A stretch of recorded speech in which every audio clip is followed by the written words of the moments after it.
Good evening and welcome to the March 19th Federal Way City Council meeting. Would you all please rise for the Pledge of Allegiance?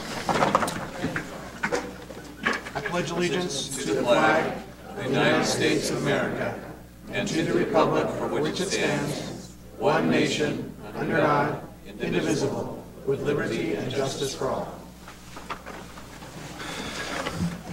All right, welcome. Beautiful day today. I think we skipped spring, went right to summer. It was a 77-degree day today, so it's beautiful to see this kind of weather. And we've got a great crowd here tonight, so we're looking forward to a great meeting. First, we're going to start off with a presentation celebrating Women in Public Office Day. And Deputy Mayor Honda, you want to take it from there? Thank you. Today, March 19th, is celebrating Women in Public Office Day, and I would like to invite to the podium our former council members and mayors and even our former state representative. So could you please go to the podium, Linda Kochmar, Jean Burbidge, Mary Gates, and Diana Noble-Gulliford. And if I missed anyone, please go to the podium. I didn't see anyone else. We're going to take turns reading the proclamation, and we'll come down and have a picture. And if you'd like to share some words of wisdom, that would be awesome.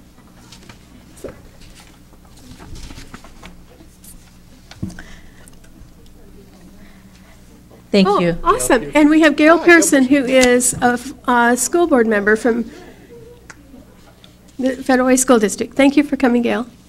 Thank you. All right. Celebrating Women in Public Office Day. Whereas the month of March is Women's History Month and celebrates the significant contributions women of all races, ethnicities, and backgrounds have made to the world, and whereas women play a critical role in the vitality and diversity of our communities and are essential to ensure Federal Way is well represented. And whereas while the 20th century was a pivotal time of growth for women entering politics, women remain underrepresented in male-dominated fields, and thus providing opportunities to support women in public office is an imperative. Whereas recognizing women in public office will bring awareness to the fundamental necessity of their work and will inspire other young people to serve their communities. Now therefore, we, the undersigned mayor and city council of the City of Federal Way, do hereby proclaim March 19th to be celebrating Women in Public Office Day and call upon the people of Federal Way to unite as we support the success of women in public office and observe March 19th with appropriate activities, events, and programs. I'd also like to say that the state of Washington has a resolution proclaiming today as Women in Public Office Day, and I'd like to thank Representative Reeves for that. This is celebrated throughout the country. It's, I believe, our second year of doing it, and it's pretty exciting. The council this spring has some young students from the Federal Way School District as our mentees. And we have 4 young women here. Do you want to stand up? Because they will follow us in our footsteps and be the next leaders. Lydia? Down there? Okay. So we'll get a picture, and then if you'd like to say a few words.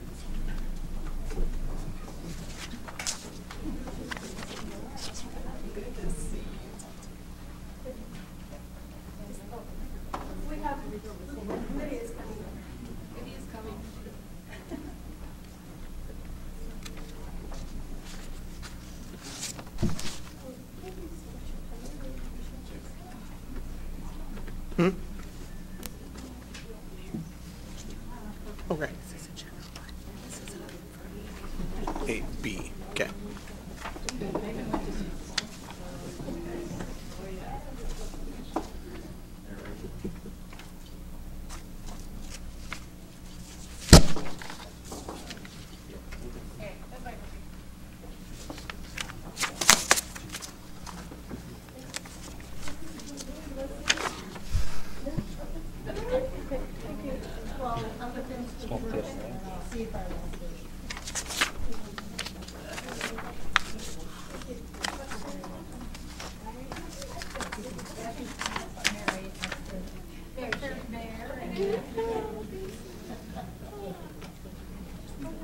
We'll do the order. We're going to do it in the order.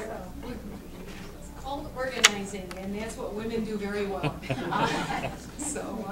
Yes, thank you very much for this kind of proclamation, but even more importantly, people who have served in the school board or in the legislature or on the city council found that they're not just concerned about, quote, what were traditional women's issues. And as I was the first finance chair, you know, we have our committees, and we had a committee, and that was finance. And then we needed some people on transportation. And I said, hey, that sounds, I like that. I like bridges and roads, I still do. And then we talked about, gee, jobs. And I said, they're key to everything. And so we have become, as women in elected office and former elected officers, we have the whole gamut. We are no longer isolated in one subject area. And I, of course, because I'm here, I noticed that we've got a neat little ordinance coming up on 324th Extension, and that's my transportation and my job development background. So I would encourage you to be supportive, and you know, this gives you a chance to talk, and thank you very much. And thank you so much for the proclamation. Thank you, Mayor.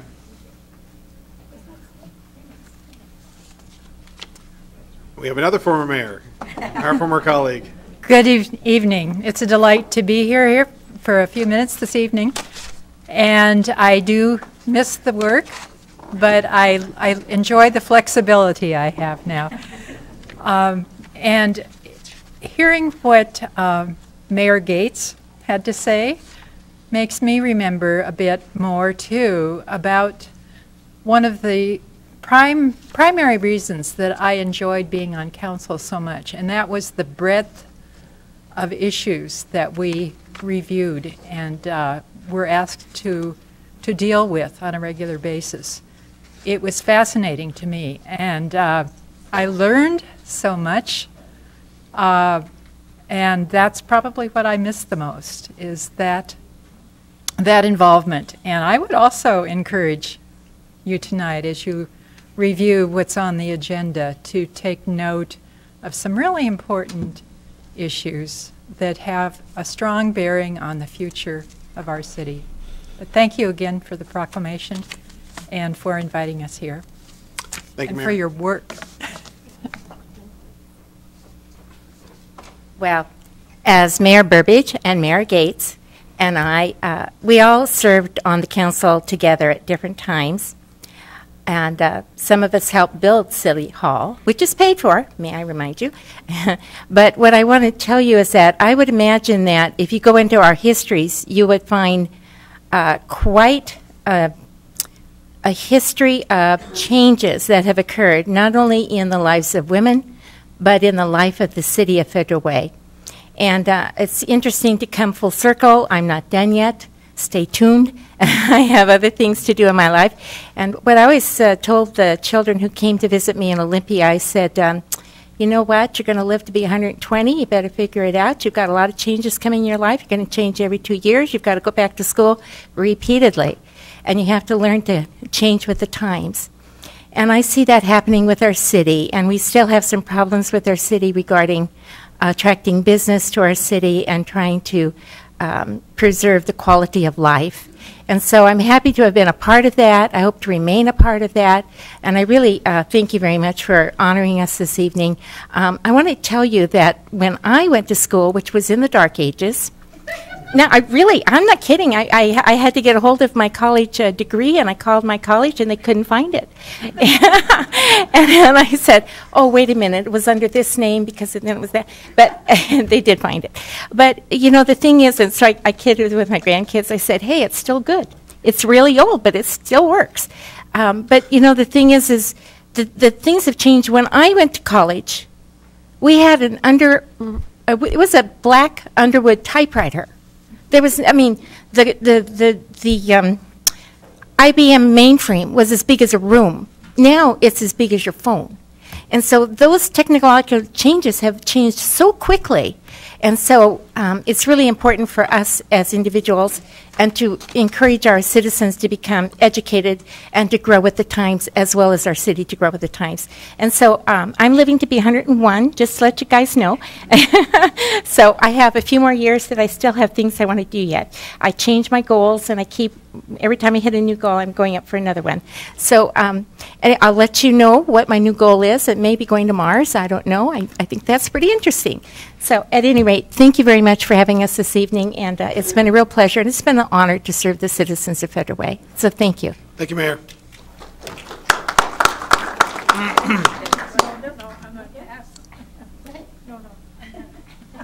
All right, Gail Pearson. Well, the school district was here first, you know. That's right. That's right.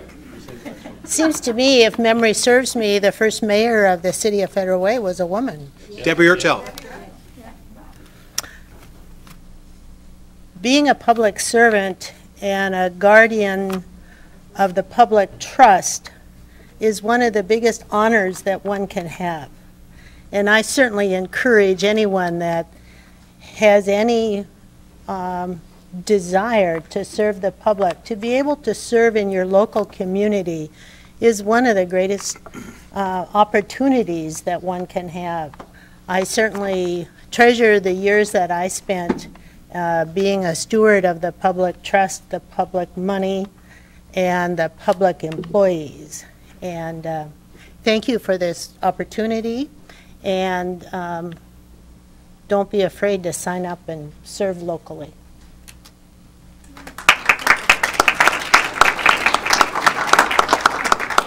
I would say that we have two women council members that aren't here. One is the first mayor, Debbie Ertel, and then Kelly Maloney.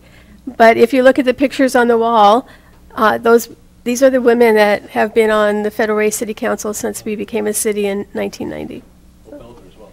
Thank you very much. Deputy Mayor. And Hope Elder. Oh, Hope Elder, yes.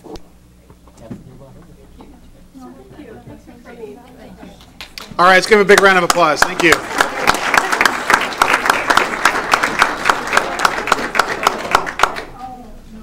All right, thank you all so much. I know, I called her. It's okay. She wasn't here, so it's easy to forget.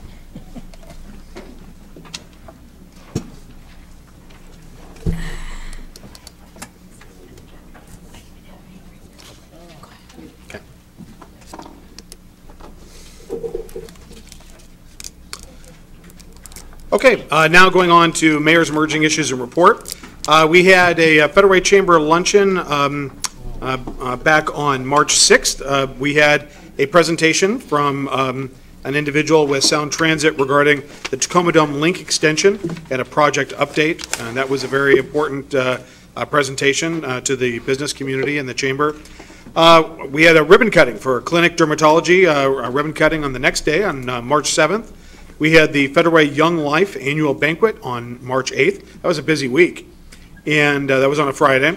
Then I attended the Thomas Jefferson High School Raider Parent Movement, the RPM dinner and auction on 3/9.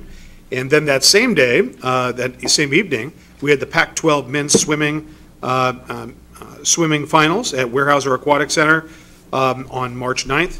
And we had a middle-income housing affordability meeting with the regional mayors and former Governor Christine Gregoire and Challenge Seattle on March 13th. And that's the initiative that Microsoft has launched, working to donate $500 million to middle-income and affordable housing area for the whole Puget Sound region. And they were former Governor Gregoire and Challenge Seattle, and some of the folks were there to talk about what the contours of that initiative look like. We're going to be meeting with the CEO of Microsoft on April 2nd with that same group, and I'll be a part of that, those mayors.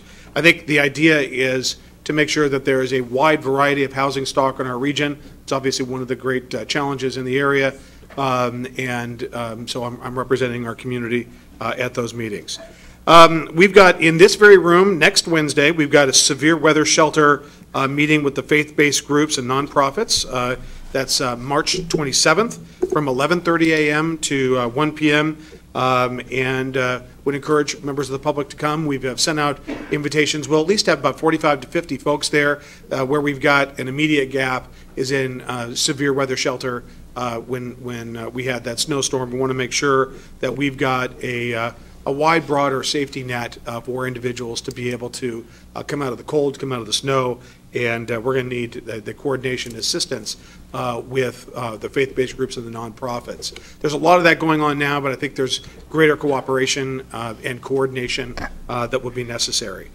And actually, I was having lunch today with the South County mayors, the mayors of most of the South King County mayors. We're up at Tukwila, and we were talking about this very issue and sort of debriefing the storm event. And the snowstorm in February was, I believe it was the worst since 1910 and for February, and the fifth worst of all time. So it was one of those things. Our snow and ice removal and all those efforts were just absolutely perfect. Where I think we need some coordination and make sure that we've got a seamless response is in that last piece, which is the severe weather shelter. And that's something that we're going to be, we will fix prior to the next snow event.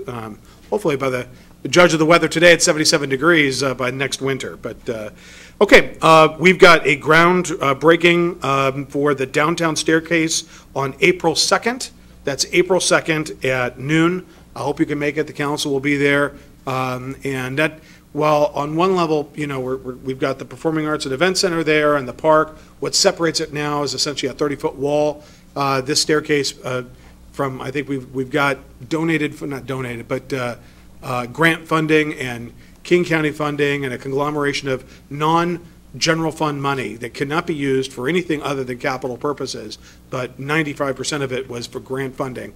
And we're building this staircase that'll tie the entire area together, from the park, the Performing Arts and Event Center, and the new University of Washington Tacoma, Highline Public Schools, Federal Way Public Schools, and the City of Federal Way in what's being called the hub. And that's going to be occurring right in that immediate area as well. So the staircase is a big part of our developing downtown. I hope you can make it. It's a big deal, and I want you to know that not $1 of general fund money is being used for that staircase. Okay, that's my report, and now we're on to council committee reports. First with finance, Councilmember Duclos. Well, I gave my report at the last meeting, so I will just announce that our next meeting of the Finance Committee is next Tuesday at 4:30 in the Hylabos room, and then I'll be able to have a report for the next meeting. Very good. Councilmember Moore on lodging tax. Thank you so much. No report at this time. All right. Councilmember Kopeng on land use. That's pretty short, Councilmember Moore. Shortest one ever, right? Yeah, shortest one ever. Land Use Transportation Committee meeting. The next meeting is the 1st of April, which is April Fool's Day, and we will be here talking about some important things. But I want to talk tonight. We go through a process in our city especially with the comp plan adjustments, comprehensive plan adjustments, I should say. That it's a good process, and we're going to see the culmination of the work that's been done with citizen input to initiate the process, the Planning Commission to review the process, the Land Use and Transportation Committee to review it again, and then finally it gets to the council. And I think for those of you that are interested in government in action, staying here for the ordinances and hearing about the vision of the council on the future of the city is something that you'll get to be a part of. So anyway, certainly stay tuned for that. But again, the next Land Use and Transportation Committee meeting is April 1st. And that's no joke. All right. That's no joke. All right. Thank you. And thanks for the setup. Now we've got Parks, Recreation, Services, Public Safety Committee, and the longest committee name in history. Councilmember Johnson. It sure is. So our next meeting is Tuesday, April 9th here at City Hall in the Hylabos room. Our last meeting last week, we talked about a number of issues, including Human Services Commission. We also talked about broadcasting our committee meetings. So that's one thing that we're trying to do as a council, is to increase transparency with our committees. And so we'll be talking about that on April 9th as well. Also on the 9th, we'll have a quarterly crime report. So thanks to the Chief of Police for doing that. So we're going to have crime stats and everything that's going on with our law enforcement agency here in the city on April 9th. So that's it. That's great. Thank you very much. Okay, and then Councilmember Seffa Dawson regarding the Public Issues Committee with the Sound Cities Association. Yeah. So thank you, Mayor. So last Wednesday there was a Public Issues Committee meeting, and I was appointed to the Youth and Families Committee, and so I'm excited to start that. Yeah, and then another thing that was discussed was the 2019 state legislative session and all the initiatives. So there was a conversation around Initiative 976 and its impact on the various cities. And then Challenge Seattle Middle Home Income Initiative, that is from Microsoft, and how cities are going to get involved and engaged in that process also was discussed. And then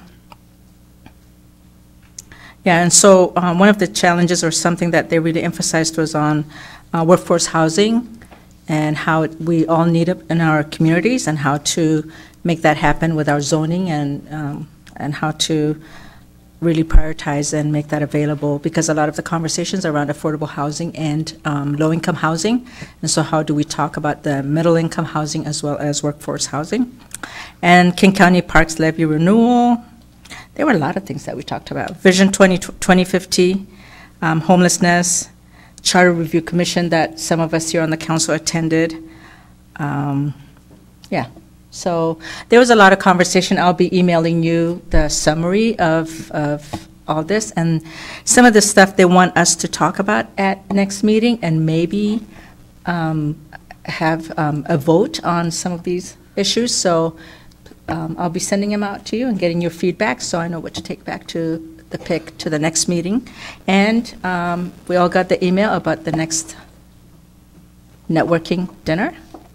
So that's it. Thank you. Very good. Okay, thank you. Deputy Mayor? Thank you. So last Thursday morning, well, many of you might have been sleeping, 5 of us on the city council went up to the South Seattle maintenance site for Sound Transit where the trains come in and out. And we were there about 1:35 a.m. and we left a little after 3. We learned how the trains are maintained, how they come in and out of the facility, because we do have 2 sites here in Federal Way that are on the potential list of having the maintenance site down in this area. It did not convince me that I wanted it here any more than when I started. So, you know, if you have any questions, you can ask us. It was very interesting, and I do appreciate that there are people who like to do that kind of work at that time of the day. And thankful for that.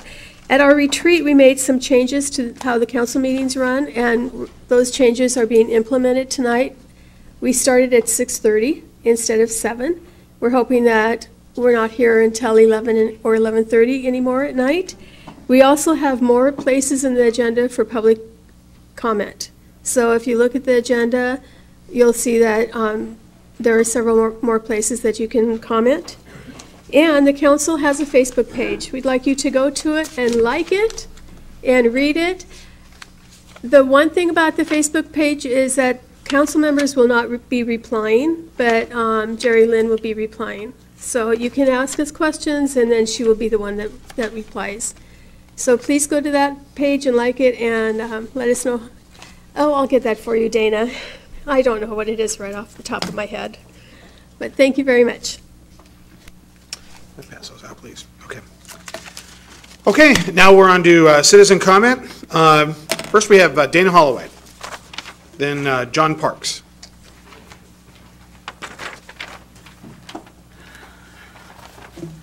Good evening. My name is Dana Holloway. Tonight I'd like to talk to you about public comments given at the City Council meetings. I think you will acknowledge a small percentage of the citizens take the time and make the effort to attend council meetings. A smaller percentage of those citizens sign up to give public comment. The citizens that do speak do so because there's something that they want to talk to communicate to you, the mayor and the city council, in the 3 minutes that they're allotted. These citizens may have a problem, concern, suggestion, request, or opinion that is important enough to them to attend and to speak at this meeting. You guys are in a fishbowl. The audience observes you. When people are giving public comment, they see how you are reacting to the speaker and the content. It would be inappropriate to single out any specific person or people, so I'm addressing everybody at the Diaz today. What people in the audience see is many of you are not looking at or listening to the speakers doing public comment. You're looking down, you're reading, you're on your phone, texting, and some of you, your eyes are closed and you look like you're dozing off. This isn't some random occasional behavior, but something that happens almost at every single council meeting. And that is the reason I'm bringing it to your attention.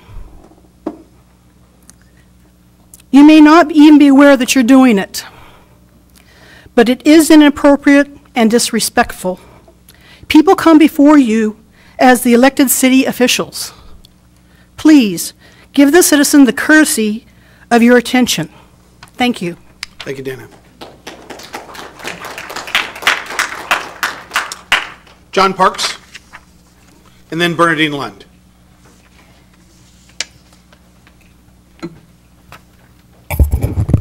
Thank you. My name is John Parks. I'm coming here today to discuss a couple things. First thing is the opioid crisis. There is an issue, and a lot of people call it a homeless issue. It's not a homeless issue. It's a drug issue. I want to thank Federal Way Police Department for putting their lives on the line, going out there and trying to make our community better. The problem that I have is with the brass and with the justice system in general. When you have a system in place that is catch and release, you're issuing a citation for someone, they don't care. They're going to FTA, they're going to failure to appear, they're going to go back to doing whatever it is that they're going to do, and unless they're in custody, unless they're getting clean, unless they're not going to be on whatever narcotics that they were on, they're going to keep doing the same stuff. They're going to keep stealing, they're going to keep breaking windows, they're going to keep breaking into houses, and I think it's absolutely ridiculous that you have just everyday run-of-the-mill citizens, and thank God we have good people in this city, that have to stop shoplifters. I'll be shopping at Lowe's or Home Depot, and invariably while I'm there, the 15 or 20 minutes that I'm there, there'll be some guy that'll grab a DeWalt drill and run out the door with it, and that's absolutely ridiculous. There should be funding that's put in place so that way we have more law enforcement that are on the streets that are able to stop this. And whatever is restraining officers from being able to make arrests and keep these guys in jail, those restraints need to be removed. Like I said, I think it's ridiculous that someone commits a crime and they basically get issued a ticket for it. They don't care. They're going to keep doing whatever it is that they were doing. And when you have narcotics, you're talking about, I think there's like an unofficial rule, there's 3 grams or less is pretty much not an arrestable offense. So then you have dealers that carry less than 3 grams. And when you're talking about heroin, 3 grams is like 25 hits. So that's not like a user level amount, that's still dealer level amount. And the fact that you guys aren't pushing that to the brass to get this crap cleaned up is ridiculous. Speaking of crap, there's literal crap on the streets. You have people that are taking dumps on the streets, and that's absolutely insane. But anyway, like I said, I want to thank the law enforcement for attempting to clean up the streets. And I myself, I will say there's not a homeless problem. I'm homeless. Like, I don't have a house. I live in my truck, but I'm not the problem. People that are doing drugs and screwing up this city are the problem. And I'll yield back my time. Thank you. Thanks, John.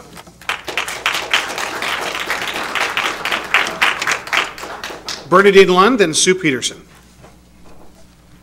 Hi, I have 2 what seems like minor issues. One is I got an email and it said, here's your ballot for voting for the person to be on the King County Conservation Board. And I thought, oh, okay, so I signed up for it, and they're going to send me a ballot. And then when I was looking at the information, it said 5 cities in the area have opted out of the Conservation District, and Federal Way is one of them. And I don't know what that means. I don't know what so I called up the district, and they said, well, you can still vote, you just can't use any of the services. So I thought, well, this seems strange, so I don't know where to go to look to find out what it means I can or can't do with the Conservation District. I'm used to doing it. I go to the native plant sales, which they had, so I could do that. But anyway, I didn't know that we weren't part of it. The second thing is that I know different cities around the area have appointed people to be on the airport committees. And Yarden was one of the most important people on the committees because he knew so much and he helped so much. And he was on the subcommittees, which the public, like, we can't go to. We can go to the other committees. So I just wanted to encourage you to replace that person. Yeah. And I don't know how fast that can happen, but I think we're losing out. And I feel like we're on the tip of the cusp where we might be gaining some progress with the airport, especially now that the FAA is being sued, which I'm not happy about the plane crashes, but they are being sued now for what has happened, and I feel like they're opening it up. And I also heard that the FAA is rolling out the next gen in Canada and Australia, but they're doing it in a different way. They're actually going to work with the community to design the flight paths. So I feel like we have an opening where we can actually make a difference, but we need somebody on those subcommittees to do that. All right, thank you, Brandy. We're working on it. Thank you. Sue Peterson. Good evening, everybody. First of all, I want to tell you how very disappointed I am that Yarden Weidenfeld is no longer here. He was a great addition to our city, especially the airplane situation, and it's not going to be easy to replace that knowledge that he had. Secondly, and this ties in with 2 of the previous speakers, many of you may remember the 1975, maybe not, movie classic Network, where the lead character, Howard Beale, says, "I'm mad as hell and I'm not going to take it anymore." Well, I feel that same way. My city that I've lived in and called home, paid taxes in for 26 years, has taken a turn for the worse. And our police force seems inadequate to police it. It's not the fault of those hardworking officers who put their lives on the line every day. It's our city's failure to have an adequate number of police officers to serve this city in its time of need. And this is the time of need. How much more crime, shoplifting, burglaries, batteries, and homeless with their garbage and drugs can we endure? Personally, in the last 10 years, my home was badly burglarized. They had so much loot and took so many hours that they had to steal my car to haul it away. Police came, but they weren't real enthusiastic about doing any fingerprinting, yet my whole house was covered with fingerprints. Both of our cars have been broken into and rifled through at 2 different times. Our mailboxes have been broken into. I was accosted by 4 men who wanted a handout from me at a local strip mall. And several months ago, while I was at a local Walgreens, someone hit my car in the parking lot and, of course, left without leaving any info. All of these costs I've had to take care of myself. Why do transients, homeless, and drug users have more protection than I do? Why do they continue to steal from us, shoplift from our stores, and they pass along that added expense to us? There is too much car theft, smash and grabs, people injured in incidents, all stemming from this issue. They are a bad sore on our city. You have told us that the crime is down 11%, but I'm suspicious of that number. Why do sometimes police respond to calls and sometimes not? Why aren't crime reports made for every call. To the people harmed, they feel victimized. They feel unsupported by our police force and our city. We need more police and laws enforced to protect the law-abiding citizens. Otherwise, why would businesses come here, stay here, and why would our citizens want to live here? Yes, I'm mad as hell that our city isn't paying attention to what we citizens see every single day. Thank you. Thank you, Sue.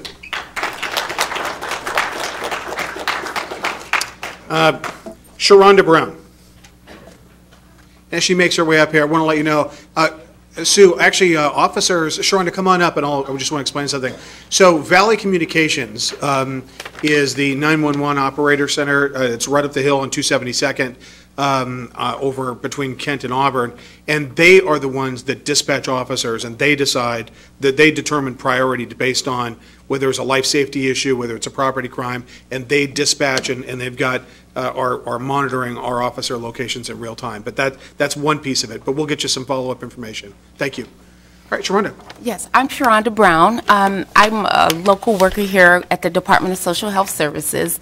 And a couple of weeks ago, we had Councilman Jesse Johnson come, and he delivered an inspiring dialogue about community, about his expectations and what he hopes to build here in Federal Way.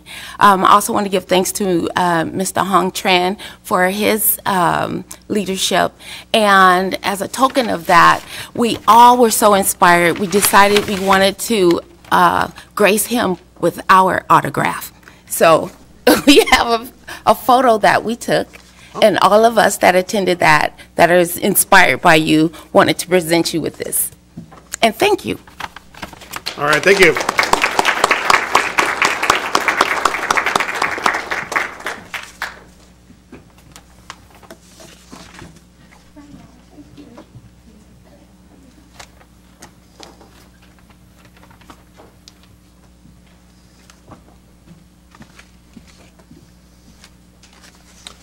Okay.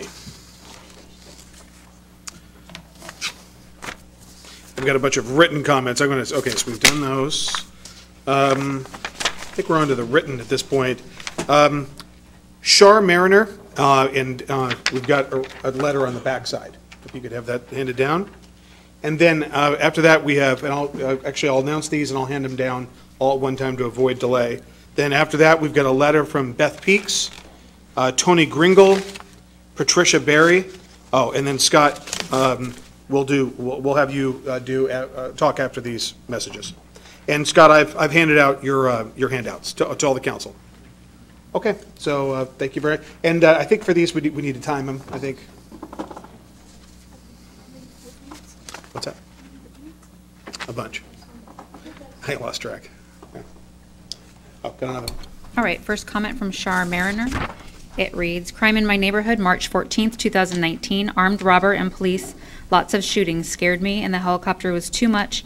I was having panic attacks all over this. Today we have homeless people living in 2 vehicles by our home. It's ongoing. I've talked to an officer about this. Drug activity and homelessness at Cedar Grove Park all the time. We pick up the needles, condoms, and other gross stuff so the kids don't touch it. We were one of the neighborhoods that had a man shot and killed 3 years ago, drug deal gone bad. We had 2 guys shoot at our fourplex, 6+ casings in our driveway, at least 2 bullets, the neighborhood's in the neighbor's children's room. We had a guy trying to break into our home, and he had a gun. Had issues with 911 not sending police. He was caught, gun not found. We have 2 guys looking for their guns. We chased them off and found their gun. Police came and got it. These men had been in many crimes in Fudger Way. A year ago, we went to our car and it was broken out. Police couldn't even give us help or a case number. We need help, please.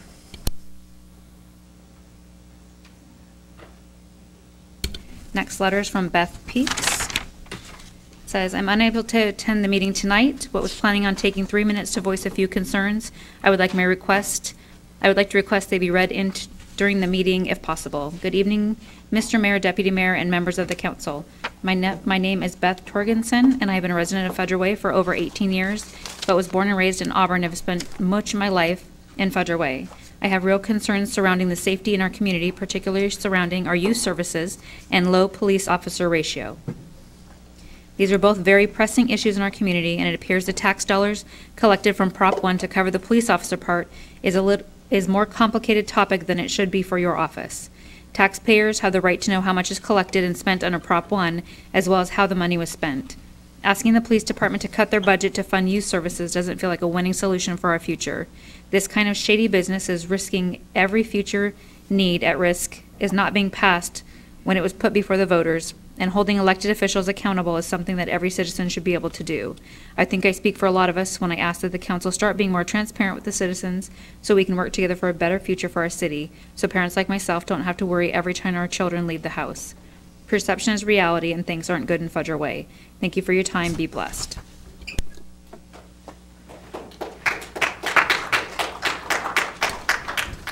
Next letter is from Tony Gringle. I'm unable to attend the regular city council meeting on 3/19 and request my comments be read during the meeting. Mr. Mayor, Deputy Mayor, and members of the council, my name is Tony Gringle, and I've lived and owned a house in Fudger Way for a little over 1 year. I strongly urge the council and mayor to hire more police officers and empower them to make arrests, knowing that the city will prosecute these criminals to the fullest extent of the law. We should be a city known to be tough on crime so that the drug addicts and vagrants will know to stay away. Currently, there is just not enough officers on the streets. Many crimes go unreported due to the lack of police ready to be able to take a report. Buildings are being vandalized frequently with the intent to steal or just destroy. Our parks and natural resources are being destroyed by trash because we are allowing it to occur. Any government's primary duty is to keep the people safe, and I feel we're on a slippery slope to allowing crooks and vandals to take over. Thank you for considering my comments and concerns. Sincerely, Tony Gringle.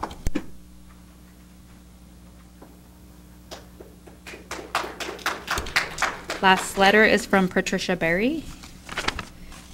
This one reads, I'm unable to attend the council meeting on 3/19 and request that you read my citizen comment for me in support of the police department budget. Mr. Mayor, Deputy Mayor, and members of the council, my name is Patricia Berry, and I've lived in Fudger Way for almost 5 years now. My husband and I are senior citizens in our 70s, and he's completely wheelchair dependent. The crime in Fudger Way is so violent and ongoing, we do not leave our home after dark. If going somewhere requires coming home after dark, we simply do not go unless we have others with us.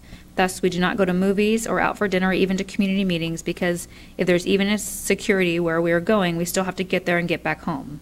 I know the police do all they can, but they are so vastly understaffed. I'm certain we are not the only seniors that feel very imprisoned in their homes after dark. Please rework the budget and get more officers for Fudger Way. The lives of your citizens and your officers depend on it. Thank you for considering my comments and concerns about crime and police funding. Sincerely, Patricia Berry. All right.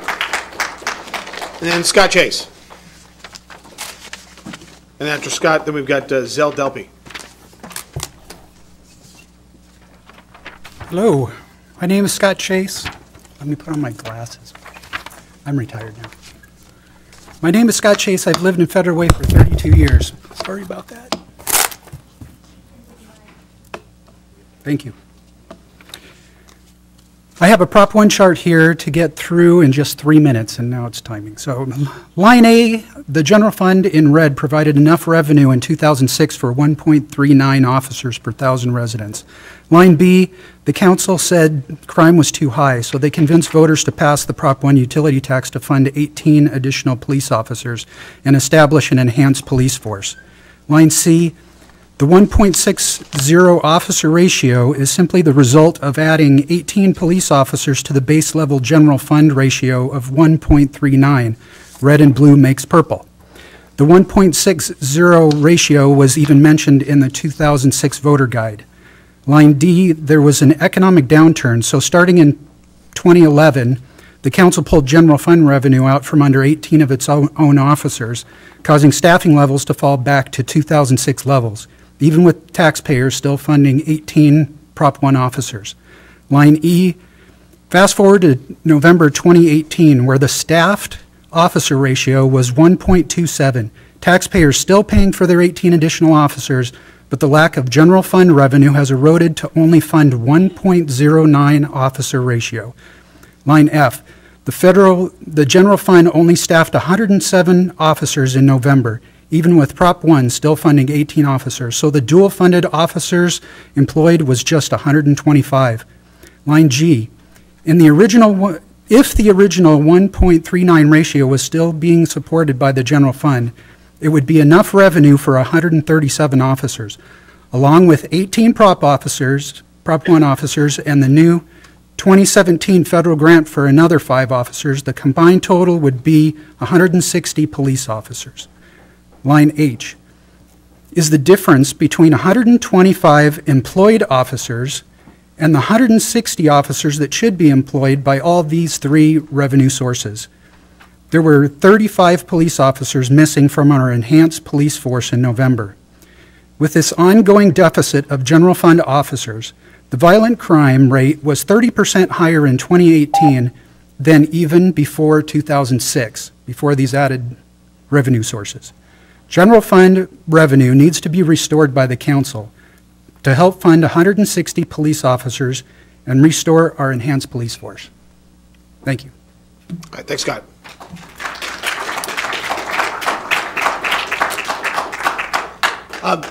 Ryan, can we, before we get to this last comment, there's been quite a bit of discussion regarding Prop 1 and whether we are living up to the Prop 1 legally.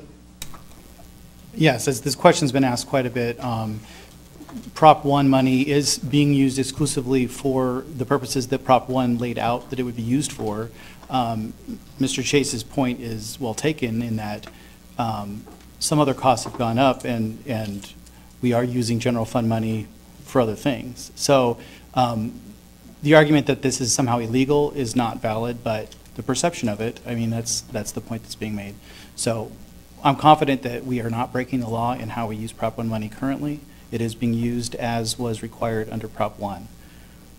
Okay. With regard to crime statistics, Chief, can you please make sure that you provide our statistics to Ms. Peterson, make sure that she's got, and over the weekend, there's another individual that was questioning these statistics and whether we're, can you speak to our crime statistics? I think Ms. Peterson mentioned that our overall crime rate was down in 2018 compared to the previous year. Can you expand on that just very briefly? Sure. I'm going to address the staffing issue first. Our current allocation is 134 officers. So we're at 1.38 per 1,000 residents, and we will be in the 2020 budget, Mayor Council approved for us to add 3 more additional officers. So that'll bring us to 137 police officer positions. So that'll certainly push us over 1.40.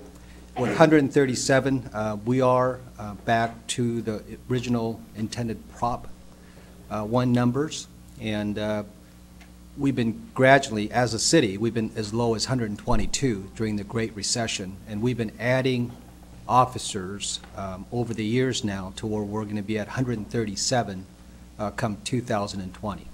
So having more officers, could we do more community-oriented policing, POP, enforcement? Absolutely.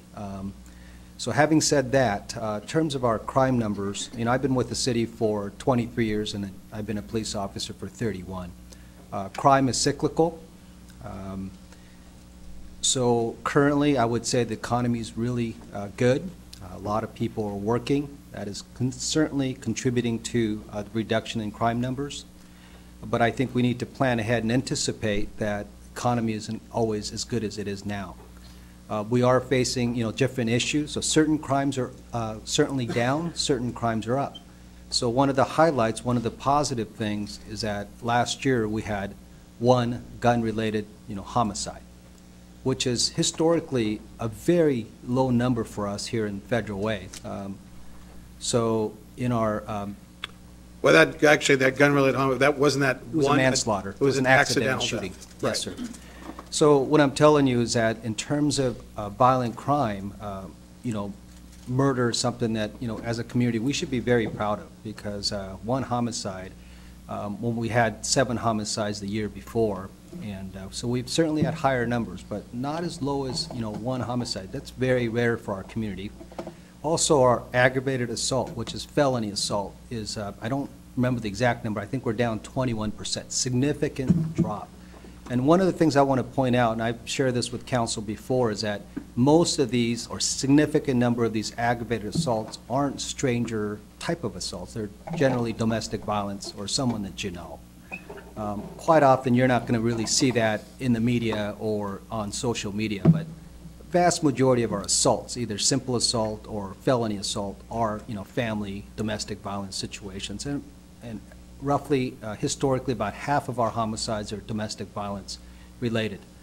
And if memory serves me right, car theft was down 16%, home burglary is down 6%, larceny down, I think, a certain larceny theft was down. But what we're going to do, what I'm going to ask you to do, Chief, is repost these, sorry to interrupt you.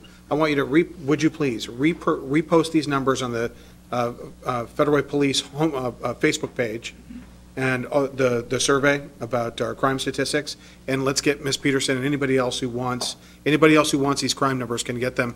Just shoot Chief Wong an email. Chief, were you in the process of finishing? So there's certain crimes that generally always reported. So, for example, auto theft is one benchmark where it's generally always reported, and we have seen a reduction for the past 2-3 years. And I don't remember the exact number. You're probably accurate on what you said.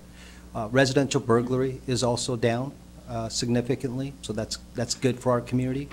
A couple of crimes that are up, and I know it's a drug epidemic that we're facing as our region, our society, our country. So a couple of crimes that we are seeing an increase is robbery, and we're also seeing an slight uptick in commercial burglaries. But these are things that we're actively working on as a police department. And I also want to say that it takes a lot more than the police department. We need to partner with our residents, our business community. We can't be everywhere, so we encourage our residents to call in suspicious incidences, whether it's person or vehicle. Gives us a better opportunity for us to respond and try to address the issues. So there's a lot more I could say, but hopefully that kind of surmises what you're looking for and for our audience here. Well, we're going to need everybody who's here and watching on TV or hears this meeting later. We actually had some assistance with social media last week about graffiti on 312th and 348th, and there was a particular wall down on Hoyt Road that we had already given a notice to the HOA about that. But I want to thank Brian Davis and Scott Sproul and his team. And on Friday, we had just got to the point where we weren't going to wait another day to make sure that we covered up that graffiti that was gang-related, and we've seen an uptick in graffiti on 312. If you see or hear graffiti, it's fine to put it on social media, but call us or email us, and we will take care of it. Our philosophy at the city is, as soon as we see it, we will cover it over that day or the next day. So we are not going to allow this. We're not going to allow graffiti to get out of control. We're not going to let crime get out of control. Talk to us, communicate with us. If you've got an issue that you're concerned about, email me, a council member, the chief. We'll take care of it. And we have a very strong policy in regard to homeless encampments on public right-of-way or public or private property. We were dealing with that today on the several different locations. We've got a zero tolerance attitude. So we're partners with you. We work for you, and we'll address this all together.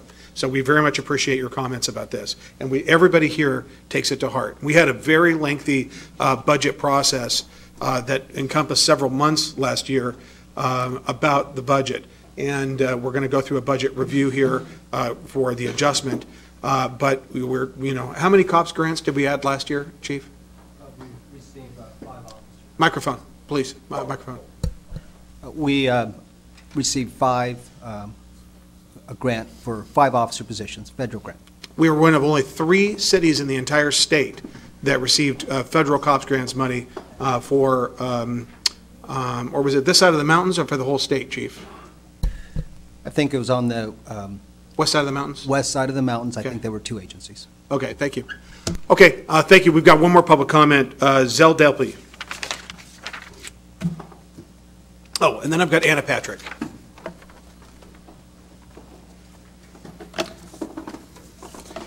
shoot us an email, give us a phone call, whatever your concern is. If it's graffiti, if it's crime, let us know. We'll take care of it. Zell? Hi. Thank you so much, all you council members, for letting me speak. I wanted to address a concern that's been going on and something that happens almost in all of the city council meetings that I've been to, which is, you know, the transient and the people who live outside. You know, there's a lot of fear that comes from this city and that comes from this country for people who live differently, and it's unfortunate. There are people in this community who struggle. There are people who choose to live a different way, and that shouldn't be something that everybody's afraid of. And it breaks my heart, and I've said that before. But I think that it's important that people within this community learn how to communicate in a safe way with individuals who live differently from them. And it doesn't seem like there's a lot of space for that within the city. And I'm hoping that that's something that will change in the future. The other thought that I had is I've seen in other cities grant money that's been allotted for art, for the arts to thrive. And I don't see that here. There's not a place. I understand that there's the PAC building, and that's more performing arts. That's not necessarily where either locals or other traveling artists or something can shine. And I know that in other cities there's money that's been allocated for that. I hope that in the future you'll consider doing that. Thank you. Thanks, Al. Okay, Anna Patrick. And that's the last public comment I have, at least for general comments. I've got several for the other later items.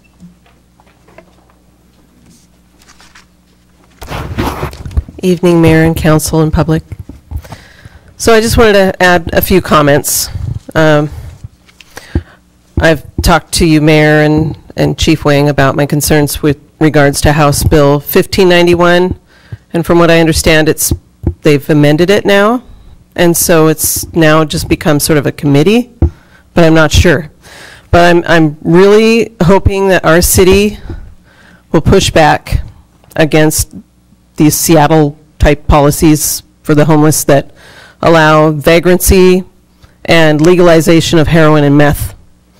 And I really hope that we can hear what the public is saying with regards to the theft and the lack of safety. I went to a cell phone store the other day, and I really didn't feel safe. There were 3 homeless people just standing out. I presume they were homeless. They had backpacks on. They looked like the people that were in the woods in my neighborhood for a while.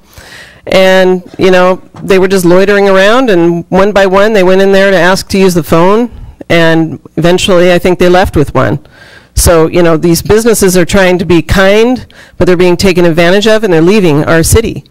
And so we need to figure out something that we can do to support the businesses and not tolerate loitering and vagrancy in our city. It should not be allowed. And I know there's a lot of homeless people that aren't drug addicts, but they seem to be the ones to seek out the help. It shouldn't be normalized, and this is a city.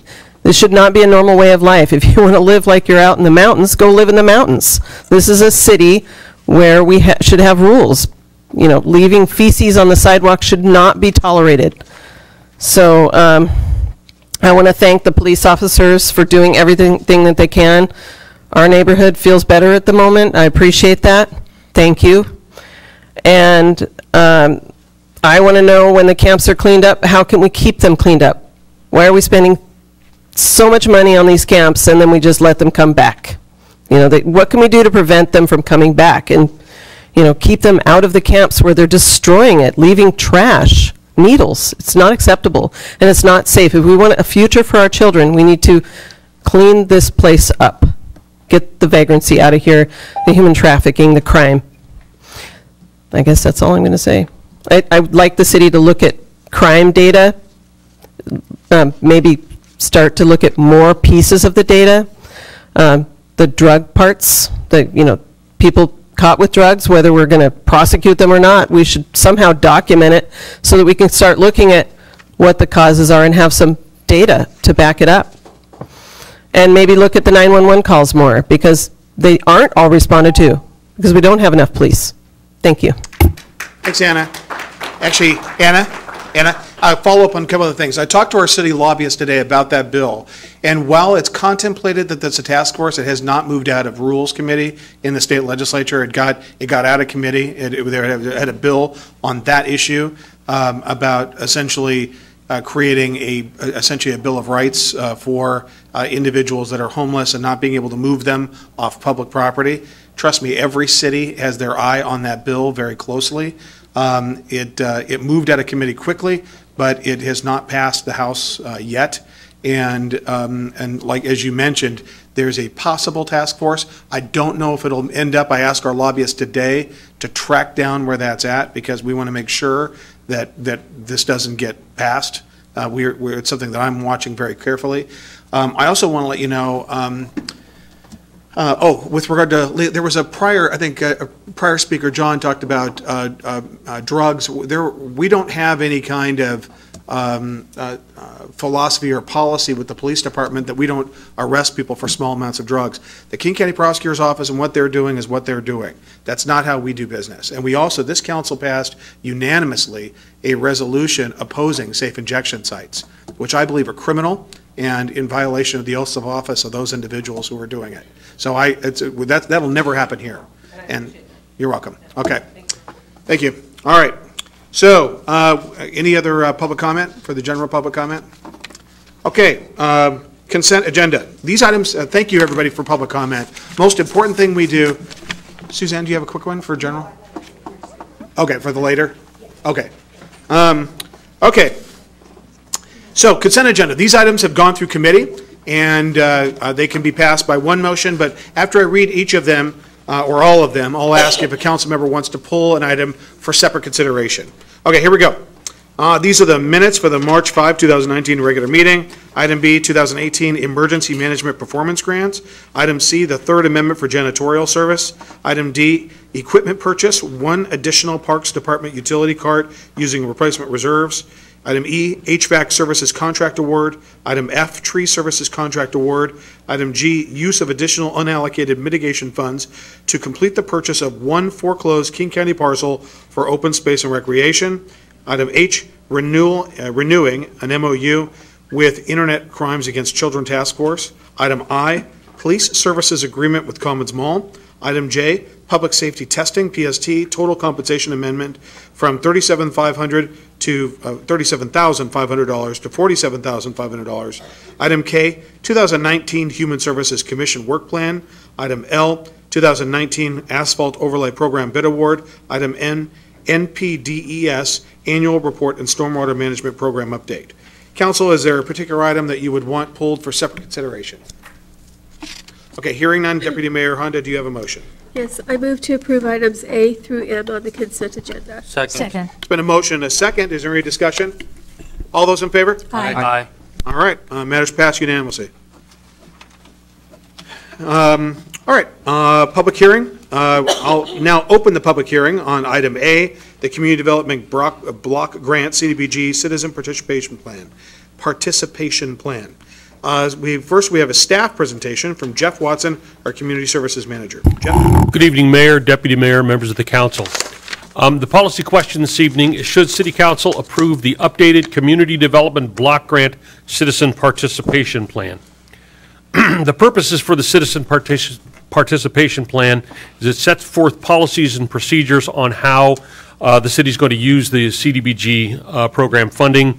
It's intended to encourage citizens to participate in our consolidated planning process and also to comply with planning for fair housing and program reporting. It outlines procedures for the approval of our 5-year consolidated plan and the annual action plans in each of the years during a consolidated plan period. Additionally, it outlines procedures for addressing concerns and complaints and for making amendments to the plans, the consolidated plan, the annual action plan, as well as the citizen participation plan. Excuse me. In terms of the kinds of changes between the 2012 citizen participation plan and this version, it really is an overall expansion, a reordering, and reformatting of the document. It's a very different document than the plan from 2012. It includes additional language about an encouraging public participation. Excuse me, it adds relocation plan requirements, which are a part of HUD's regulations. Provides greater descriptions in terms of public meeting and public hearing requirements.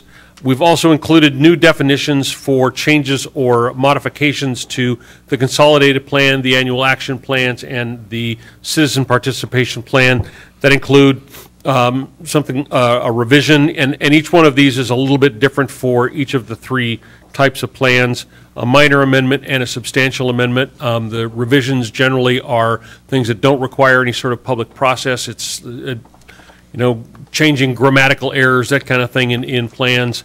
Minor amendments may or may not require consideration by council. They might be something that would go only to the Human Services Commission. Substantial amendments are all things that require a public comment opportunity and do have to come before City Council. Excuse me. It also specifies the timing for public notice, publication, application periods, that kind of thing. And we've also included a section with definitions and acronyms, something that the Human Services Commission thought was very helpful. The reason for the amendments, the update is intended to be consistent with HUD regulations pertaining to fair housing and relocation. And again, we also took the opportunity to expand and provide, I think, greater explanation with regard to how the citizen participation is important in the community. Again, to clarify publication and public notices and comment periods, as well as to add flexibility and clarity for specific types of changes to the plan, to the con plan and the annual action plan. It goes back to the idea of revisions versus minor amendments versus substantial amendments. The schedule, the first presentation was made to the Human Services Commission at the end of January. Public notice was published on Friday, February 15th. The public comment period ran from that publication date through today. No comments were received. The Human Services Commission held a public hearing and made a recommendation to City Council on February 25th, 2019. There was a presentation to the Council Committee on the 12th of March, and we're seeking council action this evening. The Human Services Commission did vote at the February 25th meeting to recommend City Council approve the Citizen Participation Plan. That concludes my presentation, and I'm happy to answer any questions you have. Councilmember Moore? Oh, sorry, lights on. Council, any questions? All right, thank you, Jeff. Maybe stay close. I'm going to open it up here for citizen comment. Is there any citizen comment for this issue? Any citizen comment for this issue? Okay. Thank you, Jeff. Appreciate it. Council discussions or questions in addition to this presentation? Okay, hearing none. Councilmember Johnson, do you have a motion to close hearing? I move to close the public hearing on the Community Development Block Grant Citizen Participation Plan. Second. It's been a motion and a second. Is there any discussion? All those in favor? Aye. Opposed? Matter passes unanimously. Thank you. All right, and then we've got, thank you, Jeff. Then we've got the First Amendment to the 2018 Community Development Block Grant. Mr. Mayor, I believe the council still has to take action of approval or disapproval. There's that. All right, take two. All right, as to the regular main motion. I move approval of the Community Development Block Grant Citizen Participation Plan. Second. All right, it's been a motion, a second. Is there any discussion? All right, all those in favor? Aye. Opposed? All right, now it's passed. Okay, now we move on to the next one. I just read it, the First Amendment to the CDBG Annual Block Grant Action Plan. I'll open the public hearing. We'll have a staff presentation by Sarah Bridgeford, our CDBG coordinator. Sarah?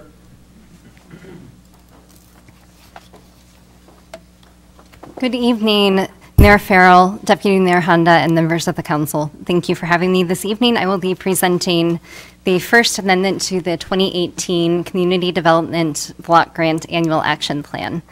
There were two changes that were made. I'll get that out in the beginning. The first one is on page 1. In the introduction, there's a one sentence added regarding the multi-service center Villa Capri project. And then the second change is on page 19 of the annual action plan, where it amends the dollar amount awarded to the project. The policy question before you is, should the City Council approve the First Amendment to the 2018 Community Development Block Grant, or CDBG, Annual Action Plan? For background, City Council initially approved the 2018 Annual Action Plan on January 16th of 2018. The Annual Action Plan included $103,500 for the Multi-Service Center Villa Capri door renovation project. That included $100,000 for renovation and $3,500 for the environmental review. Our program year for CDBG begins on January 1st. In 2018, we did not have access to our CDBG funds until October. During that time, the project cost actually rose by about $48,000. That's primarily due to an increase in the state prevailing wage rate. This project is utilizing federal funds, so the project was built on federal prevailing wage rates, which are normally or historically higher than the state prevailing wage rate. With the change last year to help normalize some of those rates, as you've heard before, it did raise them quite significantly. It has impacted other city projects, and this one is no exception. As an example, one category of wage rates that applies to this project is carpentry, and the state prevailing wage rate, which used to be less than the federal, is now twice the federal rate, adding $30 per hour for each person in that category. The total project costs will be about $178,000, including a total of $151,500 in CDBG funds. That includes the $48,000 increase and, as originally planned, $27,000 in leveraged funds provided by Multi-Service Center. The Human Services Commission recommended the additional $48,000 on January 28th at their regular commission meeting. It then went to commission for a public hearing in February, and to the Parks, Rec, Human Services, and Public Safety Committee in March, where it was moved forward to council. To give you a sense of what this project would do, Villa Capri includes 86 units of affordable housing. It is also located in the Neighborhood Revitalization Strategy area, which is an approved area pertinent to the Community Development Block Grant Plan. This will help us accomplish some of the strategies and goals of that plan. Preservation of affordable housing is far less costly than replacing with new housing stock, so this becomes a valuable asset for us to maintain in the community. And the project will replace all exterior stairwell, hallway, and laundry room doors with appropriate security and fire-rated doors.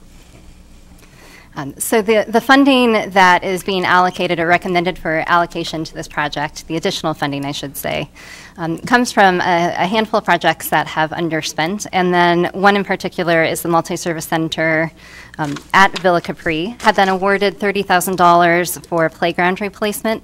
And that project was later deemed to be ineligible for CDBG funds. So that funding became available, as did other funds from 2018 projects that spent less than planned.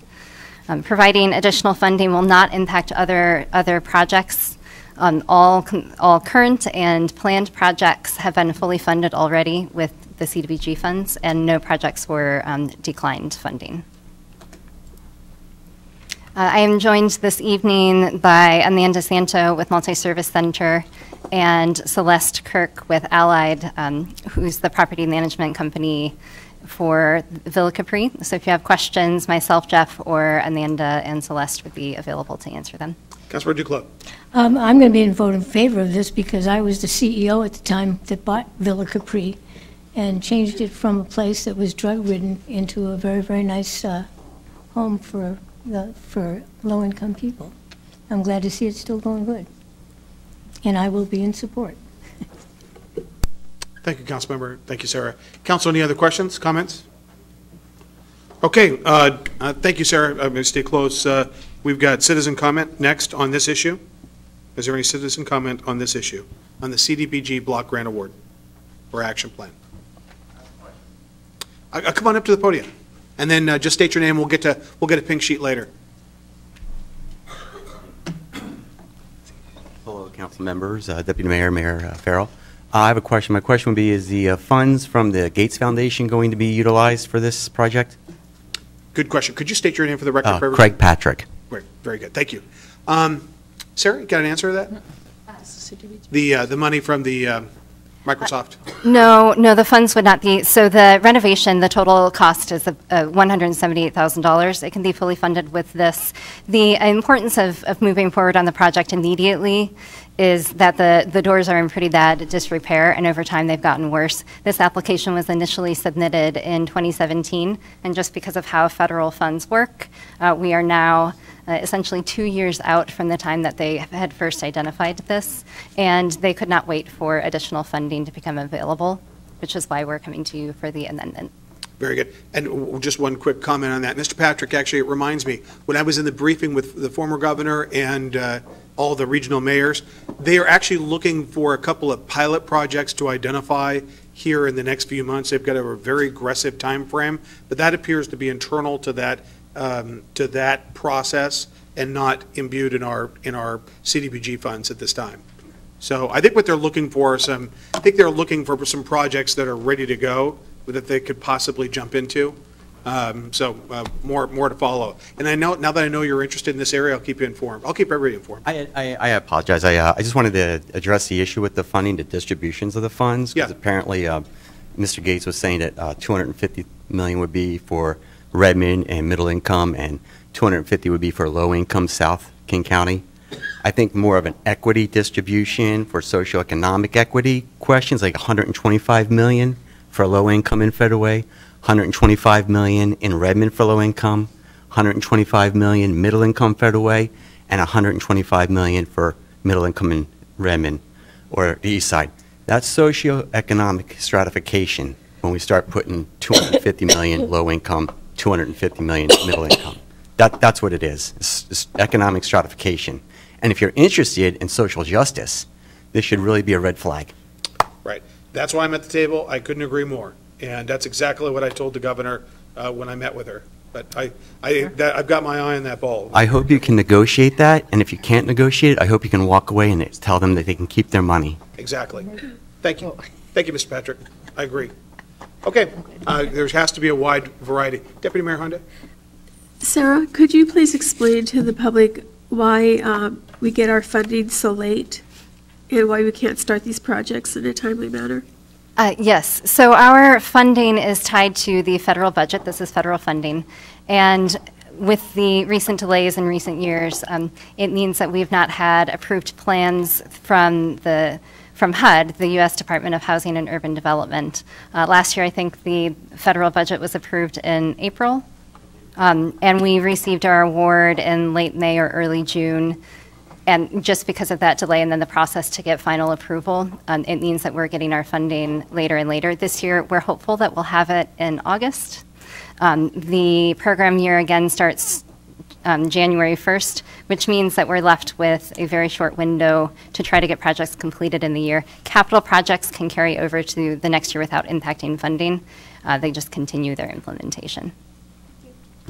Okay. All right. Any other public comment on this issue? Oh, Councilmember Selfa Dawson. All right, great. I mean, okay. We heard that. Exactly. Was that my outside voice? All right. Any other comment, everybody? Okay. Okay. Council discussions, questions? All right. Councilmember Johnson, do you have a motion? I move to close the public hearing on the First Amendment to the 2018 Community Development Block Grant Annual Action Plan. Second. It's a motion and a second to close the public hearing. All those in favor? Aye. Opposed? All right. The matter's closed. And then Councilmember Johnson for the main motion. I move approval of First Amendment to the 2018 Community Development Block Grant Annual Action Plan. Second. There's been a motion and a second. Is there any discussion? All those in favor? Aye. Opposed? All right. Matter passes unanimously. Thank you, Sarah and Jeff. Good work. Okay, now we've got item C, program year 2018 Consolidated Annual Performance and Evaluation Report, also known as the CAPER. At this time, I will open the public hearing for this CAPER. Sorry, couldn't help it. Staff presentation from Sarah Bridgeford. Good evening. I will be presenting on the 2018 Consolidated Annual Performance and Evaluation Report, or the CAPER. The question before you is, should City Council approve the 2018 Program Year Consolidated Annual Performance and Evaluation Report? This report is used for the city to explain how we've utilized CDBG funds to provide decent housing, suitable living environments, and create economic opportunities. Those are the three goals of CDBG. Our program year runs January 1st through December 31st, so it reflects only the accomplishments during that time. As we just talked about, there are projects that will be either starting or concluding in 2019, and they will actually show up in the 2019 CAPER, even though they were awarded funding from prior years. In 2018, the city expended $777,398 in CDBG funds.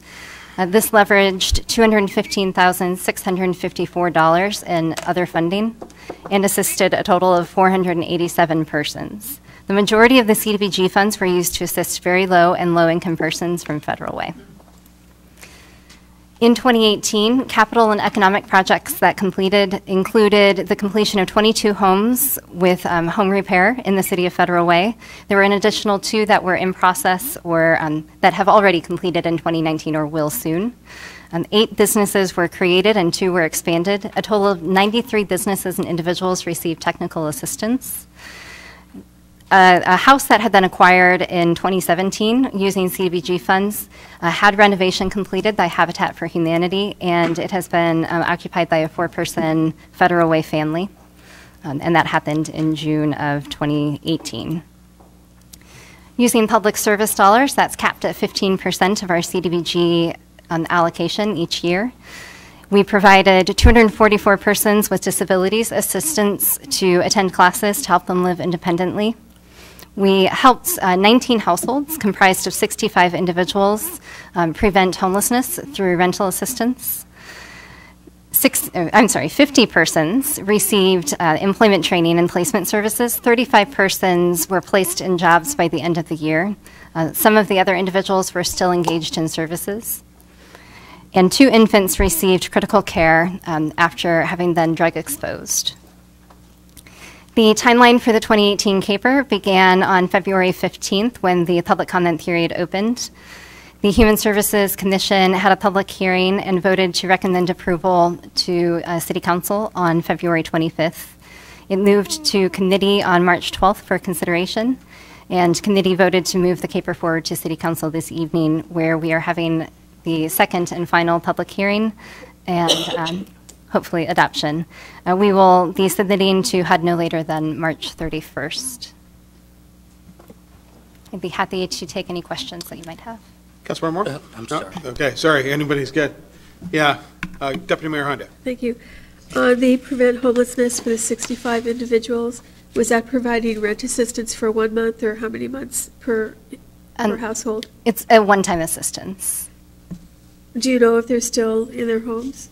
I do not at this time. Most programs, because of the funding and the amount of funding that's provided for rent assistance, I can't say specifically that that would be true for all of these cases, but we do fund, I believe, 5 rental assistance programs using CDBG, and then 1 in CDBG and 4 with general fund.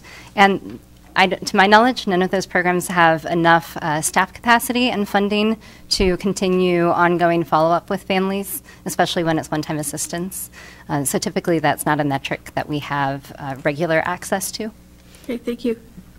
All right, Council, the other, Councilmember Sefadossin. Thank you, Mayor.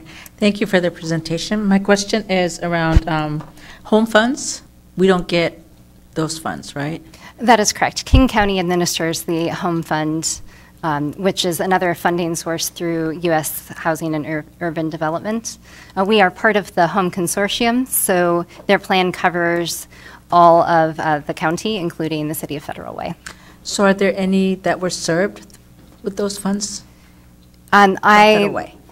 Most likely, yes.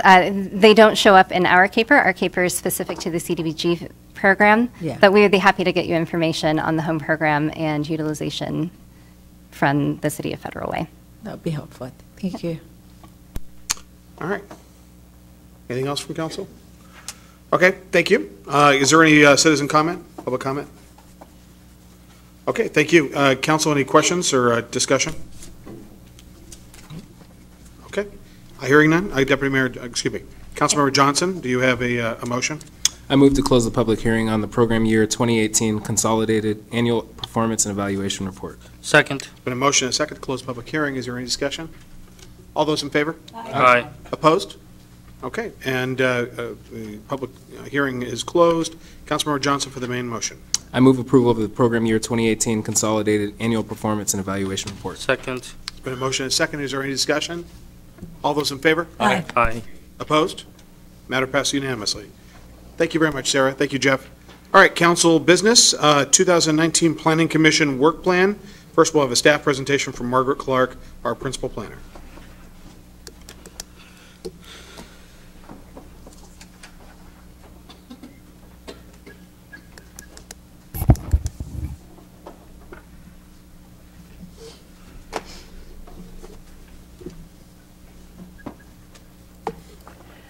Good evening, Mayor Farrell, Deputy Mayor Honda, members of the City Council. This evening, I'll be giving you a briefing on the 2019 Planning Commission Work Program.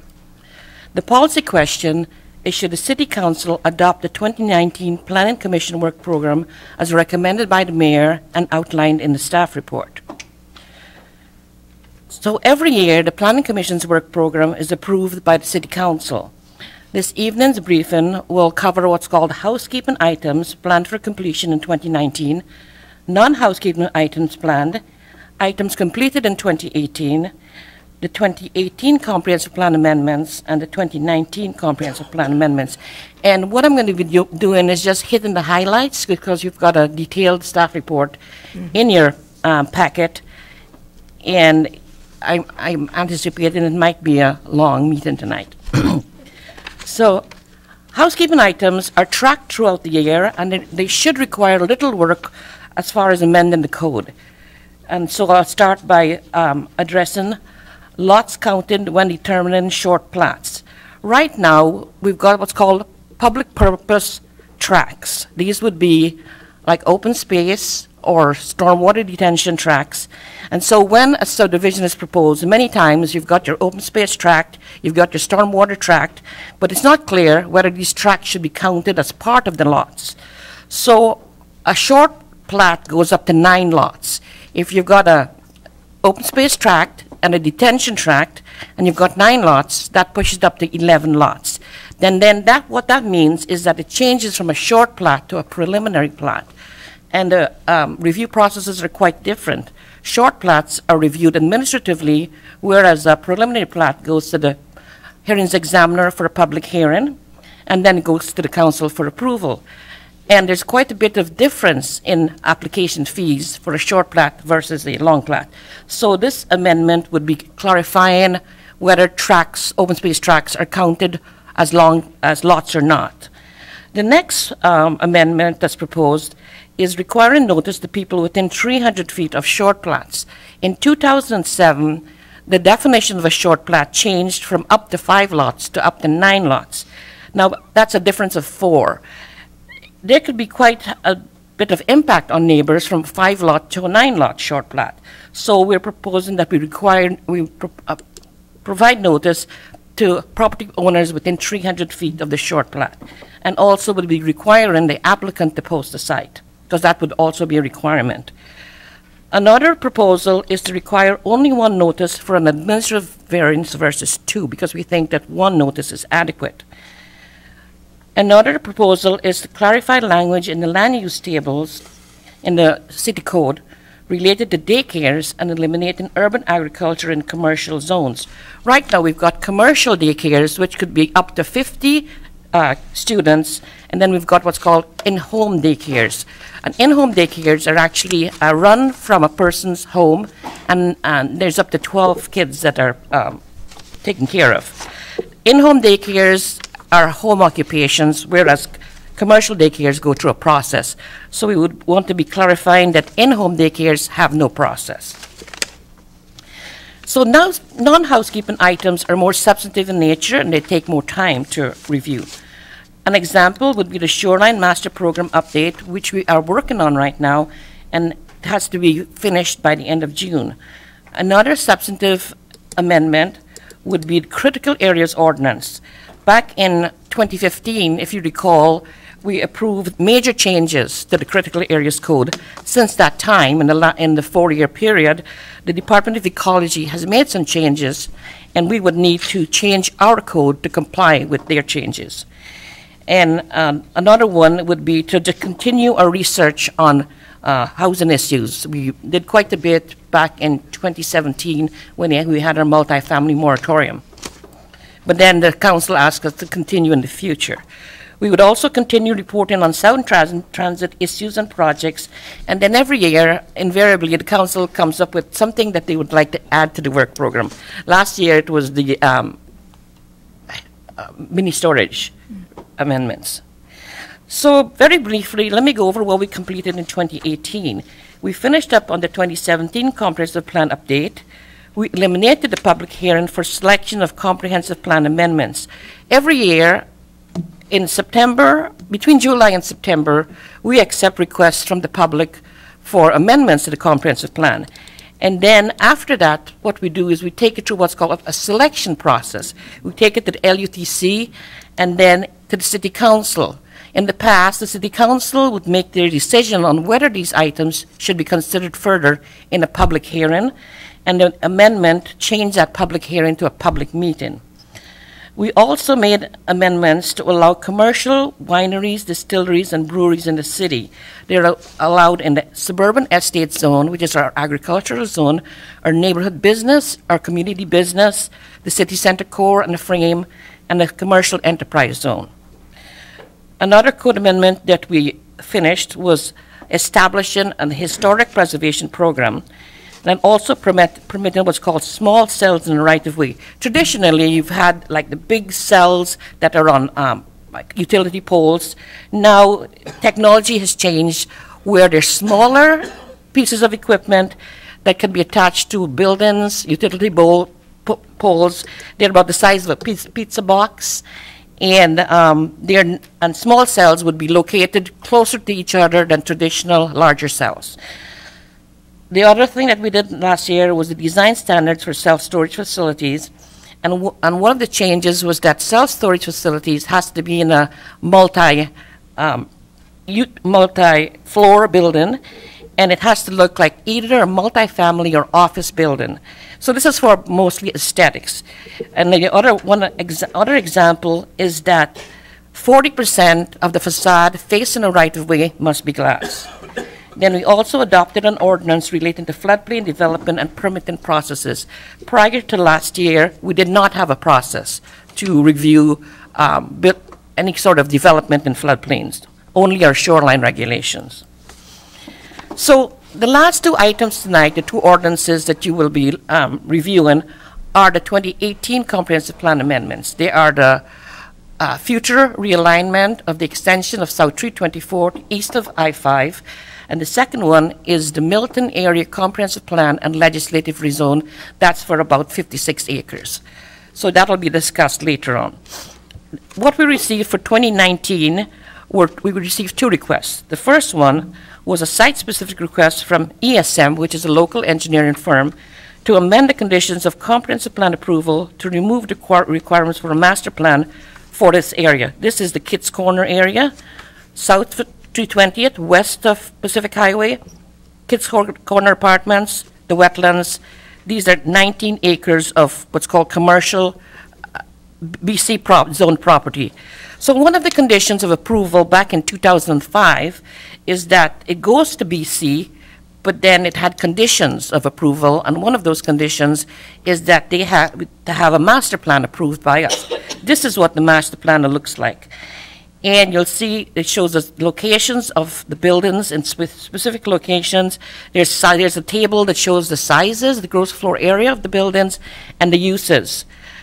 And what the owners have found over time is that it's not been very easy to market this area because it's so specific. Because this is 2005, we're in 2019 now, 14 years. Nothing has been done in that area.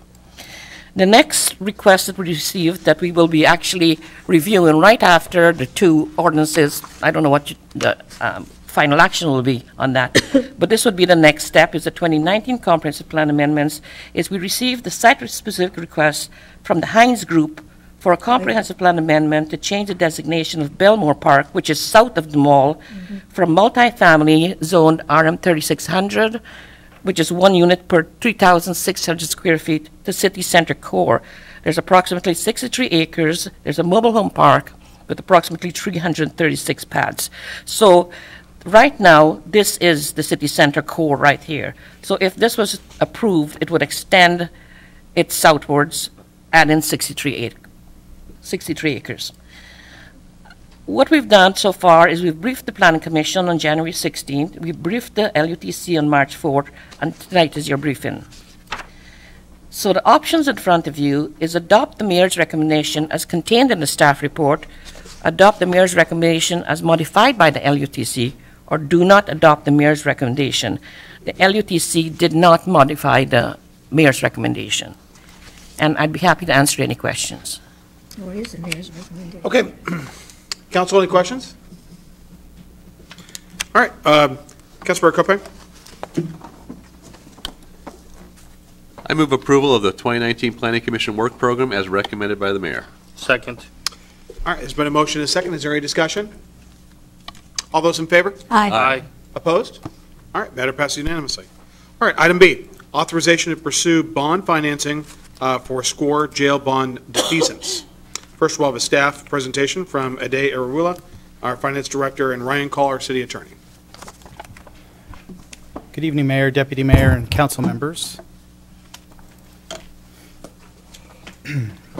We're here tonight to talk about the SCORE capital debt. So as you know, in 2009, the city, along with 6 other municipalities, entered into an interlocal agreement, or an ILA, to finance, build, and operate a new jail. And as part of that agreement, the SCORE entity issued bonds to pay for building the facility. Our portion of that deal was 18% of the total capital debt. In 2018, after much discussion, I'm sure you all remember that council took staff's advice and decided that it would be cost effective to leave the SCORE ILA and stop using the facility to house our misdemeanor inmates. The conclusion was, even after sunk costs for debt service, so even with having to continue to pay for debt service for this facility, we'll still save a considerable amount of money if we contract jail services with other entities besides SCORE. That still leaves the SCORE capital debt in the mix. The SCORE entity is currently doing its own analysis of how to save money and how to streamline their operations. And one of the conclusions they've found is that given current market rates for debt, and given the fact that the bonds are now about to reach 10 years in maturity, they have an opportunity to refinance the capital debt, and they're expected to do that. So as part of that process, they let all of the member cities know that that was their intent, and Mr. Arulis informed them, wait, let us look at that closely, because the city might be able to save money since we're not going to be a part of the SCORE administrative process or using the SCORE facility. It might make sense for us as a city to bond that capital debt independently instead of doing it in conjunction with all of the other member cities. So what we're here to talk about tonight is to get approval from council to basically inform SCORE that we are going to pursue independent financing for our portion of the SCORE capital debt. This is not a request to authorize issuing of bonds tonight. This is simply to set us on the course it takes a lot of work to set up bonds. We have to hire bond counsel. We have to negotiate with SCORE to make sure that the debt is paid off and how that's going to work. So before we do any of that, we want to get council's approval to proceed down that path. Additionally, SCORE understandably wants to know what our plan is, because that impacts their plan to bond. So I want to stress again that this does not relieve the city of the debt. I think everyone understands that. We'll still be on the hook to pay for this capital debt service. And it doesn't have significant costs either, because we're going to have to pay for this debt either way. It's just a matter of who's going to manage it, us or the SCORE entity. Some advantages for us bonding this debt independently. The big ones are we have control of the debt at that point. So we can structure the bond for a duration that council feels is appropriate. Council can decide to combine this debt with other capital debts or other debts to save on transaction costs. So if we want to combine this debt with some other debt, we can save money by doing that. And then a big portion of this is also in the future, if a future council wants to call these bonds at, say, the 10-year mark, that council will be able to just make that decision unilaterally. They won't have to consult with the other SCORE member cities to arrange that. ADEA has analyzed, worked with the banks and analyzed what potential savings or costs this might have, and the analysis is that it depends on what the rate is the day of sale, but this could potentially save the city between $1 and $2 million over the life of the bonds. So that is our proposal in a nutshell. I'm happy to answer any questions council has. Deputy Mayor Honda? Thank you. So tonight we're voting on letting the SCORE team know that we're going to bond this on our own. That's correct. And then you'll come back to us with more information on? So in order to actually do the bonds, it would be an ordinance. And so we would come back at that time. And I suspect we'll probably have to have one more conversation with you just to discuss the terms, duration, what debts we want to bond if we want to combine this with another debt. Okay. Does this make it easier for the other cities to get a new bond for SCORE by us leaving, or does it make it more difficult for them? Do you know that? Does it make it harder or easier for SCORE? No, it does not make it hard. They will just have to do it without the credit rating of City of Federal Way. And also, they will have to bond a lower amount. So, but everybody will have to stand alone. Okay, thank you. All right, any other questions? Councilmember Tran. Thank you, Mayor. I have a question. If we are to issue our own bonds, will we receive a better interest rate? And if the answer is yes, why?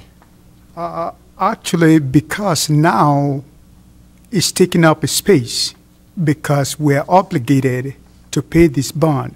So whether we bond it alone or we bond it together, it is where we record it as part of our debt. So it takes up a space out of the councilmanic maximum amount that we can do. So it doesn't really matter. And council member, if you're asking, I think you're asking why it might be cheaper to do it independently. Right, right. We do have a better bond rating and a better credit rating than some of the other entities that are part of SCORE. So it's hard to tell until we actually engage bond counsel and find out what the deal is. But there is a potential that because we have a better credit rating than some of the SCORE member cities, that we'll get a better interest rate. Okay, thank you. What are the strategic interests on not being a part of this with SCORE moving forward? Well, I think because like the city attorney mentioned, we get to be in the driver's seat of when we call it and for how long we're going to do it. And if we're party to the 7, then you've pretty much delegated your authority to that group. Is what the group wants to do, not necessarily what the council, one of 7, you have one vote out of 7. But this way, you have total control of what you want to do. It would essentially sever the last tie between us and SCORE? I didn't catch that. I'm sorry?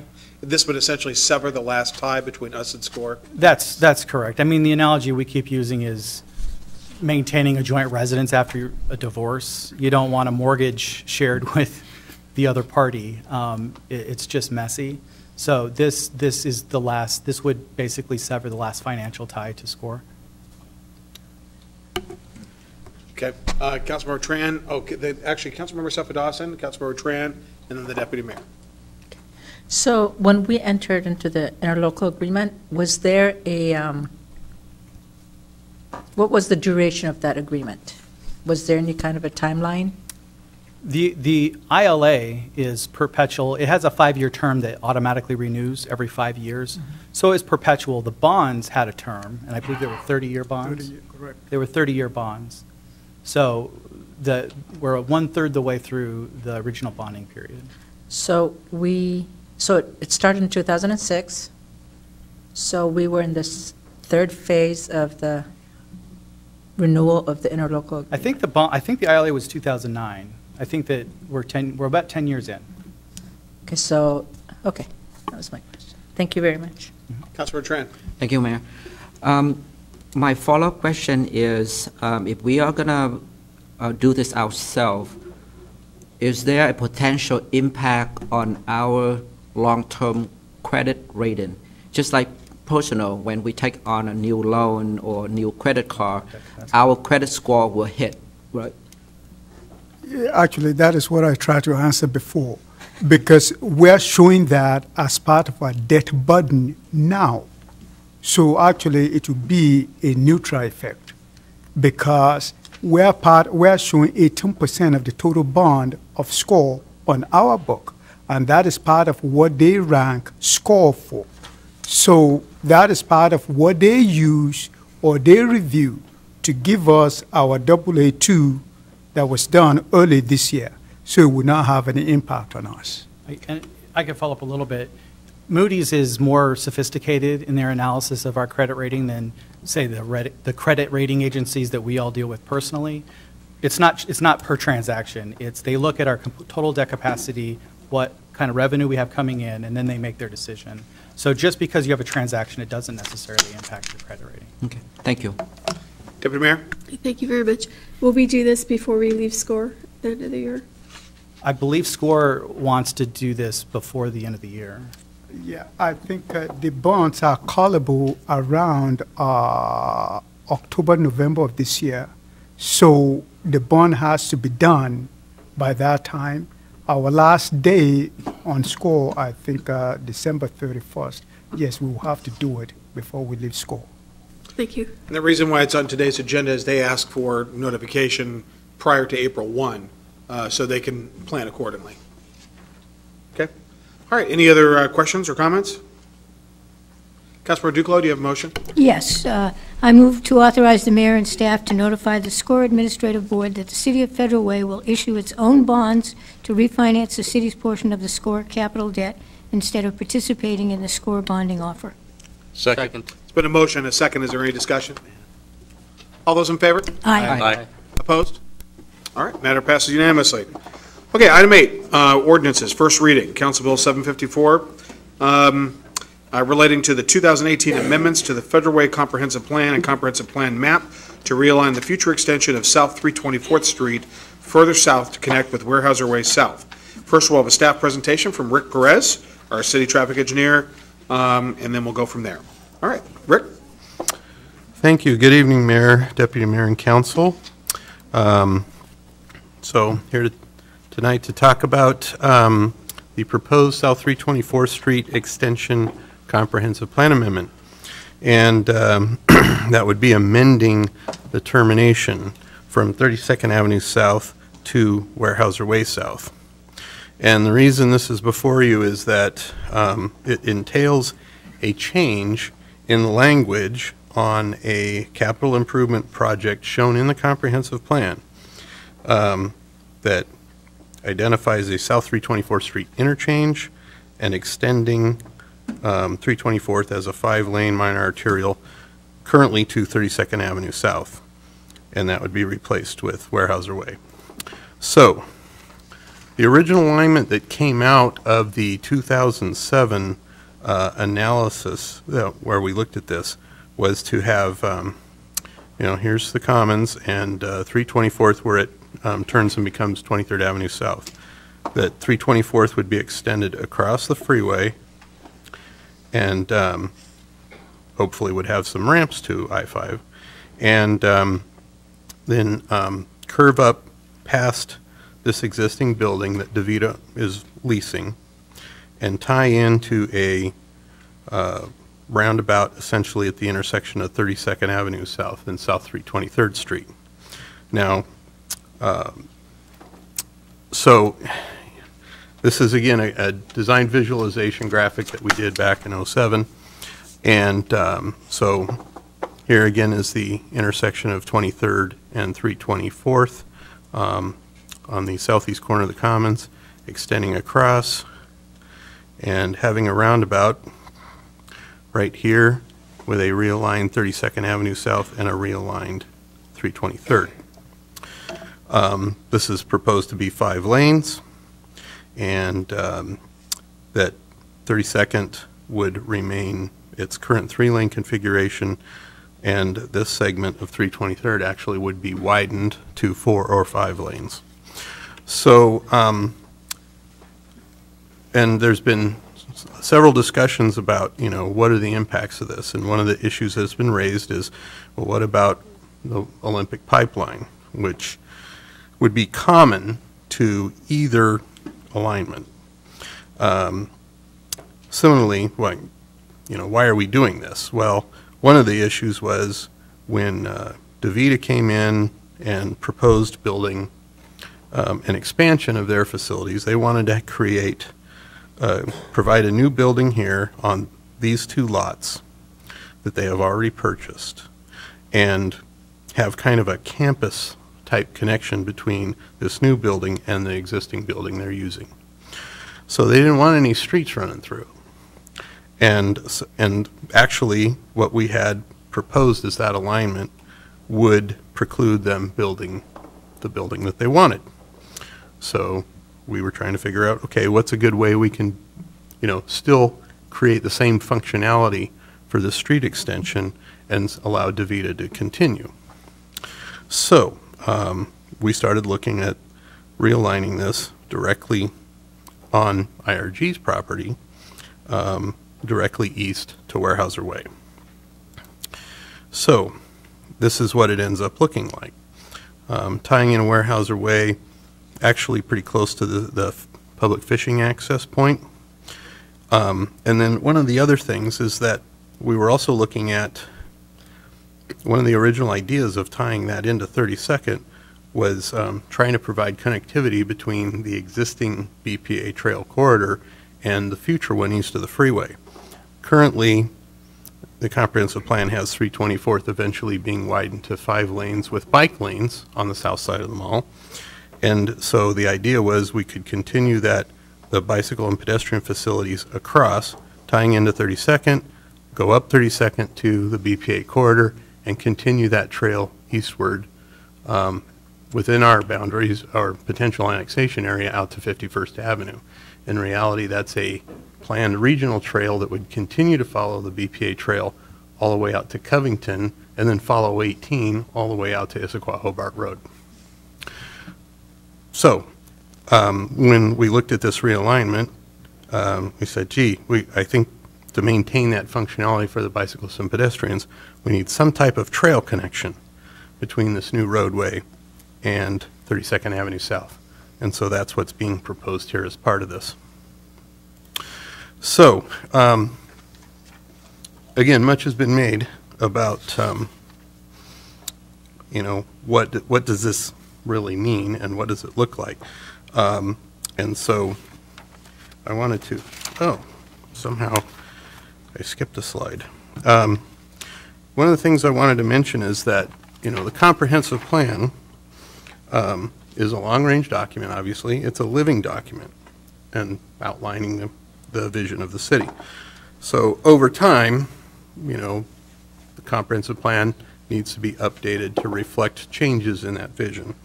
And as new information and new economic opportunities in particular become available.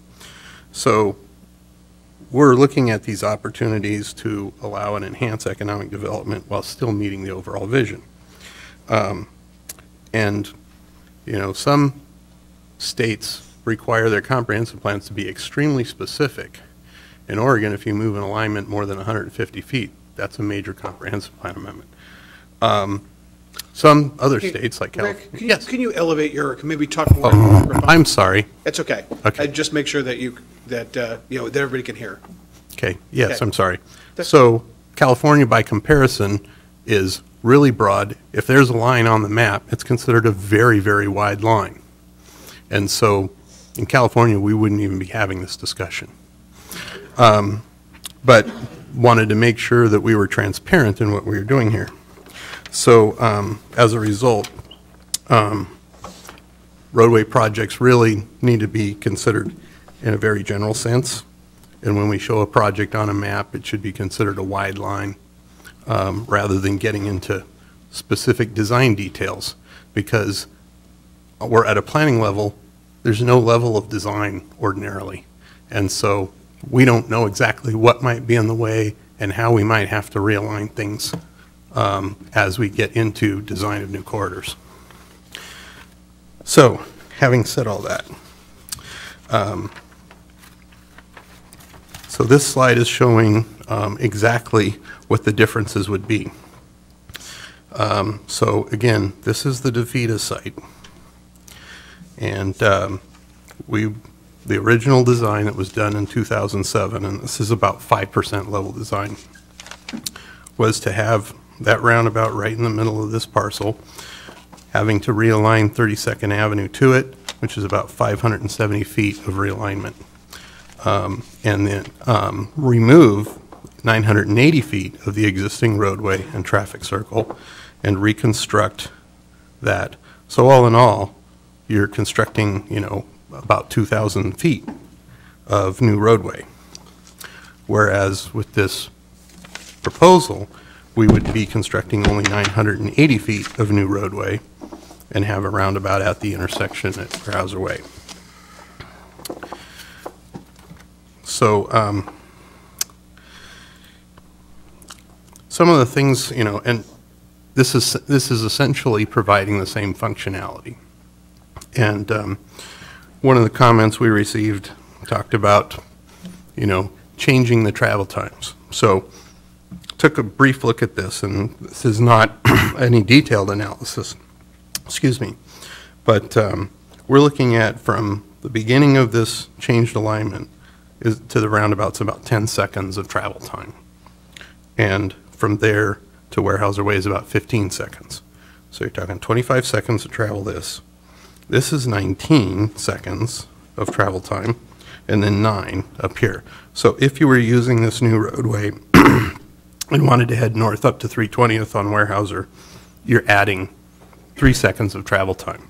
Conversely, if you wanted to head south, you're reducing that by, let's see, 25, 34, minus 19, 15 seconds. Excuse me. One of the suggestions that was made was, well, that is making this much more circuitous. And we're talking about currently, with the posted speed limit out here, 20 seconds of travel time here, 9 seconds here, and 19 seconds here, as opposed to 22 seconds here. So you're talking about 48 versus 22 seconds. And that, the last forecast we did on this was for 1,000 vehicles per day, which is not terribly significant in the grand scheme of things here. So, you know, the difference in functionality here is not that significant, and you know, probably would not alter, you know, how much, which way people go significantly in any way at all. You could lose more travel time than that at any one traffic signal. So, with all that, some of the other, excuse me, Some of the other comments was about, in addition to the Olympic pipeline, was there are other pipelines that would be traversed. And one of them is in the roadway of Weyerhaeuser Way. So technically, we wouldn't be changing any of that. There's also a high-pressure gas line running north-south through the site, but we'd be traversing that in either case. So there's really not that much difference between the two alignments in terms of how we have to deal with pipelines. Now, we deal with pipelines for roadways all the time anyway. It's really not that big a deal. Another comment that was raised is about wetland impacts. And with this new alignment, yes, there are a couple of wetland impacts to deal with. This is from the consultant for IRG that mapped out these wetlands here, which were mapped previously, but not this exactly.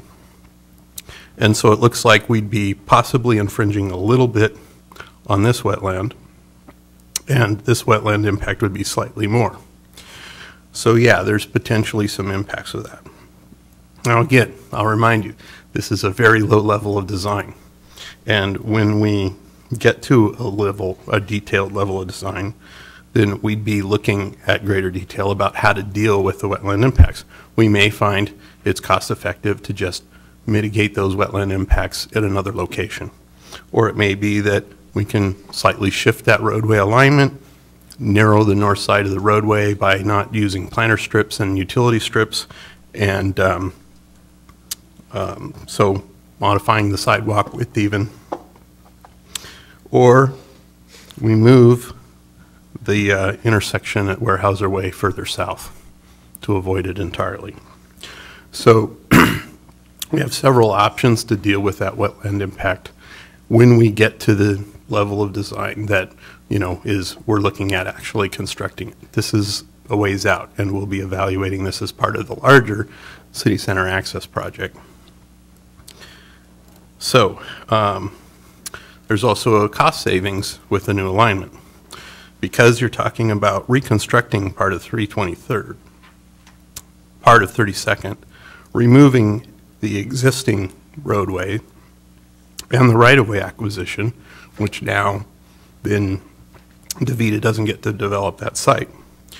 All that would cost estimated $12 million. The proposed alignment would cost about $4 million to construct. So, and that's just showing the difference in the alignment. So the overall project cost would, using the same estimates, would drop the total project cost from $135 million to $127 million. So the options before us are to adopt the mayor's recommendation as contained in the draft adoption ordinance, adopt the mayor's recommendation as modified by council, do not adopt the mayor's recommendation, or refer the amendment back to Planning Commission for further proceedings. And, of course, the recommended option is option 1. Happy to answer any questions, yes. Before we get into questions, Tim Johnson, our Economic Development Director, can you come up here as well? I'd like to, this was generated out of a as Rick had mentioned, this was generated out of an economic development process. So what I would ask Tim Johnson to come up and talk about the economic development piece of this and how this was generated. Was the genesis of this? What I'd like you to do is go back to one of the maps. Yeah, okay. Would that one work, or? That'll work. Okay. We started in 2015. Started in November with the promise of a discussion of a company that was interested in bringing nearly 400,000 square feet of office space and corresponding large number of quality jobs to our community. So we got to know more about what was going on and the competition in which we faced. I believe it was December 19th I was informed by the company that they needed all of the information pertinent to all of the details related to the planning and our responsibilities to get to permitting and what that time horizon would look like. At that point, they informed me that the Chief Executive Officer, President, CFO needed that information sometime shortly after Christmas. So myself and Margaret Clark gave up our Christmas Eve to put together all of the information because we recognized that this was a Fortune 500 company, that it was creating quality jobs, and it was going to have a tremendous positive economic impact on our community related to multipliers, increasing our tax base, and quality jobs that will help diversify and sustain our economy, and more importantly, understanding more about the decision of their site location was predicated on some of the public policy discussions that you were looking for. One was to help achieve backfilling the former Weyerhaeuser campus with quality office jobs. Those that did not create or generate issues associated with truck traffic from warehouse distribution and logistics. And those that created a time horizon for quality jobs, and those that subsequently actually enhanced your public policy related to the university initiative, whereby after all the research that had been done on that, identified the fact that both Highline and the University of Washington identified that they would be providing undergraduate, graduate, and certificate programs in accounting and finance. All of this started aligning up correctly. Our work on that Christmas Eve proved fruitful, as apparently we were the one and only city that had provided the information within the time frame that the company had asked for. I want you to know that that came at great personal loss to me, and we did this because I heard the council loud and clear on October of 2014 when you went to work to provide funding for King County and the Health and Human Services for those 13,000 some odd single parents and the children who would have had to gone someplace else other than our facility to get services. So we knew that we needed to get a company in here, or a series of companies in here, that could backfill for the loss of the Weyerhaeuser Corporation and its thousands of jobs when it was at its height, and an ability to provide new opportunities for those parents and their families to have family wage earning income jobs with great benefits and retirement. So we took it seriously. We didn't shrug it off and say, well, it's Christmas, it's New Year's, too bad, you have to wait. We went after it. Now, fast forward to 2019, and we've been working on this with a company, DaVita Healthcare. And in this, I just want to identify a couple things that maybe Rick had gone over, was that they had acquired both properties on both sides of the proposed street, here and then in here. So the concept between where they have their existing building over here, this, and then this property, were to create a campus environment. They haven't asked for any incentives. I've only asked for one thing and one thing only: good customer service. And that's what we've tried to provide. And they asked the question whether we could move the road to accommodate their campus focus as they build out over the next several years.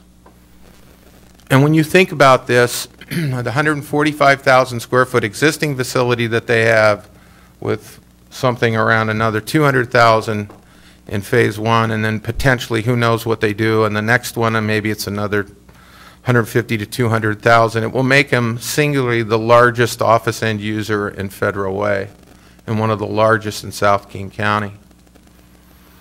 So we've taken this very seriously, and in this context, the economic elements are pretty significant in the context of this. This is one of two administrative offices for accounting and taxation that they have in the country. The other one is on the East Coast. Obviously, we're out here on the West Coast. They are globally focused. And a key component, again, is public policy related to the light rail. Their team members will fly into SeaTac, get off, get on the light rail, come down here, catch a quick shuttle over to their offices under the campus, and they go to work, and vice versa, turn around and go back the same way they came. So it makes for quite a logical decision on their part to be here, and one that we hope acts as a multiplier for other Fortune 500 firms to locate here on the campus. And we're starting to see that. And you witnessed it a year ago, October, with State Farm Insurance. State Farm was very much aware of DaVita's decision to look at this property. And because of that, they too wanted to see Federal Way up close and personal. So we have other companies that are looking because they're interested in what another Fortune 500, meaning DaVita, is doing here. So all things being equal, I think we're headed the right direction. And the discussion on this was predicated simply on their request as it related to shifting where that road goes so it didn't go through their campus. And that's how we got here. Okay, that concludes staff presentation. Now we'll open it up for questions. Councilmember Duclos first. What's the timeline for the whole thing? Tim? Yep.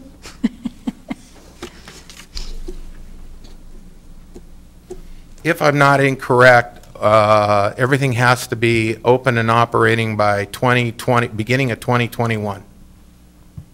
That's pretty good.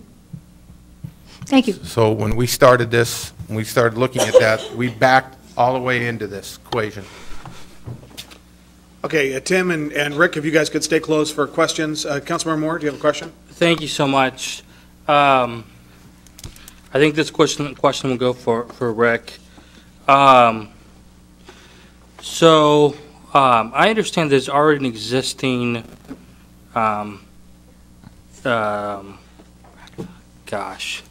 Roundabout. Thank you. Traffic circles in that vicinity. That's correct. Of the new one.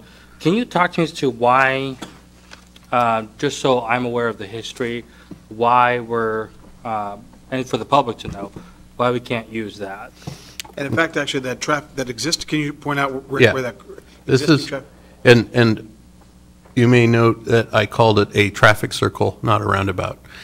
It does not meet current standards for what a roundabout should look like. In particular, this approach is a straight shot. To make a roundabout work, you need deflection.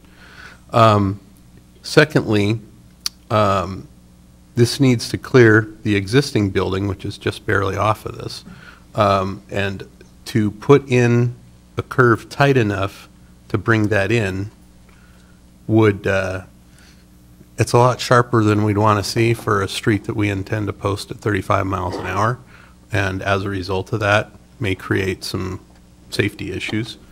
Finally, even if you did that, you're still making the site, dividing the site with a street that DaVita fought fiercely to not have to deal with.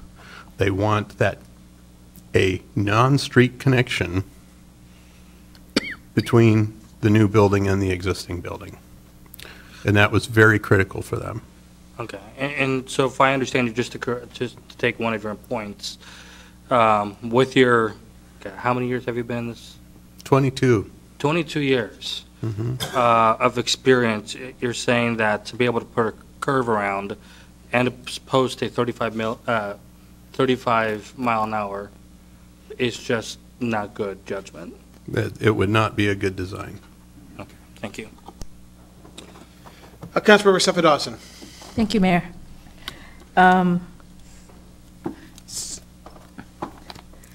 don't know who to ask first. Okay, Rick. Yes. So if I were to work at DaVita and come down the new 324th, how would I go about doing that? Okay.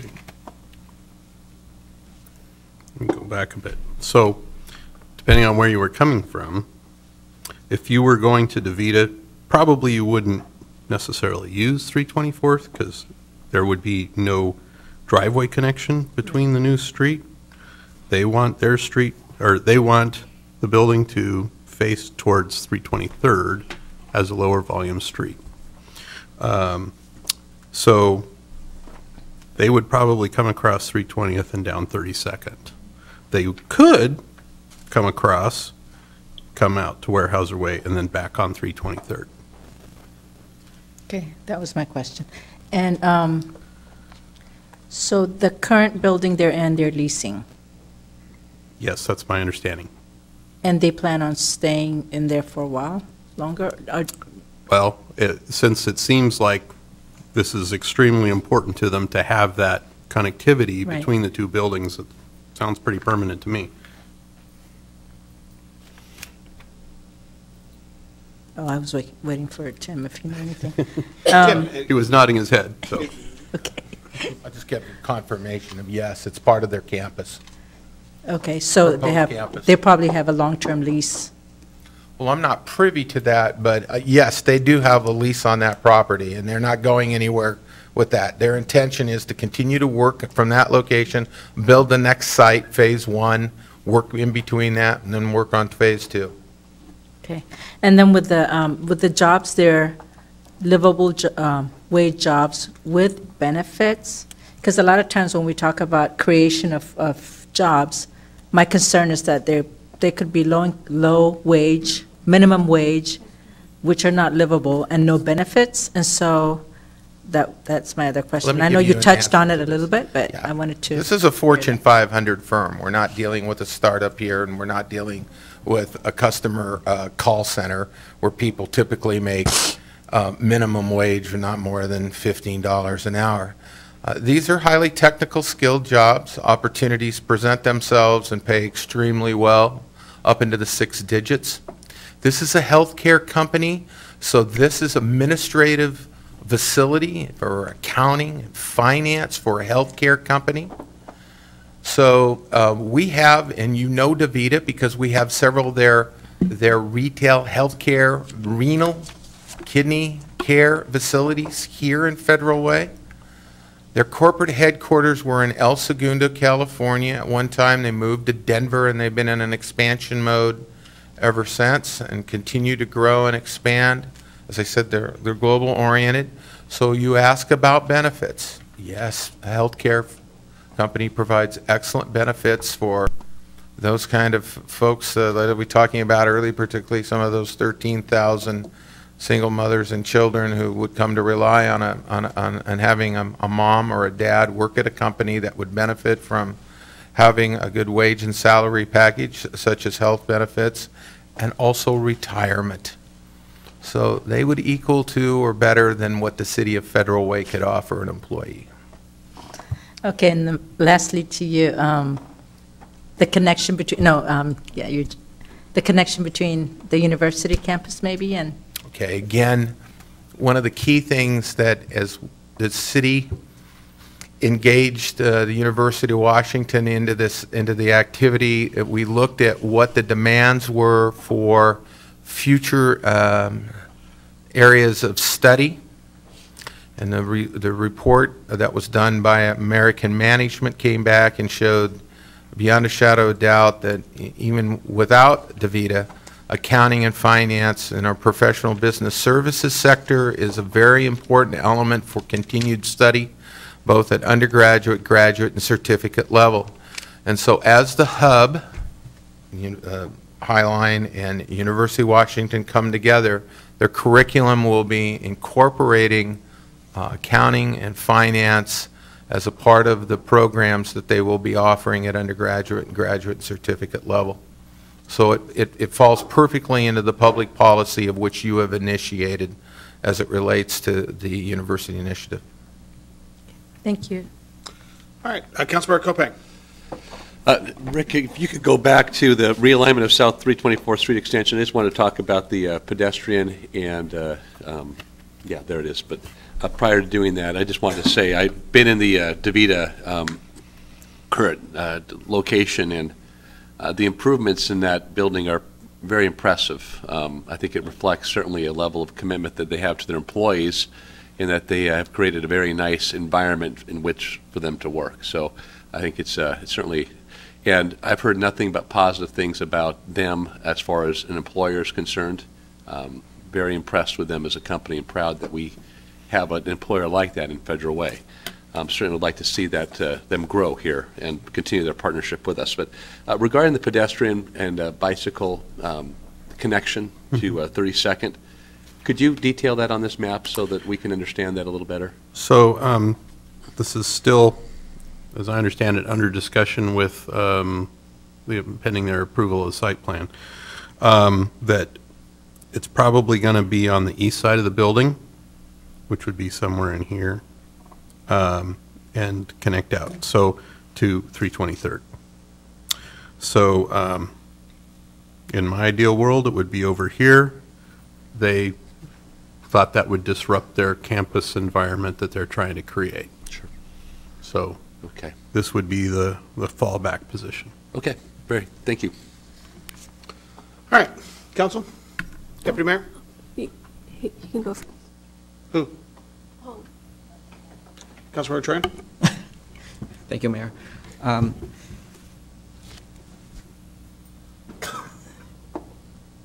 There's no question in my mind that DeVita is a good company, and I'm so glad that they decided that they wanted to, have presence in our city. And I wish we can have more companies like them. What I don't understand, and hopefully both of you can help me to understand this, and that is, years ago, when they decided to buy or lease this property, they knew at that time that there's a street will go right in between the two buildings. Why did they make that decision to buy or lease the property, and then years later coming back and ask us to make a change to accommodate their business need? Host of different varieties on that question can be answered. First of all, I'm still perplexed, understanding where I was in 2015, why IRG, who subsequently bought the Weyerhaeuser campus, did not come to DeVita and make DeVita the first opening salvo for the first company to locate on the campus. What I can tell you is that I know that DeVita and Weyerhaeuser had begun discussions, and then when the sale of the property from Weyerhaeuser to IRG took place, it didn't seem like it was picked up. So there probably was this delay that occurred that we were unaware of. We're not a party to that discussion.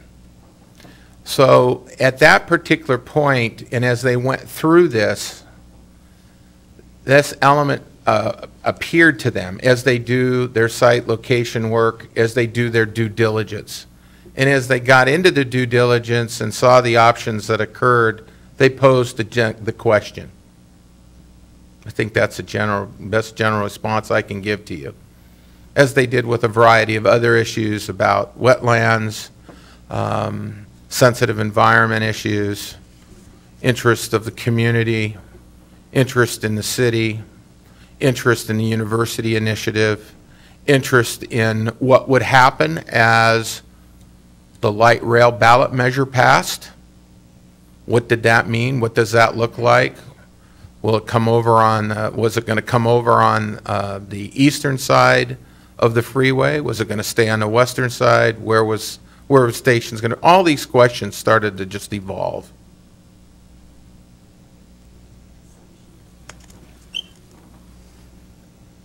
Any other questions? Okay. Deputy Mayor Hondo. Thank you. Since we're talking about jobs, will they be hiring new people or bringing people from their present location? Both. Both. I don't know what the breakdown will be yet. There's obviously a series of different expansions that will occur, but this company is in an extensive expansion mode.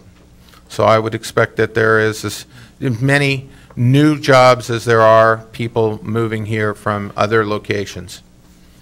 Some of it requires, based upon the skill sets of the people that they hire, who they move up in promotion, and who people move in, and then new skill sets that require people to come in from the outside.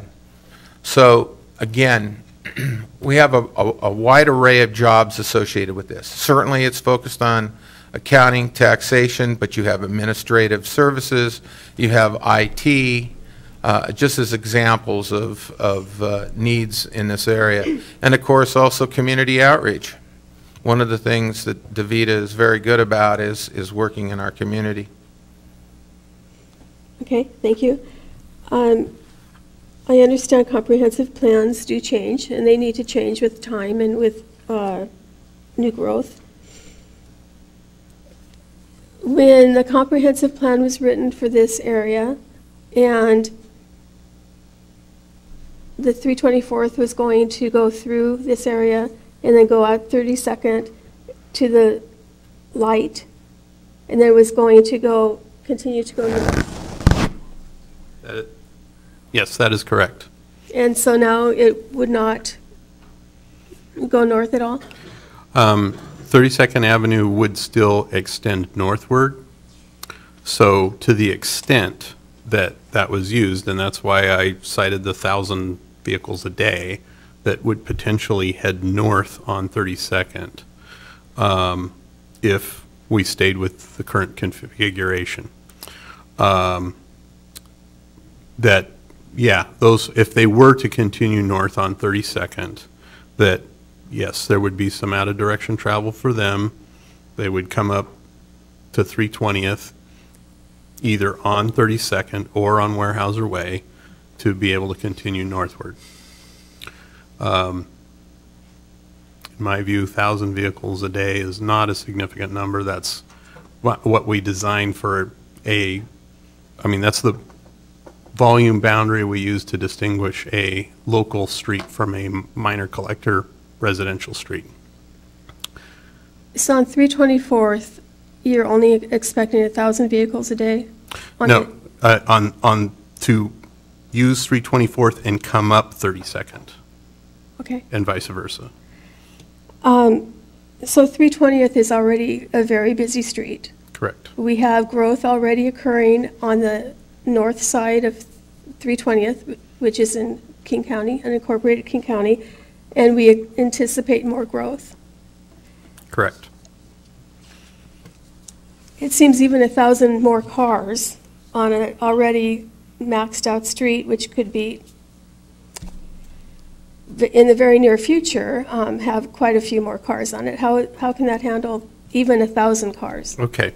So the capacity constraints on 320th are a function of the intersections, not a function of, you know, do we have 5 lanes or 6 lanes or, you know, 8 lanes. The constraint, the biggest constraint on 320th right now is at 23rd Avenue South. And because that's constrained, that backs up into 25th, which then backs up into I-5 southbound off-ramp, which then, and this is the reason why we've got the state's attention on city center access, backs up onto the main line of I-5, which is a big safety issue to them. So east of the freeway, the only real capacity constraint right now is Military Road. We expect that to be the situation for some time in the future, either until King County or we annex the area and we widen Military Road to 5 lanes and then do whatever we need to do at the intersection, which was probably be somewhat larger than what's there now. And that's the reason why we also show in the comprehensive plan the extension of 32nd Avenue North from 320th all the way up to Military Road, is to help create more than one route, take a little bit of pressure off of Military Road. But the segment between 32nd and Weyerhaeuser Way is not a huge capacity constraint. You'll note that we have a 3rd lane eastbound And that's because there is planned to be a third lane westbound when the property on the north side of 320th develops. So that will be, it's kind of a who ends up building it will depend on who wants it the most at the time. Do they want to develop? Right now that property is owned by the fire district. They're planning on developing a fire training center there. I don't know what their time frame is on that at this point in time. But that is the current plan for that hopefully they'd end up building that rather than us. And but even without that, 32nd Avenue is not a huge capacity constraint, nor is Weyerhaeuser Way. So with Weyerhaeuser Way, with the development that IRG is planning and hoping to achieve, this would put more vehicles on Weyerhaeuser Way. Mm-hmm. So who is going to build a bigger Weyerhaeuser Way to accommodate this? Well, okay, so I have to speculate a little bit based on what we've seen from their plans. If they build a bunch of warehouses are not... They being IRG? IRG, yes. Right. If they choose to build a bunch of warehouses, the big increase will be in the number of truck trips. And actually, if, we saw what we wanted, which would be more office-oriented, office generates way more traffic than a warehouse does. So, in reality, it would be less overall impact from a capacity perspective. Now, what we're looking at with IRG, if they're going to add that many truck trips, it's primarily an issue of how deep does the roadway surface need to be. That's probably the bigger concern, is they could potentially be replacing all the pavement. And also, south of this segment, widening that out to 3 lanes. At this point, if they move ahead with the warehouse as currently shown in their plans, we probably won't need more than 3 lanes on Weyerhaeuser Way. So, hence the intersection at 320th and Weyerhaeuser is probably going to continue to function well within capacity.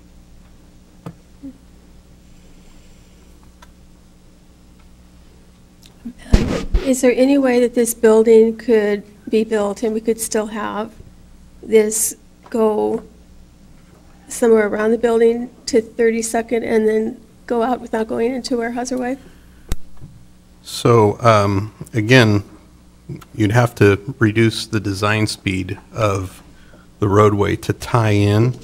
That's one thing. The second thing is DaVita's made it clear that they do not consider it acceptable to divide the new building from their existing building with a street. I understand that. I've been told that multiple times by multiple people. I understand that. What I'm asking is there any way that the building could be located so that we could continue having this connectivity between 324th and 32nd going north? Because we need north and south roads. We desperately need north and south roads. Great. So again, that would require essentially turning this roadway on a dime to miss the building, and that may work for a local street. It doesn't work for an arterial. You'd end up with about a curve posted at 15 or 20 miles an hour, and probably a lot of run off the road collisions. It would still cost $7 or $8 million more. Yes. Okay. Deputy Mayor, do you have any more questions? Not at this time. All right. Councilmember Duclos? I just have one question. Does DaVita know who's going to be their neighbor? I would presume so. And they'll accept that truck traffic then, huh? They do want some shielding from it, and so how that plays out remains to be seen. A big wall? It could be. Council, any other questions? Councilmember Sefadowson. Yeah. So 324th is going to dump into Weyerhaeuser Way. So all that traffic, I mean, it seems like it's inevitable that Weyerhaeuser Way has to either be widened, right? And so what's the plan, what's the traffic plan for, or mitigation for Weyerhaeuser Way? Okay, so again, we're looking at this, not, you know, this would be part of the overall city center access project. So I'm basing what I'm telling you on the analysis that we did 10 years ago. And, you know, we're in the process of updating that. The biggest challenge has been getting DOT to say, yeah, I guess you really can't widen 320th to address the congestion there. And then we're finally getting to the point of saying, okay, let's look at interchange options to address the problem. So we haven't got that far with what, you know, having a new traffic forecast would look like. But based on the work that was done previously, Weyerhaeuser Way would not need more than 3 lanes. And right now, it's 3 lanes from this point here up to 320th. So it should continue to function within capacity, and with frontage improvements from IRG, we would continue that 3-lane cross-section all the way down to 336th Street. Okay. And have we started conversation with Metro for public transportation? So, yeah, and that's been a challenge, because right now, let's see, I'm wondering if I have a good enough map for this. Let me back up. Okay, yeah, this will work. So, right now, the only route that comes across here is 181, which is heavily used and is planned at some point in the future to become a rapid ride line. So with rapid ride, they're not going to be too interested in having diversions from the existing route. It's intended to be, you know, as straight as possible and as frequent as possible. So they're probably not going to be interested in diverting to pick up DeVita. Now, they also plan in their current plan, with no time frame other than saying, well, this is what we want to see by 2040. So it's essentially similar to our comprehensive plan. Can't guarantee everything is going to be built out like that by 2040, but this is what we're aiming at. That they would be looking at having new routes that would serve the eastern part of Federal Way and the potential annexation area. So there's a potential that we could have one of those come off of 320th, or maybe even come across 324th, and pick up that loop in order to, especially if, hey, there's a good employment base, we really need to come down here and pick those folks up. They're probably going to be interested in doing that. It's just not going to be with the current route that's out there now. Okay. And one last question, to support what Councilmember Duclos said about knowing their neighbors. Are they communicating with the residents and the people around around what they're building, what they're doing? They meaning DeVita? DeVita. Okay. Yeah, Tim may know more about that than me. So they've had a meeting with the Save Weyerhaeuser folks, and we'd have to ask them about what the outcome was, but they seem to be in alignment with what the community wanted in terms of office development and not the obtrusive nature of truck traffic as a function of their operations. Thank you. Okay. Councilmember Moore? Thank you so much. Rick, as I potentially understand, we didn't realize this project was going to originally cost $7 million less. So what was your process and how did you realize, oh my goodness, this is actually going to cost 7 point something, if I'm not mistaken, $1 million less? So actually, it was brought up by the comments we were receiving about the alignments and the suggestion that this new alignment would cost more. And I think part of that ties in with the idea of, well, if this is what you're doing, tying into this, then yes, it is less to construct this than that. But in reality, when, you know, and I had frankly had forgotten that, okay, yeah, we have this roundabout and it needs to come back to 323rd, but in addition, you know, when you finally get to matching up the alignment, it's still not going to match vertically because of the bank on the curve. And so that's going to come out in a couple hundred feet. And now you're practically at Weyerhaeuser Way. You're also maintaining the same number of lanes through that. So you're going to be widening from 3 to 5 lanes in there. So when I pulled this level of detail up that we had in the files, it was like, oh, the existing alignment goes to Weyerhaeuser Way anyway. We just chose to list it as 32nd Avenue South as the terminus because functionally that's the connection, new connection that you're making. Again, this is a very design detail oriented analysis which isn't necessarily consistent with what you would show in a comprehensive plan. But having looked at it, it's like, oh yeah, we're actually building less roadway with the new alignment than the existing one. Got it. Okay. And you said that that was discovered through a public comment. Correct. Interesting. I guess the other question I have, and I think you mentioned this in your report to us, but I kind of want you to elaborate a little bit more, which is clearly this is going to have environmental negative impacts, correct? Potentially, yeah, those wetlands may be more of an impact than other aspects of this. So how do we, is there a plan to address that? Is there a way to mitigate that? Because obviously, you know, I'm of the opinion that jobs are important, but I also want to do what I can to protect the environment. Okay. First off, if I recall correctly, these are class 3 wetlands, which is about the lowest class we have. So they're not real high value to start with. Secondly, the impacts of this alignment are potentially pretty small.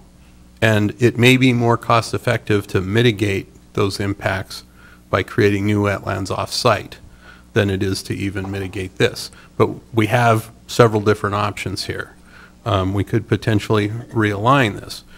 Now, larger issue is how is this going to be evaluated in the future? That will be part of the city center access environmental documentation that we will be conducting by the end of this year is the current plan. Mayor, can I jump in there? Yeah. Just to be very clear, the conversation that we're having is a design level conversation that usually occurs as part of the project phase, which is well after the comp plan. This is when there's actually identified funding to advance it through design. We have that information because of the Center City Access Project for the northern, what I'll call the northern alignment, and we have some of that because of what IRG has submitted as part of their development proposals. That being all said, there's a very large stormwater facility between these two alignments. So there's potential impacts to wetlands in both the current alignment and the proposed alignment. The scale of them we've looked at and identified that they're manageable within the scope of the project through the measures Rick's talked about, whether it's mitigation, whether it's avoidance, whether it's one of the other things. But there's a whole permitting process that we go through with the Army Corps associated with that. And that is in fair play with both of these alignments. We won't have more detailed information about the way we are handling that and what the extent of the impacts for either of these two alignments until we actually start the design phase. But just to be very clear, we are not picking an alignment that may have an impact over an alignment that doesn't. At this level, we don't have that design information, nor is that part of a comp plan process. A comp plan process is the equivalent to a Sharpie line on a plan, which we are obviously well past for this on both of these alignments. But there's the potential impacts from both alignments on this to wetlands that we will need to mitigate as part of the project, and that has been included in the project analysis for the comprehensive plan. All right, thank you. Rick, anything else? I had nothing else. Councilmember Copang? Just, Tim, could you come back up? And Rick, if you could stay there too. I just want to make sure, we're looking at a savings for this alignment of between $7 and $8 million, right? That is correct. Okay. And as far as jobs are concerned, I've heard there's about 500 existing jobs at the DeVita location now. And I've heard another 500 for a total of 1,000, but I've also heard that there could potentially be another 500 on top of that for a total of 1,500. Is that inaccurate? So in this first expansion, we're looking at anywhere from additional 800 to 1,000 jobs. An additional 800 to 1,000. 800 to 1,000 So a jobs. total of 1,500. Could be at the top end. Again, 13 to 1,500. Okay. Excluding the second phase. And then the second phase could... Don't know yet. Who knows? But that could add additional jobs. Correct. But again, this is... What would the effect, in your estimation, as an economic development professional be if we just decided that we wanted to stay with the alignment that we currently have? I don't What follow do you your think? question. What do you think the impact would be on the city of Federal Way if we stayed with the alignment that we currently have and continued to bisect the DeVita property with a road and a roundabout? Well, they won't build. They won't build. Right. We understand that. But do you think that would have a lasting impact potentially on other companies looking at relocating to Federal Way? Well, I talked to you earlier tonight about the multiplier effect. And one of the key issues is the image that is created when you lose a Fortune 500 headquarters like we did with Weyerhaeuser. And now we have a Fortune 500 that's willing to bring a large administrative office development to us and create a campus here, a smaller campus, obviously, smaller footprint. What kind of image does that create moving forward? What does it leverage? And quite honestly, you know, having done major developments in my career, some of which I've shown to the mayor in trips that we've taken on new market tax credits. When you look at some of the things, whether it's reuse of military bases I've been with, you get one of these type of companies, they follow a path with one another. Success breeds success. And I can cite several facilities across, several areas across the United States where that has occurred, because they like the cluster to one another, because in some cases it starts to create a direction of bringing labor force together, capital investment starts to come to the area, technology starts to rotate in. There's a whole culmination of things that occur. And so if we don't think that through, that may be a shortcoming in our decision. Basically creating synergies, or that we would create the opportunity for synergies with other major companies. That's fair. I think, and this would certainly be in alignment with the council's first and second goals, which were to create a sustainable revenue stream and create jobs through economic development. So, okay, thank you, Tim. Okay, we've got public comment. Before we move on, council, any more questions of our staff before we move on to public comment on this issue? All right, with regard to 8A, we've got Arthur Ritchie for 5 minutes, Diana Noble-Gulliford, Richard Pearson, Alex Costin, and Suzanne Vargo.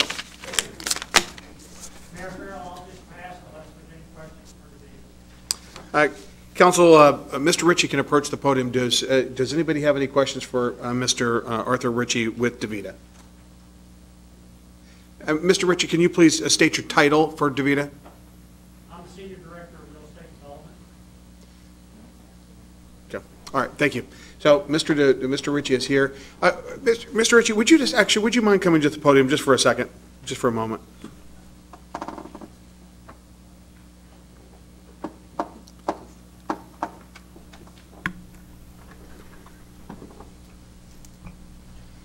Mr. Ritchie, would you? We've got your, we've got your pink sheet here.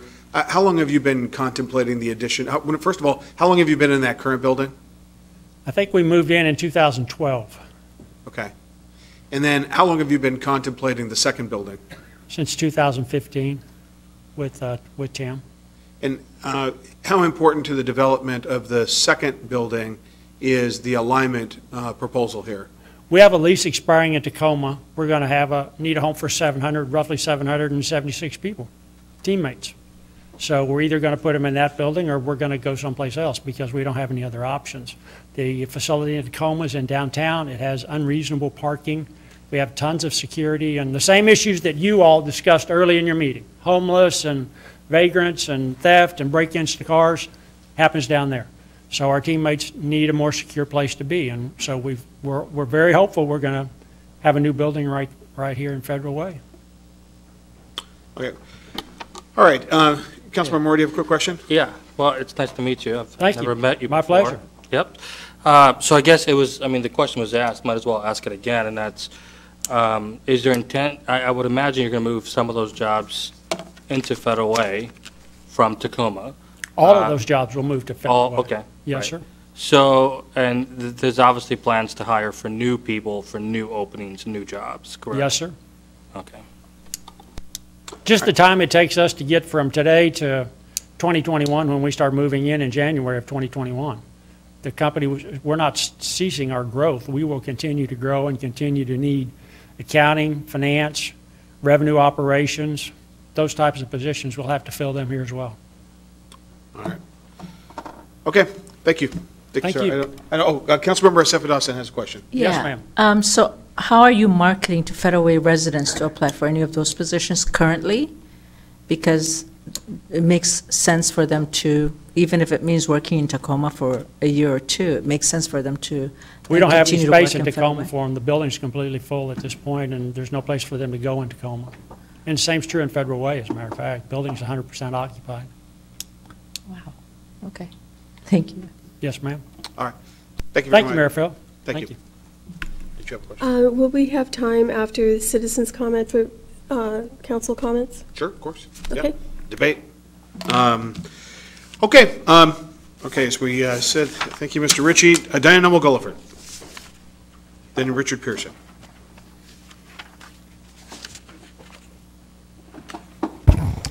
Good evening, Mayor and Council. My name is Diana Noble-Gulliford.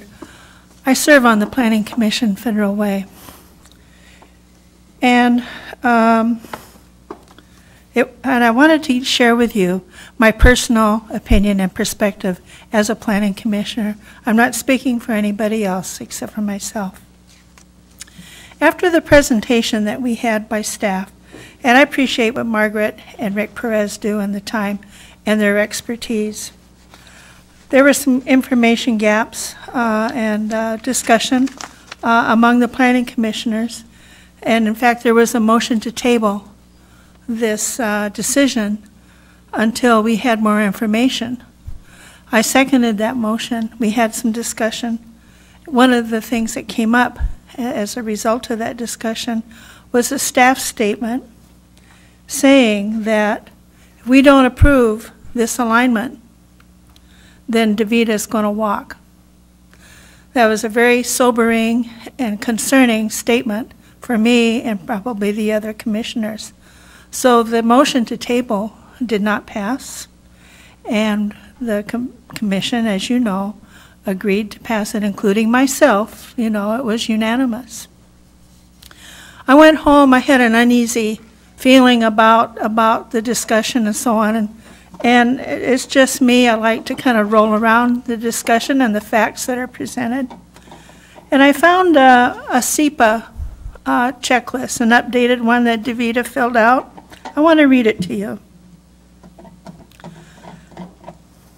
It's 8D. Will the proposal require any new improvements to existing roads, streets, pedestrian, bicycle, or state transportation facilities, not including driveways, if so generally describe or indicate whether public or private? Now this to me as a planning commissioner would indicate that they're going to want the realignment of 324th as being presented before you tonight. Their response is right-of-way dedication of 9 feet along the property frontages, on 32nd Avenue South and South 323rd Street will be made to the City of Federal Way. The existing roundabout will be modified to accommodate adequate sight distance and pedestrian crossings at the north. And it goes on, a 20-foot pedestrian path easement located along the east property line of the southern lot will be used for future pedestrian connectivity. My talk is not against DaVita. You know I value those kind of jobs, and I'd like to see many more come to Federal Way. This is for a full disclosure on the aggregate financial and environmental impact that the 324th extension and related developments will have on the city. I'm requesting that council send this action back to the Planning Commission. This may be the last opportunity that the council will have to review and adopt policies that will be applied to the former Weyerhaeuser property. Thank you. Thank you, Diana. Richard Pearson, and then Alex Costin, and then Suzanne Bargo. I don't know where to start or where to finish. I guess basically, well, let's start out mayor, council, deputy mayor, staff, and citizens.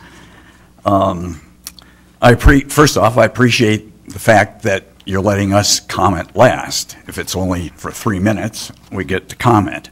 There's plenty here to comment about because we get new information. This has been a real evolving and learning process for me because every time I had an idea or passed it on, and I appreciate some of you on council assisting me, your competent staff has got right on it and come up with new information. In fact, here tonight we see new information being presented that we have not seen until Friday, I guess, when it came on to the website.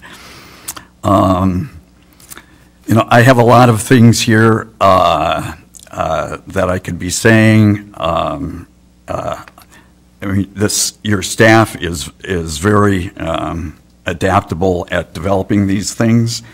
I think if there's one or two things I would focus on, and there's so many notes that I have from what was just released, and I only have like 3 minutes to respond to those things.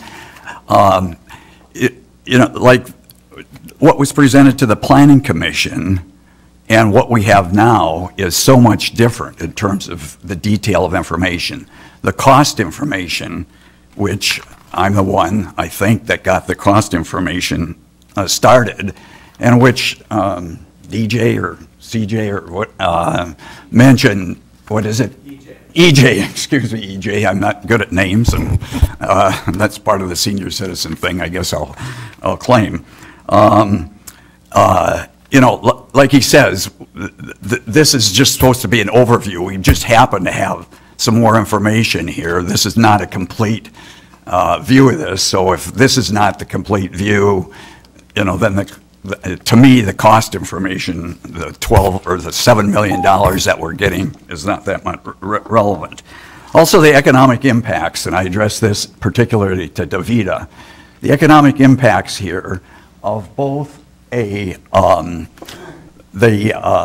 elimination, the annihilation of a 50-foot buffer strip of 100 century-old trees, 100 and 125 foot tall, are part of this, as well as the more environmental pollution and impacts on global warming associated with the extra traffic that we have going here.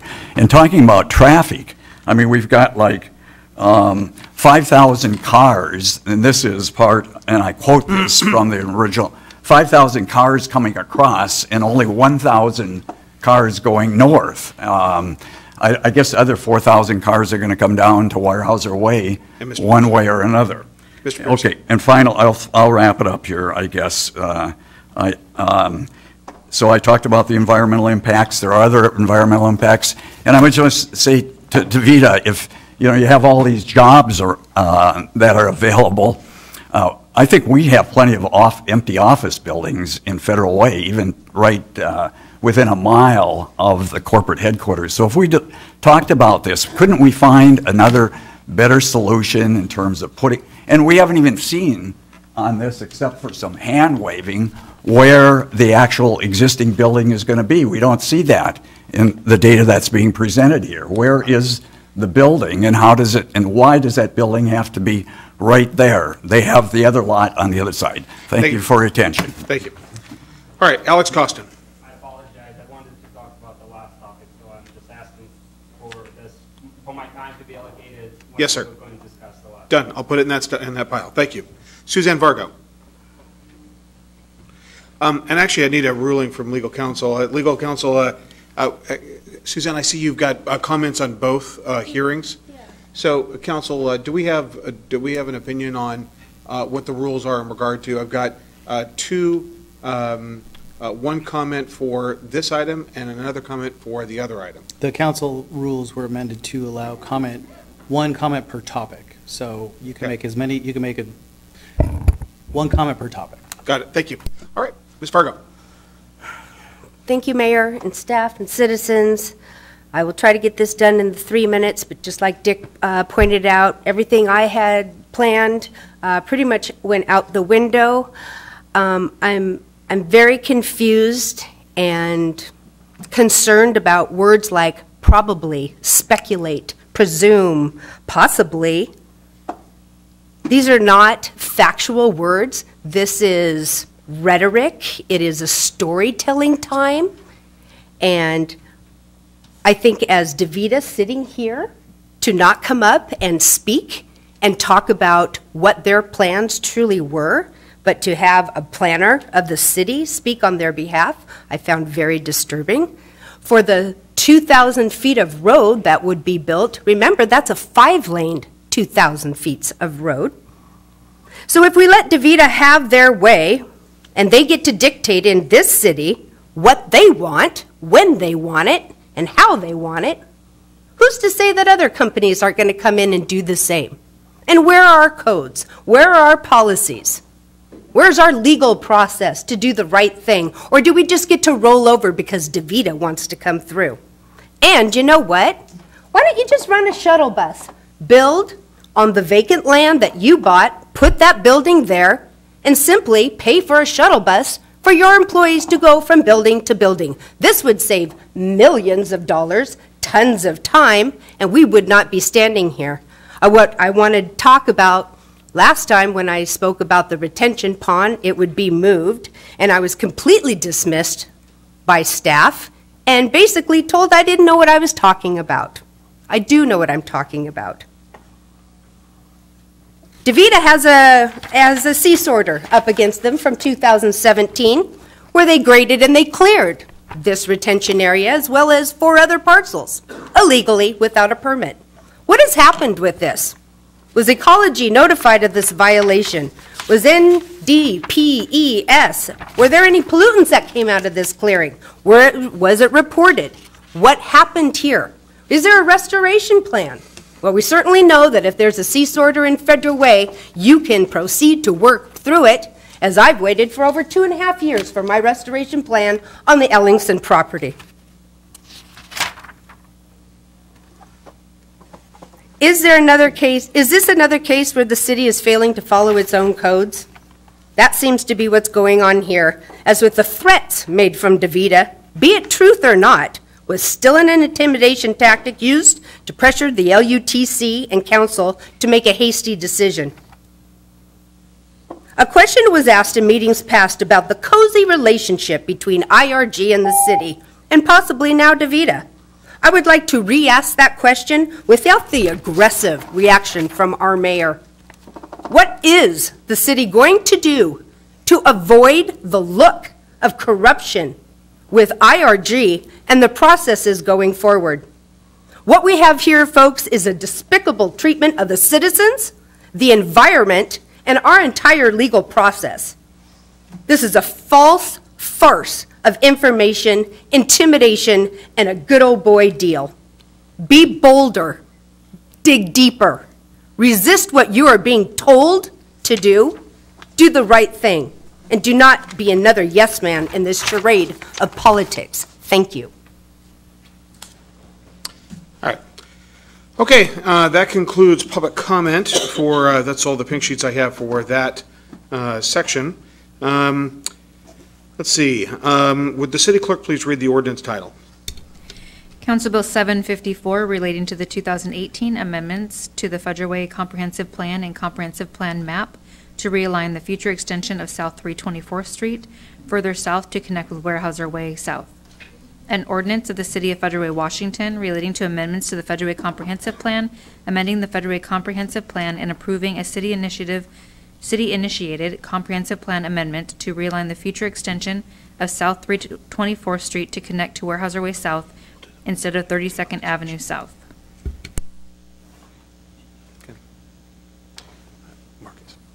All right, Councilmember Copeland, do you have a motion? Yes, I do. I move to forward the proposed ordinance to the April 2nd, 2019 council meeting for second reading and enactment. Is there a second? There's been a motion. Is there a second? Second. Okay, there's been a motion and a second. Is there any discussion? Deputy Mayor Honda. And Councilmember Tran, Councilmember Johnson, Councilmember Sapadowski. Thank you. I feel like I'm in a really bad position here as a council member. We need business in Federal Way, and we need the Weyerhaeuser IRG property full of businesses like DaVita. But I have some concerns about the process that this is undertaken. In March of 2017, the mayor wrote a letter to DaVita saying that this road would be realigned. The process for comprehensive plan amendments is a process, and this is something which that, I said in the letter, which you and I discussed today. Yes. Which I said in the letter. Right? I told you and I talked about this, and now you're going to make it sound like I wrote a letter and just allowed this to happen. You haven't let me finish. It's a misrepresentation. You have not let me finish what I was going to say.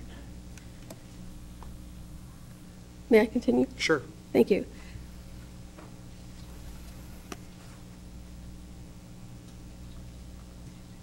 So the process for comprehensive plan adjustments or amendments started in 2017. Council wasn't on, we did not know about that in 2017, but it did start in 2017.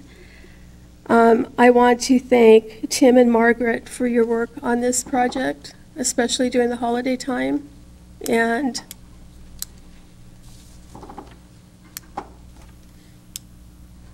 I feel like you gave up a lot for the city.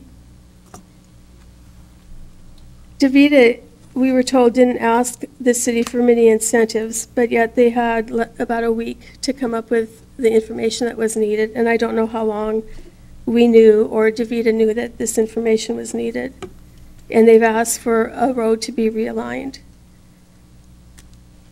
I'm hoping that if other companies are watching this and they're planning to come into Federal Way and hopefully build this kind of business on the IRG property, that we will do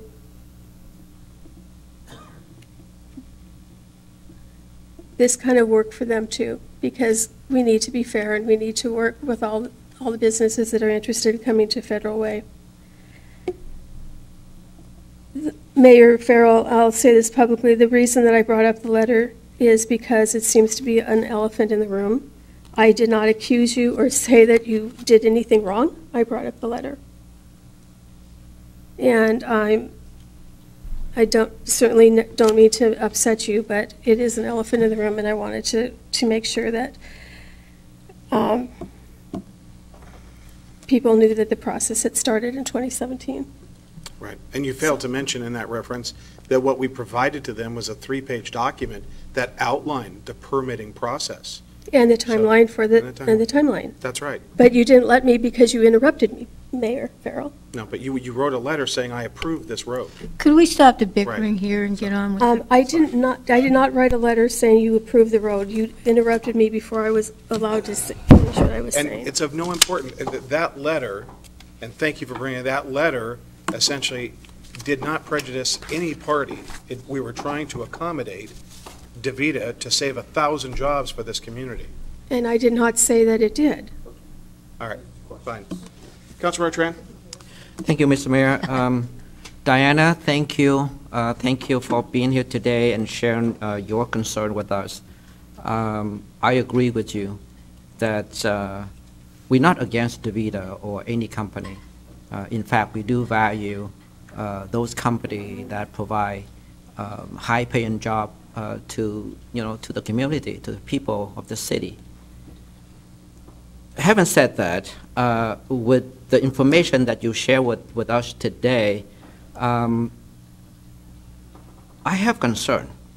And my concern is that as the elected official or appointed commissioners, we should be allowed to make decisions without internal and external pressure. But based on what I heard from you, it appears to me that some of the commissioners were pressured to pass this and move it to LUTC simply because they feel that if they don't do it, then the company will walk. And that's really concerned me. Thank you, Mayor. Thank you. Councilmember Johnson. Thank you, Mr. Mayor. So I did enjoy touring this facility with Mr. Pearson, so thank you for that opportunity. It was a couple hours, but thank you. One of the concerns I had during the Land Use Transportation Committee was just around, I think Councilmember Tran alluded to it, how data-informed and strategic this decision is if the Planning Commission doesn't have all the information. And so now it sounds like we didn't have all the information, and so my request would be that we send this back to the commission. And so for me, I think, I would love to hear more from DaVita. I would have loved for you to speak without being requested to come up to the podium. But I do appreciate all the work that your company is doing in our community. But maybe that's not even your, realm of work because you're in real estate. You know what I mean? So I would love to see someone from DaVita speak to, why this is the most cost-effective way on your part for us as a city to make this decision, because we want to work with you, we want to partner, but we also want to do what's right for our citizens, number one, and that's our first priority. Councilmember Sapadowson. Everything I was going to say was also addressed, and so I do have concern. I don't think we have a complete information, and so I too would I'd like for it to go back to the Planning Commission and bring it back to the council with more information. And so definitely that was what I was going to say. So yeah, and thank you for the presentation. I do appreciate it. But again, it raises more questions as we're talking about it. And I think when we make a decision, we need to be on the same page and understand all the facts and understand how it's going to impact our citizens and also DaVita, over the years. And so that would be also my suggestion. Mr. Mayor? Councilor Duclos? I support that because, we've heard a lot of different things here tonight, and there's a lot of people that are invested in this, and there's a lot of people that are feeling that they're going to be hurt by it. And I think we need to really, really look at the whole situation and see how we can mitigate things or what. But I think we need to take some more time, and I think we need to send it back to committee and even maybe have some more discussions ourselves in exec session or something, or even out here just to find out more about this and how we can try to eliminate maybe some of the problems or roadblocks right now if we get our heads together and start to look at everything and see, maybe some changes can be made that would make it suitable or appropriate for people to be able to want to support it. Both sides. Councilmember Moore? Hi. Thank you, Mr. Mayor. There seems to be concerns with what happened with the Planning Commission. Mr. Mayor, is there someone that can speak to what actually happened? I want to hear from a staff member. Do we have a senior director? Brian Davis, you were at the Planning Commission meeting. What's the question, Councilmember Moore? Just what? Please. I'm sorry. Oh, the question was what occurred at the Planning Commission meeting. Please do not. There was a presentation on this particular issue, and after deliberation, they chose to forward it. Maybe your question is what information was presented? Because based on the discussion so far, there seems to be an implication that staff did not present as much information as should have been presented, which I would disagree with. For a comp plan amendment, we do not provide the detailed analysis that we have given before you for the design level that we've provided you. This has been good information, don't get me wrong, but for a comp plan amendment, which EJ mentioned earlier, is basically a Sharpie on a piece of paper.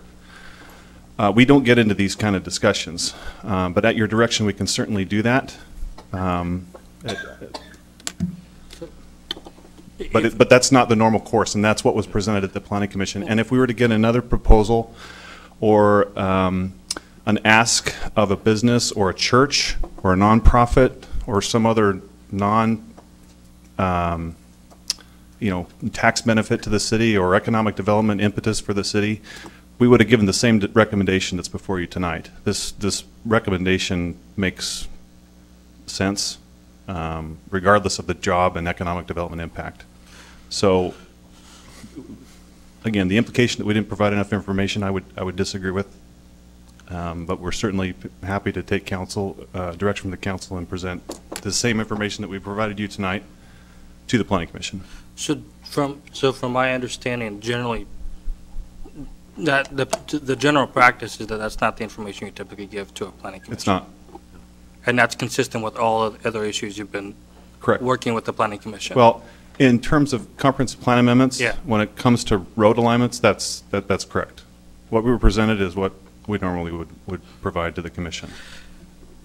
And maybe this question is for Tim Johnson, if I may, Mr. Mayor, call him.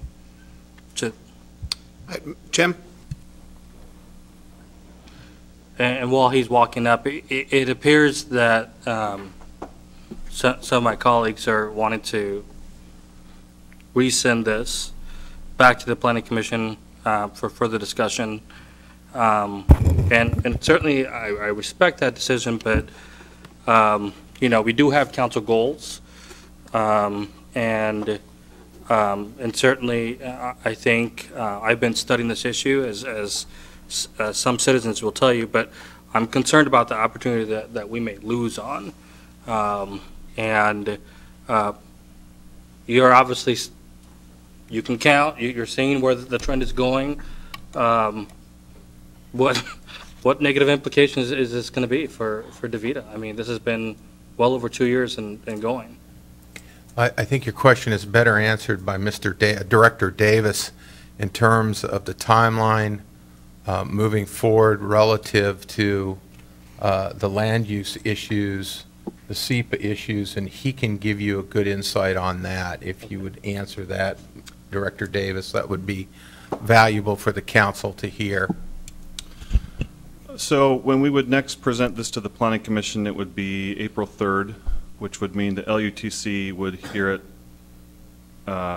May 6th, if I'm not mistaken, and then the council would take it up May 15th. So about 2 months from now is when you would see this again. So it would be a 2-month delay in making a decision, which frankly, I mean, I don't know what more we would present to the Planning Commission beyond what we presented to you. And again, these details, the design, all the technical stuff that Rick mentioned that I don't get into, we're going to present that to a Planning Commission. We just don't talk about that kind of design detail to a Planning Commission. So, I mean, with 2-month delay, is there a potential loss of opportunity, or is that not a fair question? I can't speak to that. Tim, do you know?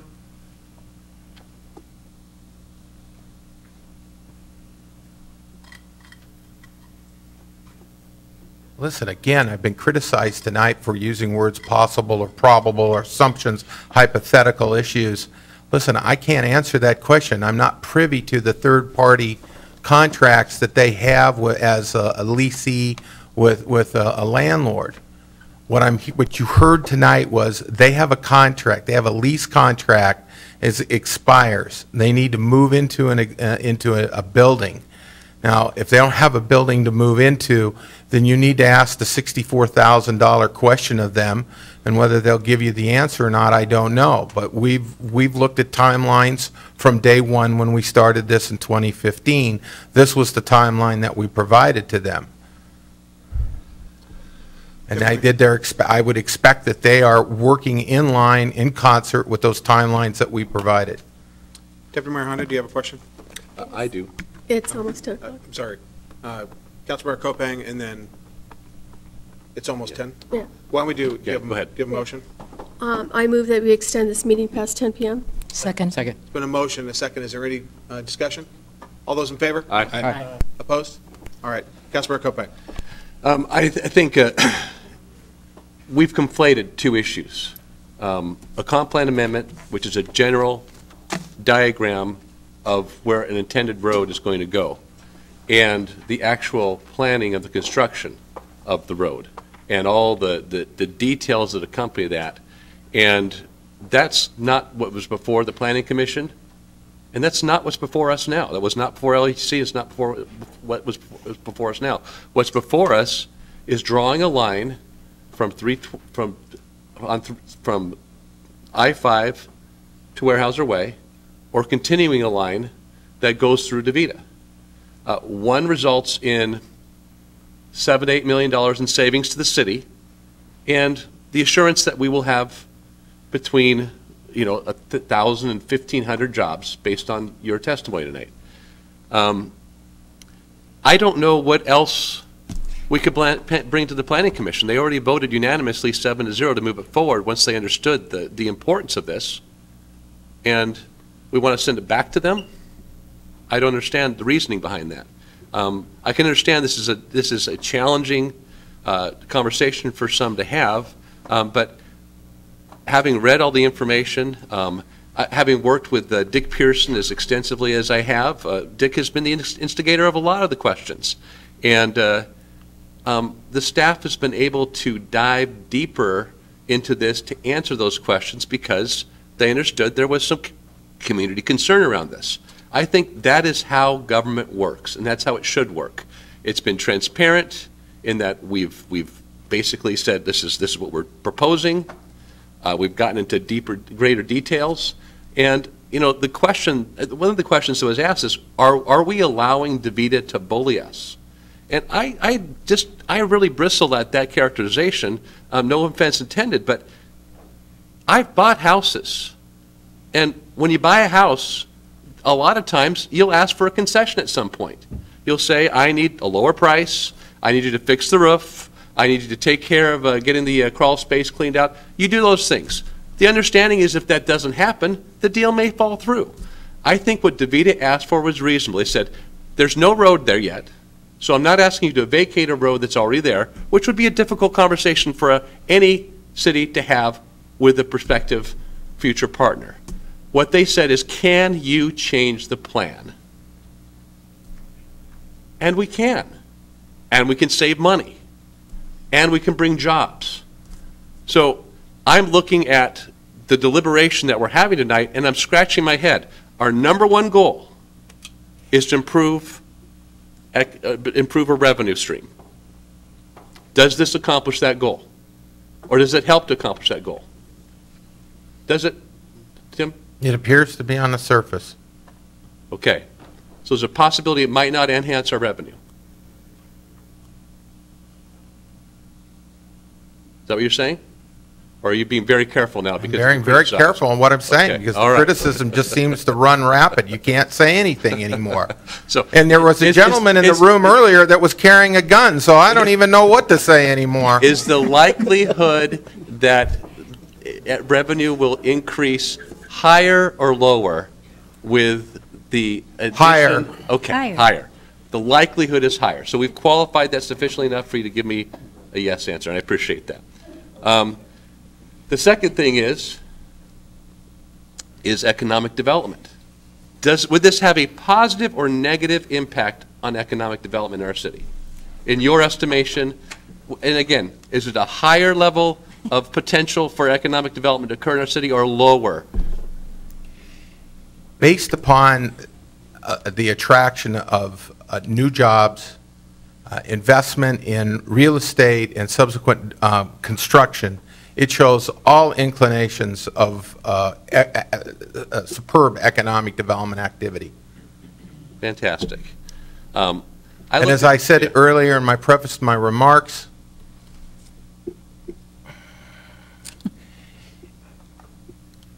it enhances our tax base,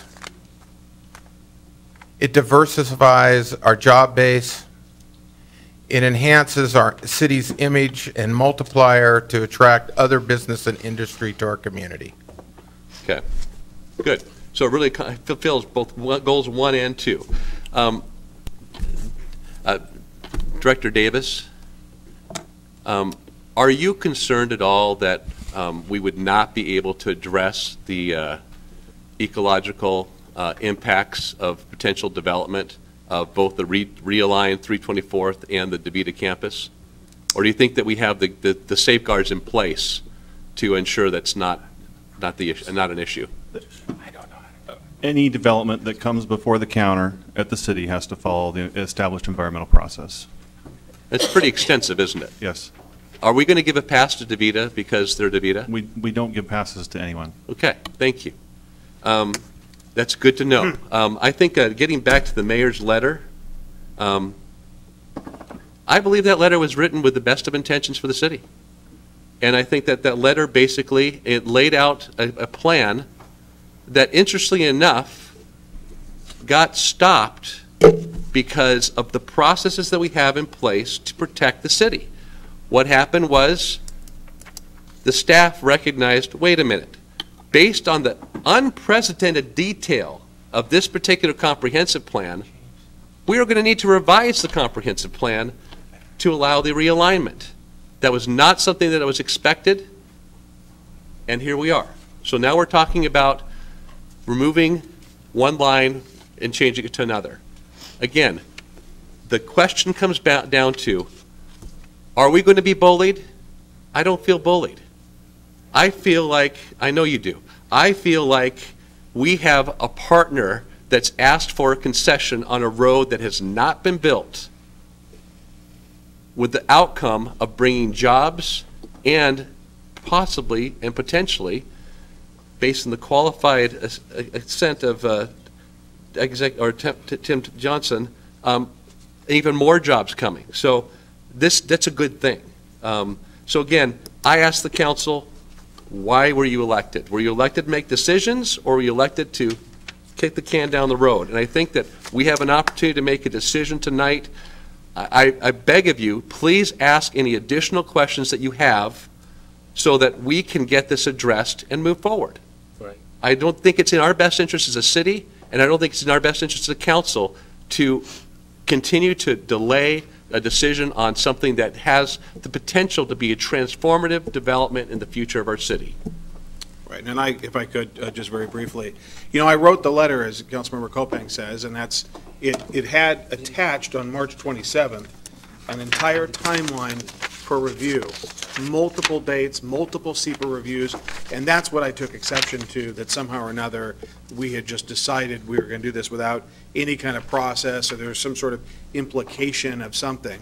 And so that's, as a current member of the Washington State Bar Association, as a career prosecutor, as the elected mayor of the city, I just took exception to any kind of claim that what we were trying to do to try to bring jobs to the city and to help this out was somehow untoward. That's why I reacted, and it's truly unfortunate that that's somehow some sort of, quote, elephant in the room. The elephant in the room is that we're trying to have economic development. That's all I'll say. That's why I had a reaction to it, it's unfortunate, and it's what we referenced in the letter in regard to the process. Process in government is everything. And we didn't skip one beat in any of this process. So I'll say that. Councilmember Johnson, and actually, Councilmember Johnson, Councilmember Tran, Councilmember Moore, and Councilmember Duclos. Councilmember Johnson first. Okay. So I think it's a good discussion we're having, and Councilmember Kopang, you brought up some good points around economic development. I still don't think that we answered the question around delaying 2 months so that we can say with full fidelity as a council that the recommendation that was provided up to land use was fully transparent. How does that affect the timeline, and how does that affect the realignment? It wasn't answered. So that's fine. So I would personally love to see that go back, just to say with full fidelity that the folks that provide recommendations to me as an elected official, I can say they truthfully and honestly and authentically were able to make that decision. If it affects the timeline in a negative way, I would definitely alter that decision, but I haven't heard anything that says that. That's right, Tran. Thank you, Mr. Mayor. I don't think anyone from here is saying no to this request from DaVita. What is important to me is the process, how we got here.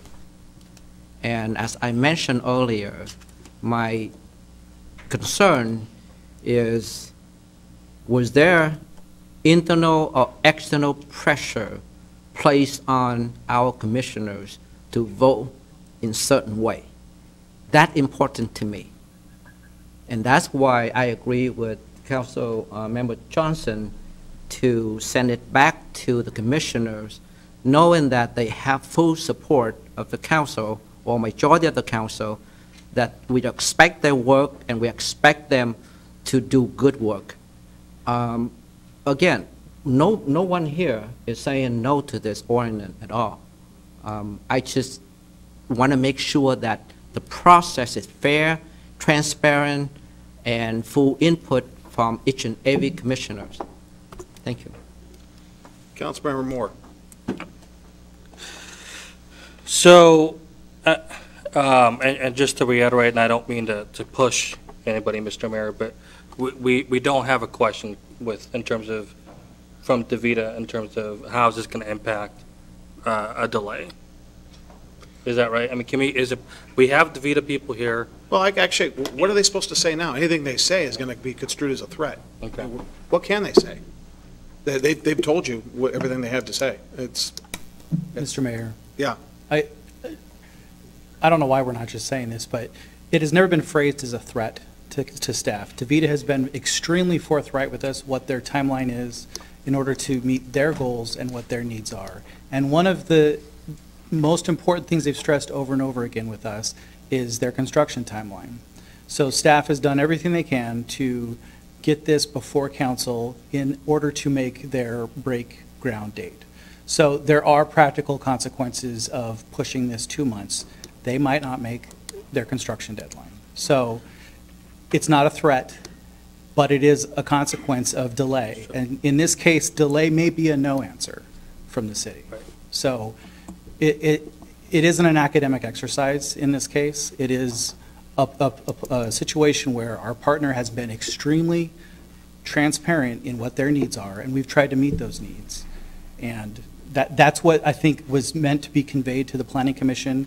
The fact that it was interpreted as a threat, I don't know why it was interpreted that way, but it's a reality. As Councilmember Kopang said, it's just expressing what their needs are, and we're trying to meet them. So, if I may, and I don't know who to ask this question to, can we get a review again of their development plan, their construction plan? You Before want we to vote, I review the wanna get a construction review. plan that they have? Yes. Timeline. Because I mean, we just heard what the attorney said. Are you talking about the site plan or the timeline or what? Timeline. DaVita's timeline. Yeah. So the timeline that, Mr. Mayor, that I think you hold up, right, that we worked up for DaVita, I believe has construction in this month, starting in this month. So if we have construction this month, right, and we delay it for 2 months, and can we get that, if I may, Mr. Mayor, can we put that up on the thing so we can see it? Well, on that document camera. Are you talking about this timeline? Well, isn't that an illustration of the fact that we've already blown the timeline that we talked about Correct, and 2 years that's ago? the point I'm. This letter was sent 2 years ago to almost to the day. Is that There so? have been clarifying conversations since that letter was sent out where they basically told us, you know, this has been a long process. We've been talking about this for several years, and they basically came to us and said, at some point, we're going to miss our deadline. What can you do? So if I could just for a moment coattail on what our city attorney just identified, and Director Davis chime in here, and Director Walsh as well. I believe that the dates that we had worked out with in planning was June 3rd or June 4th that we would be done with the planning process so that they could begin on moving forward with their construction. Am I correct on those dates? I believe that's correct. That sounds right. And that was what we were committed to, and Mr. Davis's staff had provided a line item along with Mr. Walsh's staff. It was in concurrence with Mr. Call's attorneys that if all things being equal, the optimum timeline would be that early June date. If we didn't hit that early June date with our customer service, there could be ramifications or consequences associated with the VITA not being able to achieve their timeline moving forward because of the lease agreement time that they have with a landlord who is unwilling, apparently, and I'm sorry to say that's the only way I can go because I do not know the landlord. It's only been communicated on one side of the coin to me, that is unwilling to negotiate further length of their term of their lease in Tacoma. So by doing this, it ensured the fact that they could get a building under construction and open by the 1st of 2021. Mayor. Yeah, If I can, just to clarify a little bit, so their contractor schedule has early construction starting in March this month, with heavy civil starting exactly as Tim just outlined. So their pre-work, they're getting the site ready to start, and all that work that they do in advance of getting a permit is supposed to be going on right now. So, Councilmember Duclos? I wasn't. Oh, I'm sorry. Councilmember Moore, go ahead and finish. Thank you, Mayor. So if we hold up on this, and this comes back in May, clearly this is going to be a detriment.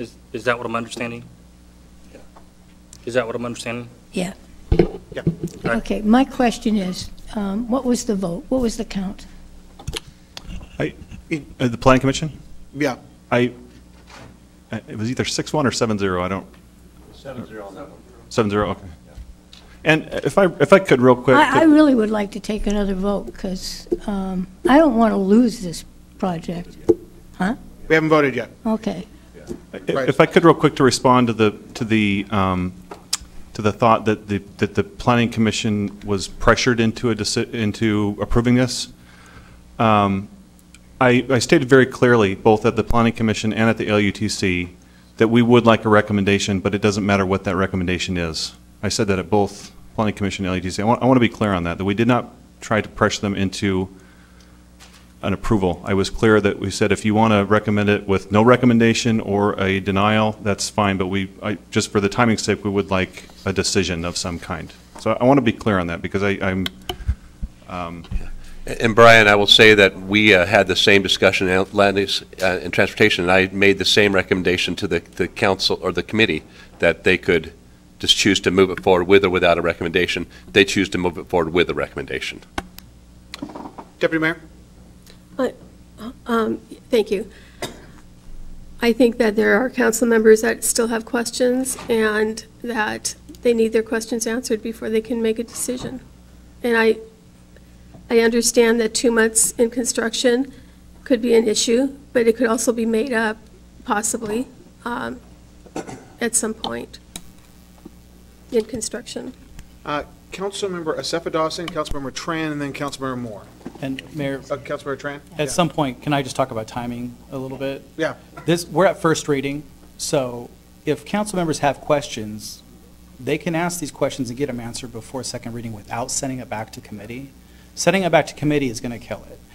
But if you have, assuming DaVita's being forthright and their construction schedule really is as tight as they have stated, this could be a real problem for them. But there is still time before the final vote, which would be at the next council meeting. I would like to do that. All right, that's an, Councilmember Cepheus, your light had been on for some time. On and off, right? Yeah. Did you want to say something? Yeah, I think you pretty much answered my question. What I was going to ask is if it goes back to Planning Commission, can we actually expedite that process? But if we're getting, the second reading timeline might work, especially for me. We're all in support of DaVita. I don't think that's the question. We've all stated that. The question just is how we go about in the process, and that we're all transparent, and that once we've decided that, hopefully it'll be unanimous. And so with that, I think we have 2 weeks to ask all our questions and get our, so. That's correct. We do have a second reading, which is actually when you vote to approve or disapprove the ordinance. This is just first reading.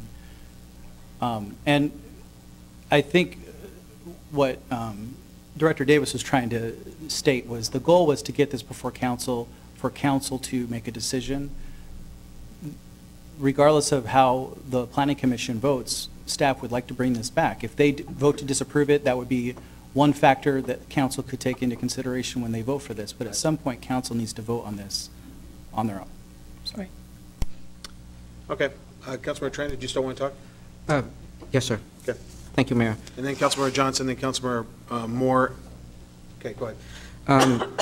I'm a little bit confused on the, regarding the letter that from the mayor in 2017. I haven't seen it, so I don't know what in it, but it's up here, there's some timeline It was sent to the, I'm sorry, go ahead. in there, in that letter. So help me to understand, when you sent out that letter in 2017, not knowing which way council will vote, why would we put the timeline on it? We didn't know, the fact of the matter is, we did not know that this would trigger a comprehensive plan amendment at the time. What we said was, there was a letter in February, there's a letter in March, and that what we said was, it looks like we can accommodate this request. This is the timeline for all of the steps, and it's got 3 pages of process. Once we got in that process, we realized that this whole thing would trigger a comprehensive plan. We didn't realize it at the time. The letter was prepared for me by either Marwan or Tim, I don't remember which, but it was essentially, hey, we're going to work with you on this agenda. Actually, it was sent to the entire council by Mr. Pearson this weekend that I responded to. And to all the council to make sure you saw my response. So you got it electronically this weekend from Mr. Pearson. I told Mr. Pearson, and I told the deputy mayor personally on multiple occasions in conversations today, that the whole purpose of that letter was to say, we're going to work with you, this is our process, and this is the whole permitting and process that has to go on before this. But we didn't this was in a public document in a letter that was obviously disclosed in public records. So that's what happened. And then during that process with SEPA and all the, here, you've got it, it's right here, you can have it. And it's also, you also have it in your electronic inbox. But during the process, there's a pre-application conference, the land use review that has 1, 2, 3, 4, 5, 6, 7, 8 processes, a building permit review, a construction total, and all of the timelines. So this is what was provided to them in regard to that process. So there was a whole bunch of process that had to occur. During that process, it was realized that it triggered a comprehensive plan review. And now we're doing that.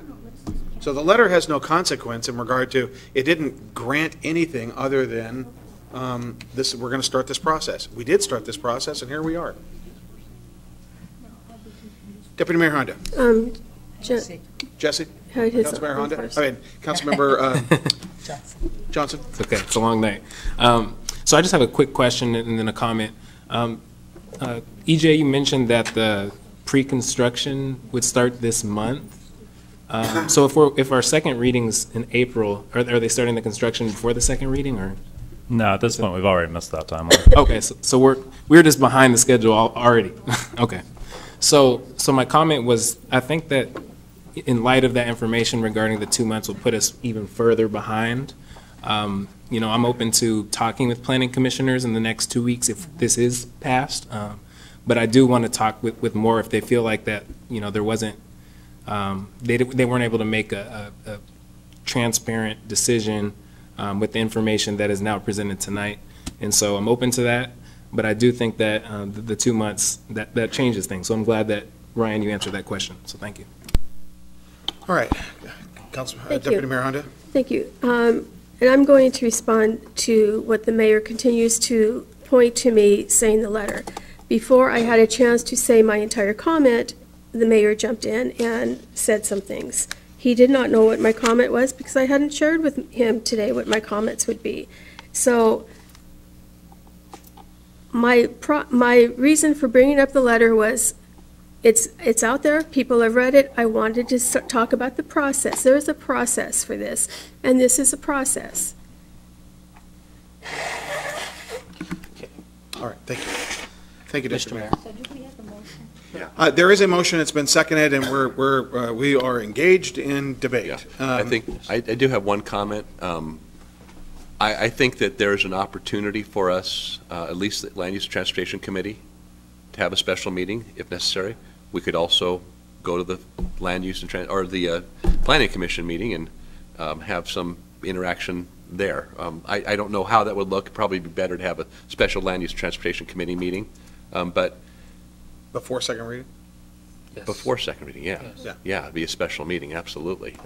Well, I certainly want to give, I mean, there is a plethora of reading available to the council members that covers in great detail well beyond what a comprehensive plan revision would be. I mean, we've gotten into granular details that really revolve more around the building of a road. And I think in having that conversation, we've conflated two issues and made them one when they're not. There is two issues: building the road, possibly in the future, and approving a comp plan change so that a company that wants to be a long-term partner with Federal Way can have what they need, what they feel they need, and what they have the prerogative as the company holding an opportunity. I mean, basically, they own the property and they're asking for something different than what's there. That's all they're asking. They've been transparent. They've been developed partnership with the city in this process. They've been clear about what their expectations were.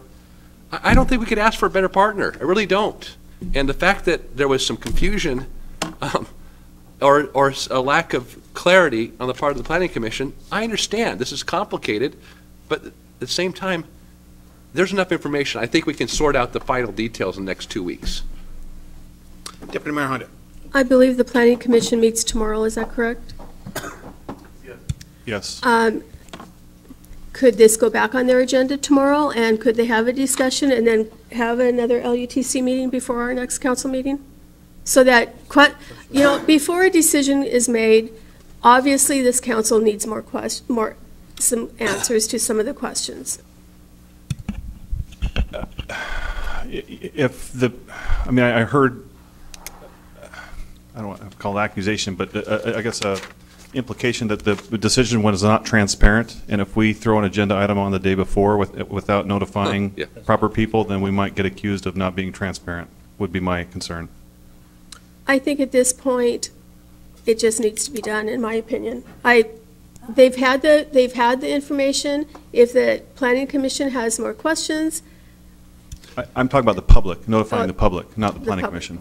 A cornerstone of due process is notice and opportunity. 24 hours. So I think the path would be to have a special Land Use and Transportation Committee meeting next week and invite the Planning Commission to come and interact with us. And that's certainly voluntary. And hopefully, I think that there is the opportunity for every answer or every question to be answered in this room right now. The question is, do you want to ask them? And I can't answer that question. Only you can. But if you have questions, ask. They're here. Tavita's here, right? Well, I don't think. Well, we don't need to, this is. Yeah. I believe that to get to an answer, that an LUTC meeting could be necessary with the Planning Commission present. And I really think that that is necessary, and would that satisfy your needs? Yeah, I don't have any questions. It's just I want to be able to talk with the planning commissioners now that they have this new information. I see heads nodding. Is that Mayor Farrell? We're not going to conduct the meeting that way. I think we've got a motion and a second before the floor. That's the way the meeting needs to be run. Yes. There's a motion and a second on the floor. Yeah. Is there any further discussion? Well, read the motion again. Would you please read the motion? I'll be happy to. I move to forward the proposed ordinance this April 2nd. I'm sorry. There's already, you're rereading. I'm rereading the motion. Okay, go ahead. Yeah. I move to forward the proposed ordinance to the April 2nd, 2019 council meeting for second reading and enactment. And there was a second. And for point of clarification, just for clarity's sake for everybody. So obviously, the purpose is to do a first reading, and then, as I understand, we'll have a special land use and transportation committee. And then if more discussion will be had, and then second reading for, in 2 weeks. Is that right?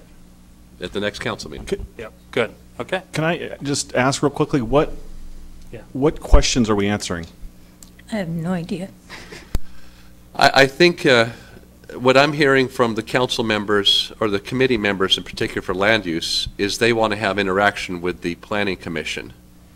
And I think that we can have that in an open meeting.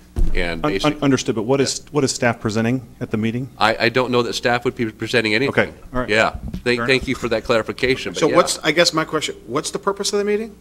The purpose of the meeting would be give council members that are unable to make a decision at this point based on a lack of information or understanding about what led to the FEDRAC, or I'm sorry, the FEDRAC, the Planning Commission's conclusion. No.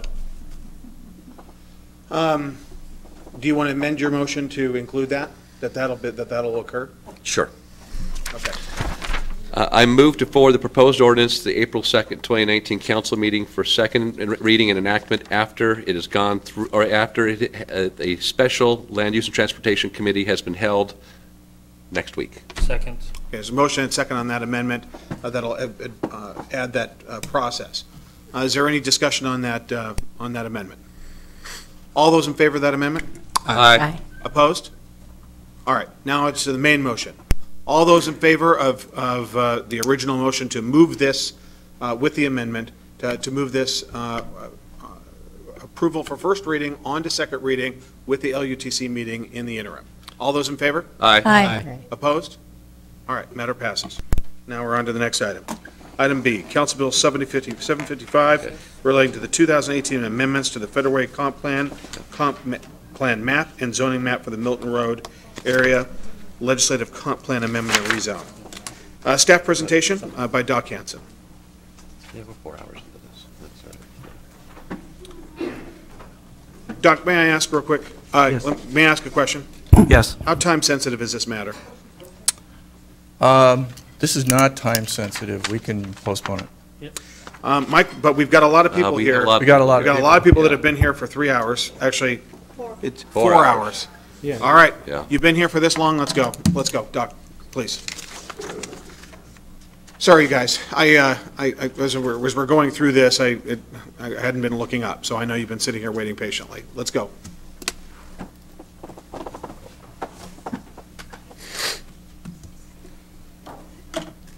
Where are you going?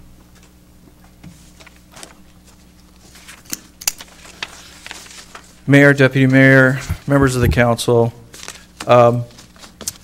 this is a proposal and amendment to rezone an area of land of 56 acres. I'd like to go back and explain why we're here. We're before you because there were 6 applicants last year that asked for a rezone of 7.2 and 5.0 in this particular area. Staff made a recommendation of of denial. That was agreed upon by the Planning Commission. It was also agreed upon by the LUTC. It was moved by you, the council, just a year ago, to go back and look at the legislative rezone and comprehensive plan amendment for the entire 56 acres. That's what this hearing, or this meeting is about, this reading. These are the first 6 parcels that were presented on to you last year that were recommended for denial. This is the new proposal, which shows 26 parcels and 21 existing houses, showing the entire RS 35 to be rezoned to 7-2. I bring this to your attention so that you can see by aerial where this area is located. This 56 acres is on Military Road. Road. Excuse me. Along this line, this is Wild Waves, and this is Regency Wood. This was recommended for rezone to 7-2, since this is all 7-2, and this is R35. I sent to you a packet with all of the slides that has this type of a chart in it. There are 3 pages. It shows the comments received by whom, what our staff responses were to each of these comments, and the recommendation as a result of these comments. The basic issues that were presented at the public hearing before the Planning Commission and were also presented before the LUTC were primarily related to the traffic from the rezone and the traffic that would result from the rezone. There's a misunderstanding that because of the rezone, there would be something that was actually punched through. There is already on the comprehensive plan a line at 376 with a connection through Regency Woods, which is a minor arterial, which was approved, I believe, in 1994. That line has not been changed. That is a minor arterial. This link is going to exist whether or not a rezone occurs. And I want to make that very clear. You're voting or you're looking at a particular rezone of a parcel of land or parcels of land and not the removal of that link. Another basic issue that was brought up was related to the development of homes and apartments and the crimes that would be coming along with that, decreased amenities, etc. The zone is the same as the neighborhood to the east, and no apartments are allowed within an RS-72. There was a misunderstanding that some of these would be apartments. It's also well known that once development actually occurs, crime actually is reduced. A lot of this crime is related to homelessness, and that's because this area is not developed. Finally, there was a major issue that was brought up regarding environmental degradation and wildlife tree buffers. The issue will be addressed at the time that there's any specific proposal. These items were not addressed for this specific issue simply because there is not a specific proposal. This is a recommendation for a comprehensive plan amendment, and that's all. After Planning Commission recommendation and their consideration, they passed. They made this recommendation for approval 6-1. The options are adoption of the proposed amendment, adoption of the proposed amendment with changes, and denial of the proposal. Mayor recommends the proposed amendment, and I'm here to answer any questions, but everybody's been here too long. That's okay. We got to get this right. Yes. Council, any other questions? Council. Deputy Mayor Honda. Thank you. This is the first time I've heard that there's increased crime in that area because it's not developed. Is that something that... Excuse me, there's a fear that there will be an increase in crime as a result of the rezone. That was an issue that was expressed before the Planning Commission and also expressed before the LUTC. But that's not true. I don't know whether there's been an increase in crime in the particular area. What I'm saying is that crime generally is reduced in areas that are developed, especially as it relates to homelessness. Okay. There are how many property owners in this area? 26. And we have 6 that are asking for this rezone? No. There are more than 6.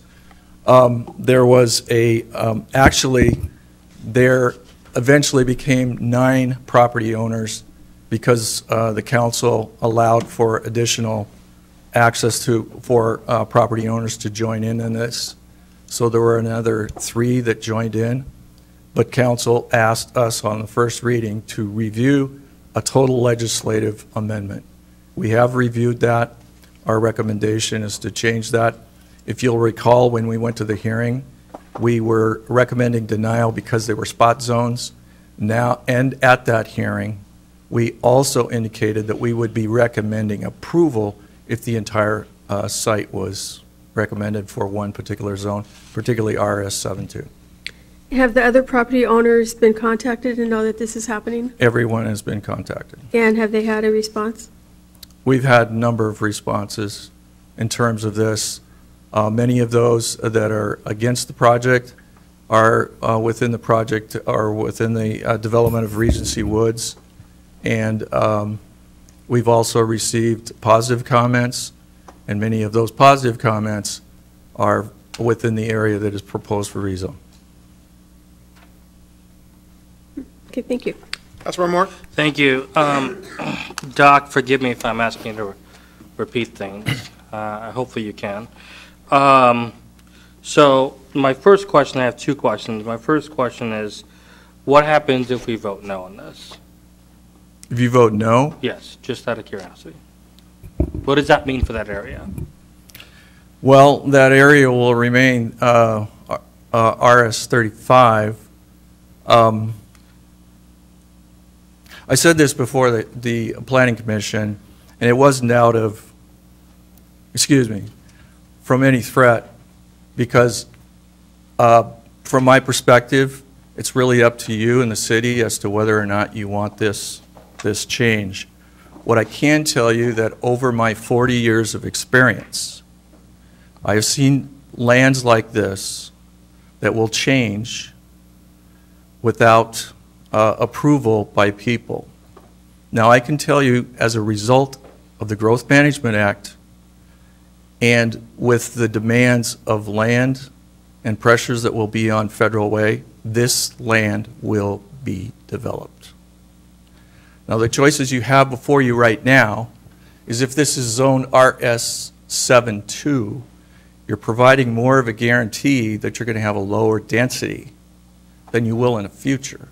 Because once land becomes more valuable and more in demand, there will be somebody that finds it to pencil out eventually. And that may include a connection with 19th, and it may not. It may include expansion of some other access road. There will be access. They will have to meet regulations. They will have to go through the process. So somebody could go in there and develop. Somebody can go in there to develop now, and they will be able to develop at a higher density at RS72. So what just so everybody understands, what could that mean? Higher density, I mean. We're looking at a maximum of 144 units in the entire 56 acres. We're assuming that 30 to 35% of the land is going to be consumed by facilities if the entire site is developed. There's a chance that there would be one developer there's more of a chance there would be several developers. They'd all have to meet the regulations. So my last question, so Doc, this would be a vote to secure this piece of land with the same type of development in that vicinity? I can't verify that. I can tell you that an RS-72 would not increase the density that actually exists in Regency Woods, or So the we would be development to protecting that the area a east. little bit. Correct. Versus if we vote no on this, higher density, like 132 units could come in and more traffic and all that type of stuff. Well, all I'm saying is that if you voted yes for this, you would guarantee a certain density that is adjacent to it. If you wait on this vote, something else could happen in terms of demand to where density would actually increase above RS-72. I'm just looking at it from a professional planning perspective. All right, Council, anything? Councilmember Sepidawson. Sorry, yeah. So there's 26 parcels, correct? Correct. However, some are owned by the same people. I mean, multiple parcels owned by one individual or one family. I can't answer that right offhand, but I think most of them are owned, no, that's incorrect. There are several parcels that are owned by one or more owners. Right, from the packet. Correct. So then, if you have about 9 people who were in favor, some of them probably own multiple properties, correct? That's correct. Okay, that's. Deputy Mayor? Thank you. Has the school district chimed in and said anything about this? Not a word. They were notified. That was my next question. Yeah, that's really interesting because I know that there's an issue with our schools and with the number of students we have. I also know that they will educate every student that they have, but that's interesting that they haven't said anything. I've noticed also in my career that whenever we put out actual proposals or we notify them of potential proposals of subdivisions, when I was principal planner at Pierce County, we notified every school district regarding any type of subdivision. We rarely got any kind of response from the school district until development actually occurred. Oh, okay. It's not unusual. Okay. And if this goes through, does the road have to be punched through, or is that up for discussion? It does not have to be punched through. That is a line on a plan. Okay. That depends upon the development that's actually proposed. And it would be up to the developer to actually find ways of making the connections that are required. I have another question about wild waves. With the increased traffic, when Wild Waves is open and running, especially on nice hot days, what do you anticipate that if this was developed, what the impact on the traffic would be? I have no idea because I don't know what kind of development would actually occur. If it was a large development, there would be modifications to the transportation system to provide access, adequate access, otherwise it wouldn't be approved. It's concurrency. Concurrency, yes, thank you.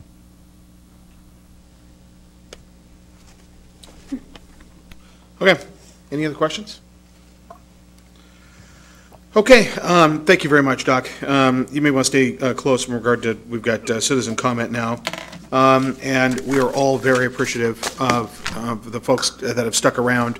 Alex Costin, why don't I go ahead and read him?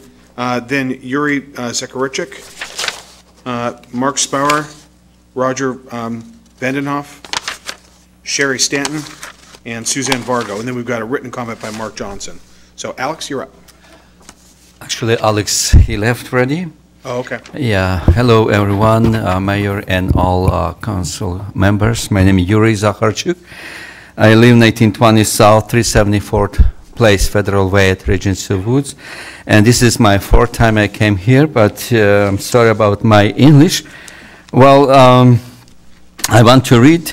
We are concerned that the rezone of the parcels along Milton Road that will trigger development leading to the extension of South 376 through the Regency Woods and Brittany Lane neighborhoods is outlined in the comprehensive plan. This road will cut through our neighborhood and redirect commuter traffic through a residential area, impacting hundreds of families. We have a child-friendly, relatively safe and inclusive neighborhood, and routing non-resident traffic through a residential area puts our kids at risk from increased traffic and increased speed. You know, every summer we have lots of problems with wildfires, lots of traffic. Even right now, my daughter, she take a class she's 9 years old, she take a class for tennis, and I go into the Milton Milton Road South. I go and still lots of cars moving to Puyallup to south from Federal Way on this parallel from I-5. You know, it's very terrible there right now. When open this and build more houses, will be more traffic, even Milton Way, or when you extend it 19 Way south through 376. This will be lots of dangers for our kids, for us. Please don't go forward. Please don't. Because I'm worried about my kids.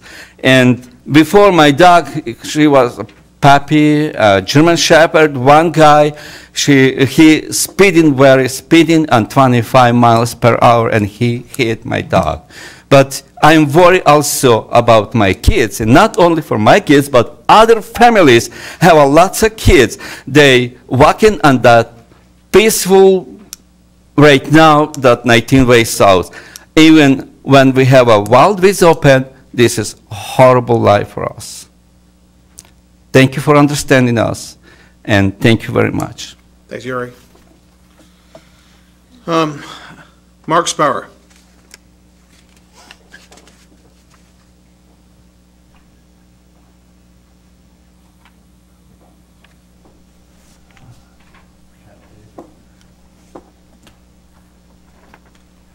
Pardon my voice, I'm just getting over a cold.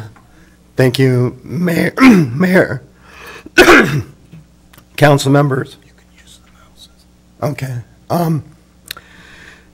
In order for the Vondenhoffs own this large section of property here, in order for them to develop this parcel of property, oh, I got it. I'm using this. Mr. Perez has stated that the extension of 19th Way to the Milton Road must occur. I oppose this extension for the following reasons. The road extension would go through a designated Class 2 wetland. This road extension would increase traffic in front of a tot lot, a community park right here, that has a speed limit of 20 miles per hour. Federal Way no longer has an easement in this parcel to do this extension. This extension of this road would cut the Vondenhoffs' property in half, rendering the south half of their property unusable.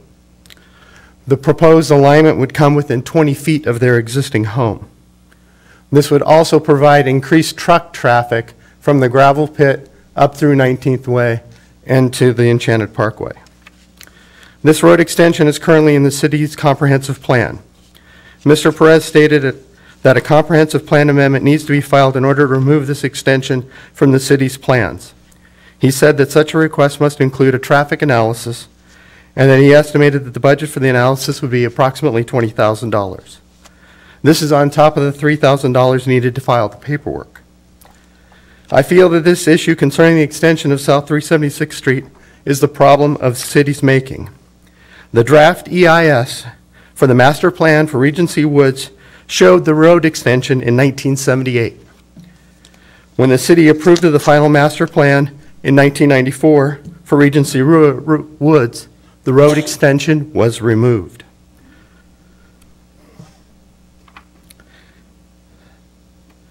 If the extension was necessary as a transportation feature, the city should have included it in their approval for the developing Regency Woods community.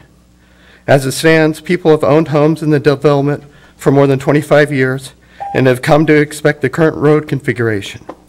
A tot lot was improved at the then end of the street. I'm confident that the Vandenhoffs developed their property with only a connection to the Milton Road. A traffic analysis would show that the level of service goals for traffic would be met with the anticipated improvements connected to the Milton Road only. Considering this is a problem the city's making, will the council please direct staff to conduct a traffic study with the road extension removed and report if the level of service goals for traffic will be made? I understand that we must file a comprehensive plan amendment to get the extension removed, but it would be helpful if the city could make one small change to the traffic analysis and rerun it and help with this plan amendment request. Thank you. Thanks, Mark. We'll get an answer to your question. Thank you. Roger Vandenhoff. Vandenhoff, sorry.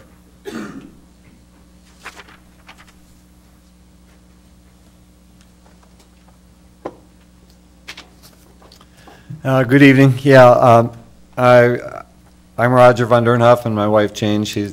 We live on that parcel that he's showing about. The north 10 acres of our property is in the rezone area, and the south 10 acres is unincorporated federal way. My wife's lived there since she was 2.5 years old in 1958. House was built by her father. I have spoken out in the past against this rezone, and I still would not like to see this area rezoned, but I'm not going to speak out against it tonight or try to, I guess, this is all new to me, and I don't know what to believe, but my best guess then is, what Doc says, is that if we don't accept a 7.2 rezone now, we'd be up for a multifamily at some point in the future, and based on that, and based on 144 homes and that somehow the traffic will get mitigated, I guess I'm not going to speak against that tonight. I am very concerned about that road being punched through our property, though. What I heard Rick say at some point was that he didn't think that was really necessary. It was a minor collector and it was onto a road that it wouldn't make a huge difference in the traffic analysis.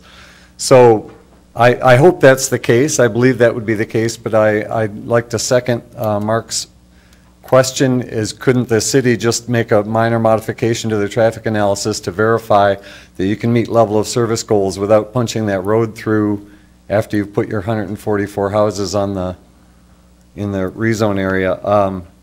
I just think it's a really bad idea to punch that road through. All the things that Mark said, it cuts our property in half, gives us no access then, or bad access to the south half of our property. It goes through a wetland, Class 2 wetland. It routes traffic right past the playground and in a quiet neighborhood that's been built on the premise of that being developed or evolved on the premise of that being a dead-end road, and they put the playground there, and there's no right-of-way currently. So I just think it's a bad idea. I think that road's not necessary. I'd like the city to verify that that punch-through isn't really necessary, and then we will make application and pay the money and whatever to get it removed from the comprehensive plan. That's something we'll be applying for and bringing forth to you starting in August. I think Margaret said we can make that request. That's all I got. Thank you. Thanks, Roger. And actually, as soon as we get done public comment, I'm going to have Doc come up and Doc Hansen come up and address some of these questions. Okay. And then if we can't get an answer tonight, we'll get you a written answer. Okay. All right, Sherry Stanton. And then Suzanne Varga. Well, great. I can make this a little bit shorter then if you're committed to working with us on the road rezone. I think that's the big concern. It's a quality of life issue for us, and I think anybody who came and spoke tonight, they all had the same thing regardless of what brought them here. It was safety, it was quality of life, and it was community. We have a great community. It's inclusive and it's child-friendly. We'd like to keep it that way, and whatever you can do to help us keep our community without directing commuter traffic through it, that would be really appreciated. Thank you very much. Thanks, Sherry. Suzanne Varga. try to be a little bit kinder this time to you. It is stated in the city vision as well as comprehensive plans that zoning of all types be available in city limits. This highly sensitive area of Spring Valley has forever been deemed this distinction of low density for several reasons. King County Planning Commissions from 1952, 68, 74, 81 have all agreed on the low density importance throughout our history, our city's history. There is no other agricultural zoning in our city. We must have this distinction be upheld for this area. Please answer me how this council can disregard best applied science and the cultural, historical nature of past committee members. Low density designation was made up for these reasons: preserve and protect environmentally sensitive areas and agricultural lands, enhance the aesthetic neighborhood character, to preserve the edges of the Federal community, protect the High Lobos. These designations have been consistent for over 70 years, so how can this council support anything but this common sense approach to preservation? I've stated before, the winery is doing exactly what the area dictates. Why do you think they've worked so long and hard to make their dreams a reality and have chosen this area to do so? It is the only agricultural zoning offered in the city. If Federal Way wants and needs this type of business, which we do, the business can make money for the city, then they need encouragement, not harassment, and they don't need massive build-out that will destroy the area of the upper plateau, which then affects the lower Spring Valley. Are other businesses wanting to come into this area but are discouraged due to the city's treatment? These folks, as many others, have either remained on these large lots for generations or the homes were purchased because of the open space, low density rural character. If you don't think residents did their research, you could be mistaken. For the family that bought the old Clerget property for over $1 million, they are looking for an open space for their 5 children. They are not looking for high density, high traffic. They knew what this area was zoned for, and that is why they built and bought their property. They want to raise their children, their house, their horses, goats, llamas, and chickens here. It is zoned agricultural. The council is encouraged to honor the thoughtful and best science behind the low density designation, uphold the current zoning to protect the edges, unique makeup of the land, its character, its health, its wildlife, our waters, as well as the desires of the people. We should be encouraging other businesses to occupy the land that would help to sustain a possible public market in this area. Envision a walkable open space that would provide produce markets, floral markets, access to view the wildlife, perhaps indoor-outdoor wedding venues. All of this would be supported by local businesses, all which would help support our land and keep this low density designation. Please do the job you were put in place to do. Be bolder, dig deeper, resist what you are being told to do, and do what you know you should do, what this land dictates. Do the right thing for all the citizens. And I hope this evening's slumbers find you able to be confident in your sleep that you have made the right decision. Thank you very much. Can I add one other thing? Actually, we're kind of beyond. Thank you, though.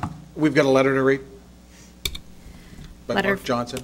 Letter from Mark Johnson. It reads, I grew up in Spring Valley. I remember when I-5 was created and later when the rest area was established. Then came Wild Waves Theme Park.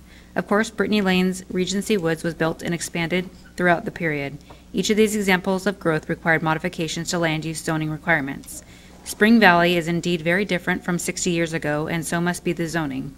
King County population is growing fast, land is not. People need places to live. It's obvious that changes must be made. One necessary change is to allow more housing close to transit and freeway access. The perfect use for the exact intention of the rezoning process is to change with the growth of the area. This is not a project-oriented rezone, but rather a request by near unanimous agreement of the current landowners. This proposal is not forced by the city. It is not pushed by commercial developers. To my knowledge, there are no offering buyers or pending offers. It's simply a long-range, proactive planning action to control and or prevent high-density housing from ruining the area for all. Developers often buy land and then rezone to high-density condos, as was done south of 376 South. This proposed rezone merely increases housing density from 2 per acre to about 5.8 per acre, the same as Brittany Lane's Regency Woods. By designating and developing the area under this zoning, it's actually better protected from the trend towards high-density housing.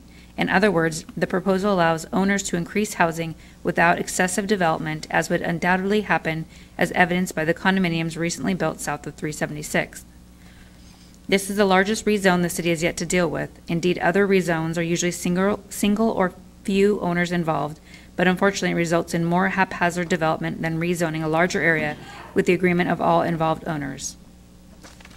If a developer does enter the scene, the city has direct control over such development. In fact, there would be benefits for everyone in the area, as one of the first obvious actions would be rerouting the current road to alleviate the proven hazardous corners of Milton Road 372nd, where more accidents than I can list have occurred. Some are concerned about increased noise should development occur, particularly due to the potential loss of few remaining trees. However, noise abatement would be necessary for any new housing adjacent to the freeway and could likely provide a reduction in noise for areas outside the rezone area. Further, current ordinances require a 1-for-1 replacement of any removed trees. Some have also suggested this rezoning would lead to a punch-through of 376 South into Regency Woods. While completion of 376 would provide improvement in access from the Milton Fife direction, there's little advantage to a potential developer of this area. The city also seems to have minimal interest and even less funding for such connection across an identified wetland to lowland area. The 376 South completion is already a decades-old debate that will not be changed, improved, or diminished by this proposal. And as How much is left? just a couple of sentences. Go ahead. In essence, the proposed rezone, 1, is a proactive long-range planning action to help control development while supporting some degree of increased housing required by county growth. 2, it aligns with city mandates to support planned growth for the benefit of all. 3, it has no immediate effect on landowners outside the rezone. And 4, the city shall still have approval control over future developments. All right, thank you. Okay, Doc, we've got a quick question. Now, Mr. Spower and also Mr. Vondenhoff and Ms. Stanton wanted to see if this was possible. Recall, if you will, at the conclusion of Mr. Spower's letter, he asked the question, asked the council to direct staff to conduct a traffic study with the road extension removed and report if level of service goals for traffic will be made. He writes, I understand that we must file a comprehensive plan amendment to get the extension removed, but it would be helpful if the city would make one small change to their traffic analysis and rerun it to help with this plan amendment request. What is your, Doc, what do you think of that request? Well, if somebody was actually making a proposal on this site, we would be asking them to do the traffic analysis. I don't think that the traffic analysis at this particular point is necessary. It's opening up possibilities for development, but it does not mean that the traffic analysis would have to be done now, and probably shouldn't be, because we don't know the type of development that would actually occur. So I guess the question is, I think what they're trying to really pin down, and I think where they're having difficulty saying, is this okay or not, is would passage of this amendment inexorably open the door to this punch through? Or is there, I think they're concerned that they just get one step closer to this, this very serious development in regard to, or thing occurring, which for the Vondenhoffs would be. It will get closer to the possibility of that road actually occurring. However, there would have to be, if somebody was going in there for a development that we found, or their traffic study found that there needed to be a road go through, they, number one, have to find a way to have the landowners agree to it, because we're not going to do it. We're not going to do what? We're not going to ask them to do, the city is not going to ask the Vondenhoffs to get rid of their land. The developer would have to go to them and find some way of getting an approval for that. So if they didn't want to sell, it wouldn't happen. Or the new landowner wouldn't sell, it wouldn't happen. They would have to find, the developer would have to find some other access route to actually meet the regulations that we have for access purposes. So it wouldn't be a situation in which, it wouldn't be a situation at some point in which the city, if this development occurred, would be in a position to condemn that land for a punch-through road? That's not true. There is a possibility that if this was all developed intermediately over a period of time, there may be a possibility if there's a connection on 376th and 372nd that would that would require a link between that and Enchanted Parkway. But that would really depend upon the type of development that went through. Okay. All right. Deputy Mayor Honda. Thank you. I have two questions. One, I can't remember who it was stated that multifamily, they heard you say multifamilies in the future if we don't pass this tonight? They heard me say that there's a possibility that the density could actually increase from the RS72 to another RS zone or even a multiple family zone. Okay. And second, yesterday I did send an email to staff asking if we could get this road off of the comprehensive plan. Yes? And I was told it could be put on the 2020 docket. That's correct. So I would like to ask if we could do that as a council. To put this on the 2020 docket. Yeah. Is that a motion? Yes, that is a motion. Is there a second? Okay, there's been a motion, a second. Would you please state the motion? The motion is to place on the 2020 docket a discussion on removing the 376th connection to 19th Lane from the comprehensive plan. It's been a motion, a second. Is there any discussion on that issue? Could I, Mayor, Yeah. if I could? Yeah. I was the one who answered the Yes. Mayor's email on that question. I did talk about the logistics of putting it on the docket, which is quite simple to do. As Doc and, Doc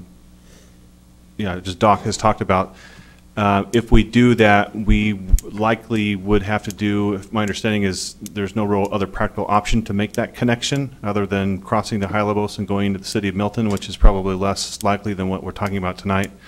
So to eliminate it from the plan altogether, we would need to do a traffic study, more than likely, which I think you've quoted as, we need some funding for that, if that's the direction we're headed, which currently we don't. What's a ballpark?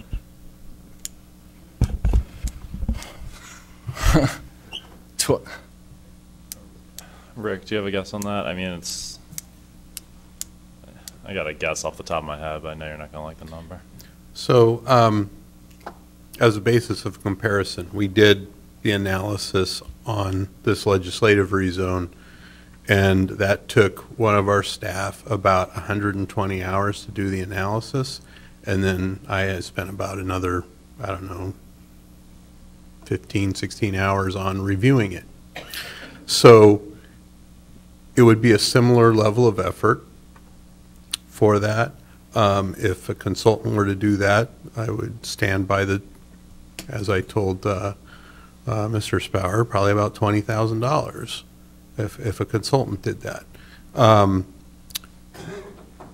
But I think, some of the comments were all directed about, level of service. And this isn't about level of service. This is about connectivity. Because when the city first incorporated, there was a big concern that there wasn't enough through streets, thus loading up the arterials, and we needed more connectivity within and between neighborhoods. And so there's several comprehensive plan policies and code that attempt to address that. So it's as much a policy discussion as a traffic analysis. Okay. So I'll just offer that up. Okay, so there's been a motion, a second. Is there any more discussion on that motion to add this to the docket? All those, hold on. I just want to understand, I'm not opposed to this, I don't understand if we're doing a traffic study on an RS-35, that we're going to have different traffic than we would with this RS 72. So Yeah, let's talk about the interplay Yeah. between this motion Okay. and what's before us right now. So the analysis we did going from RS 35 to RS 7.2, actually there were two options on the table. One was to go to RS 5.0. We evaluated it as RS 5.0 because that was the worst case scenario. Right.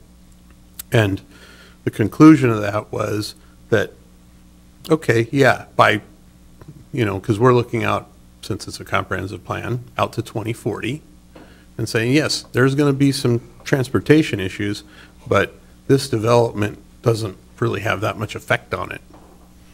And that included, we had included the extension of 376th to make that connection because code would have required it.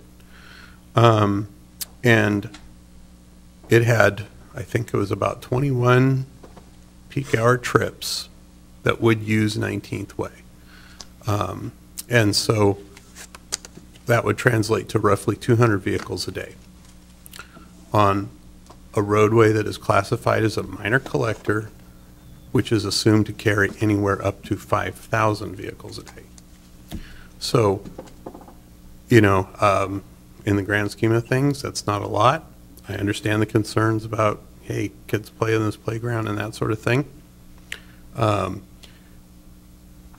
it still boils down to the policy direction is we've got these comp plan policies in place. We've got code enforcing that. So in this particular instance, if the council wants to remove that, they can do that. But the traffic analysis is going to be probably not terribly revealing because there's not really a level service issue associated with this street connection, and it's basically a policy decision. My understanding is the Planning Commission was pretty conflicted on this, and I think that they probably would welcome the opportunity to assist us in looking at the connectivity issue and understanding that in greater detail. So, yeah, I think I'm in favor of the motion. Deputy Mayor? I have been in that area quite often lately, and I have to tell you, Spring Valley is one of my favorite areas of Federal Way, besides the Dash Point area, which is not really Federal Way, but there are a number of driveways that go right into 19th. Probably 5 or 6, I did count. Yeah, 5? I think it's 9. 9, okay, well, that's a concern of mine. There is a play area, but one of the things I really think we need to do in this city is strengthen our neighborhoods, and I think that this neighborhood has told us over and over that they're a good neighborhood, they work together, this is a concern of theirs, and I think that this deserves a discussion, and a longer discussion than what we have tonight, and I would like to see it on the docket. All right, it's been a motion, a second. Mayor, Yeah. can I just ask a clarifying question? Is council looking for us to do a traffic study to identify if this can be removed, or is council looking for us to provide a traffic study that provides direction on what could be done instead of this? I'd like to see this removed. Okay. I think we need an alternative, though. Well, and that's, I mean, under the comp plan policies, we do, and Yeah. I guess that's what I'm trying to figure Yeah, out, is what the direction of council is. I think we need an alternative. Okay, does the motion encompass an alternative, or is it, do we need an amendment to the motion, Ryan, to encompass, because right now, it's just added to the docket. I guess it depends on what the direction council wants to give. So as Rick pointed out, this is fundamentally a policy decision. So if you just want to erase it, you have that within your power. It's just inconsistent with some of the prior guidance council's given. Could they do that tonight? Just erase it tonight? No. No, it would need to. It needs to go through the docket process. Okay. You know, one of the things that happens in Federal Way, and I've seen it over and over, drivers will take the shortest route, and if the area in Milton is developed, if that Lloyd's is developed into whatever it may be developed, and cars are coming down, they would easily, if this road was in existence, they would easily take it to avoid any other traffic. And we could easily have more than 200 cars going through that. We could have trucks, we could have, it could be very unbearable for the people who live in that neighborhood. Okay. So is it the, is there an amendment, or a friendly amendment by the motion maker to incorporate, what's that? Can you just restate the motion? Because I don't know, I think it was general enough that it may be okay. Right. They were asking a clarifying question, we've given it. Yeah. I think we're okay. Okay. What I wrote down was a motion and second to place removing the punch-through for 372nd Street on the docket for consideration. But that's just removal. Do you want to say removal and possibly an alternative, or just removal? Removal and possible alternative is fine. Okay. It should be 376, though. 376. Did I not say 376? I thought I said 377. Thank you. I got 376. I don't know, it's 11:15, We're all I talking don't know about what he said. 376. Punch it somewhere else. All right. Just punch it. Okay. All right. And we'll consider that a friendly amendment. All right. Everybody removing understand the and- motion? There's been a discussion. All those in favor? Mayor, I just want to establish the motion. Removing and And identifying alternatives? identifying alternatives. Got it. All right. All those in favor of the motion? Aye. Aye. Opposed? All right, it passes. All right, now, on to the, would the city clerk please read the ordinance title?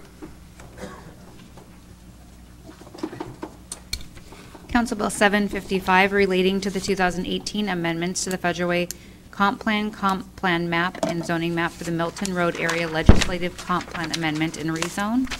An ordinance of the City of Federal Way, Washington relating to amendments to the Federal Way Comprehensive Plan, amending the Federal Way Comprehensive Plan Map, and Zoning Map, and approving a city-initiated comprehensive plan amendment and legislative rezone of 56.06 acres located north of South 376th Street, east of Interstate 5, from single-family medium-density RS 35, 1 unit per 35,000 square feet, to single-family high-density RS 7.2, 1 unit per 7,200 square feet.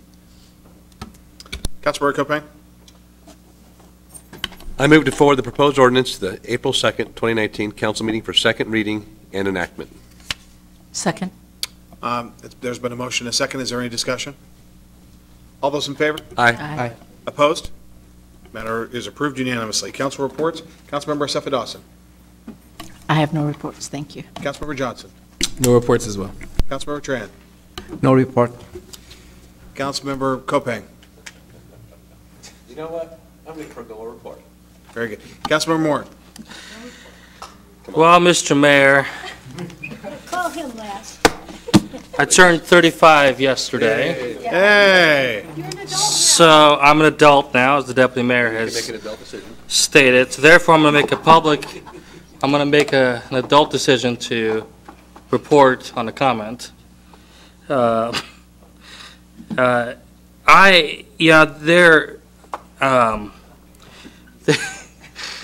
are a lot of difficult decisions that we have to make, and I appreciate that as a council we're having more thorough debates, and I think that's a really valuable thing. And also, more importantly, I'm really excited about the decisions that we've been making as a council, or walking towards that. I know that I'm thankful to my colleagues on our Parks and Human Services Committee, that we had a good discussion with a positive result, that we're going to start looking into opportunities to start broadcasting our committee meetings.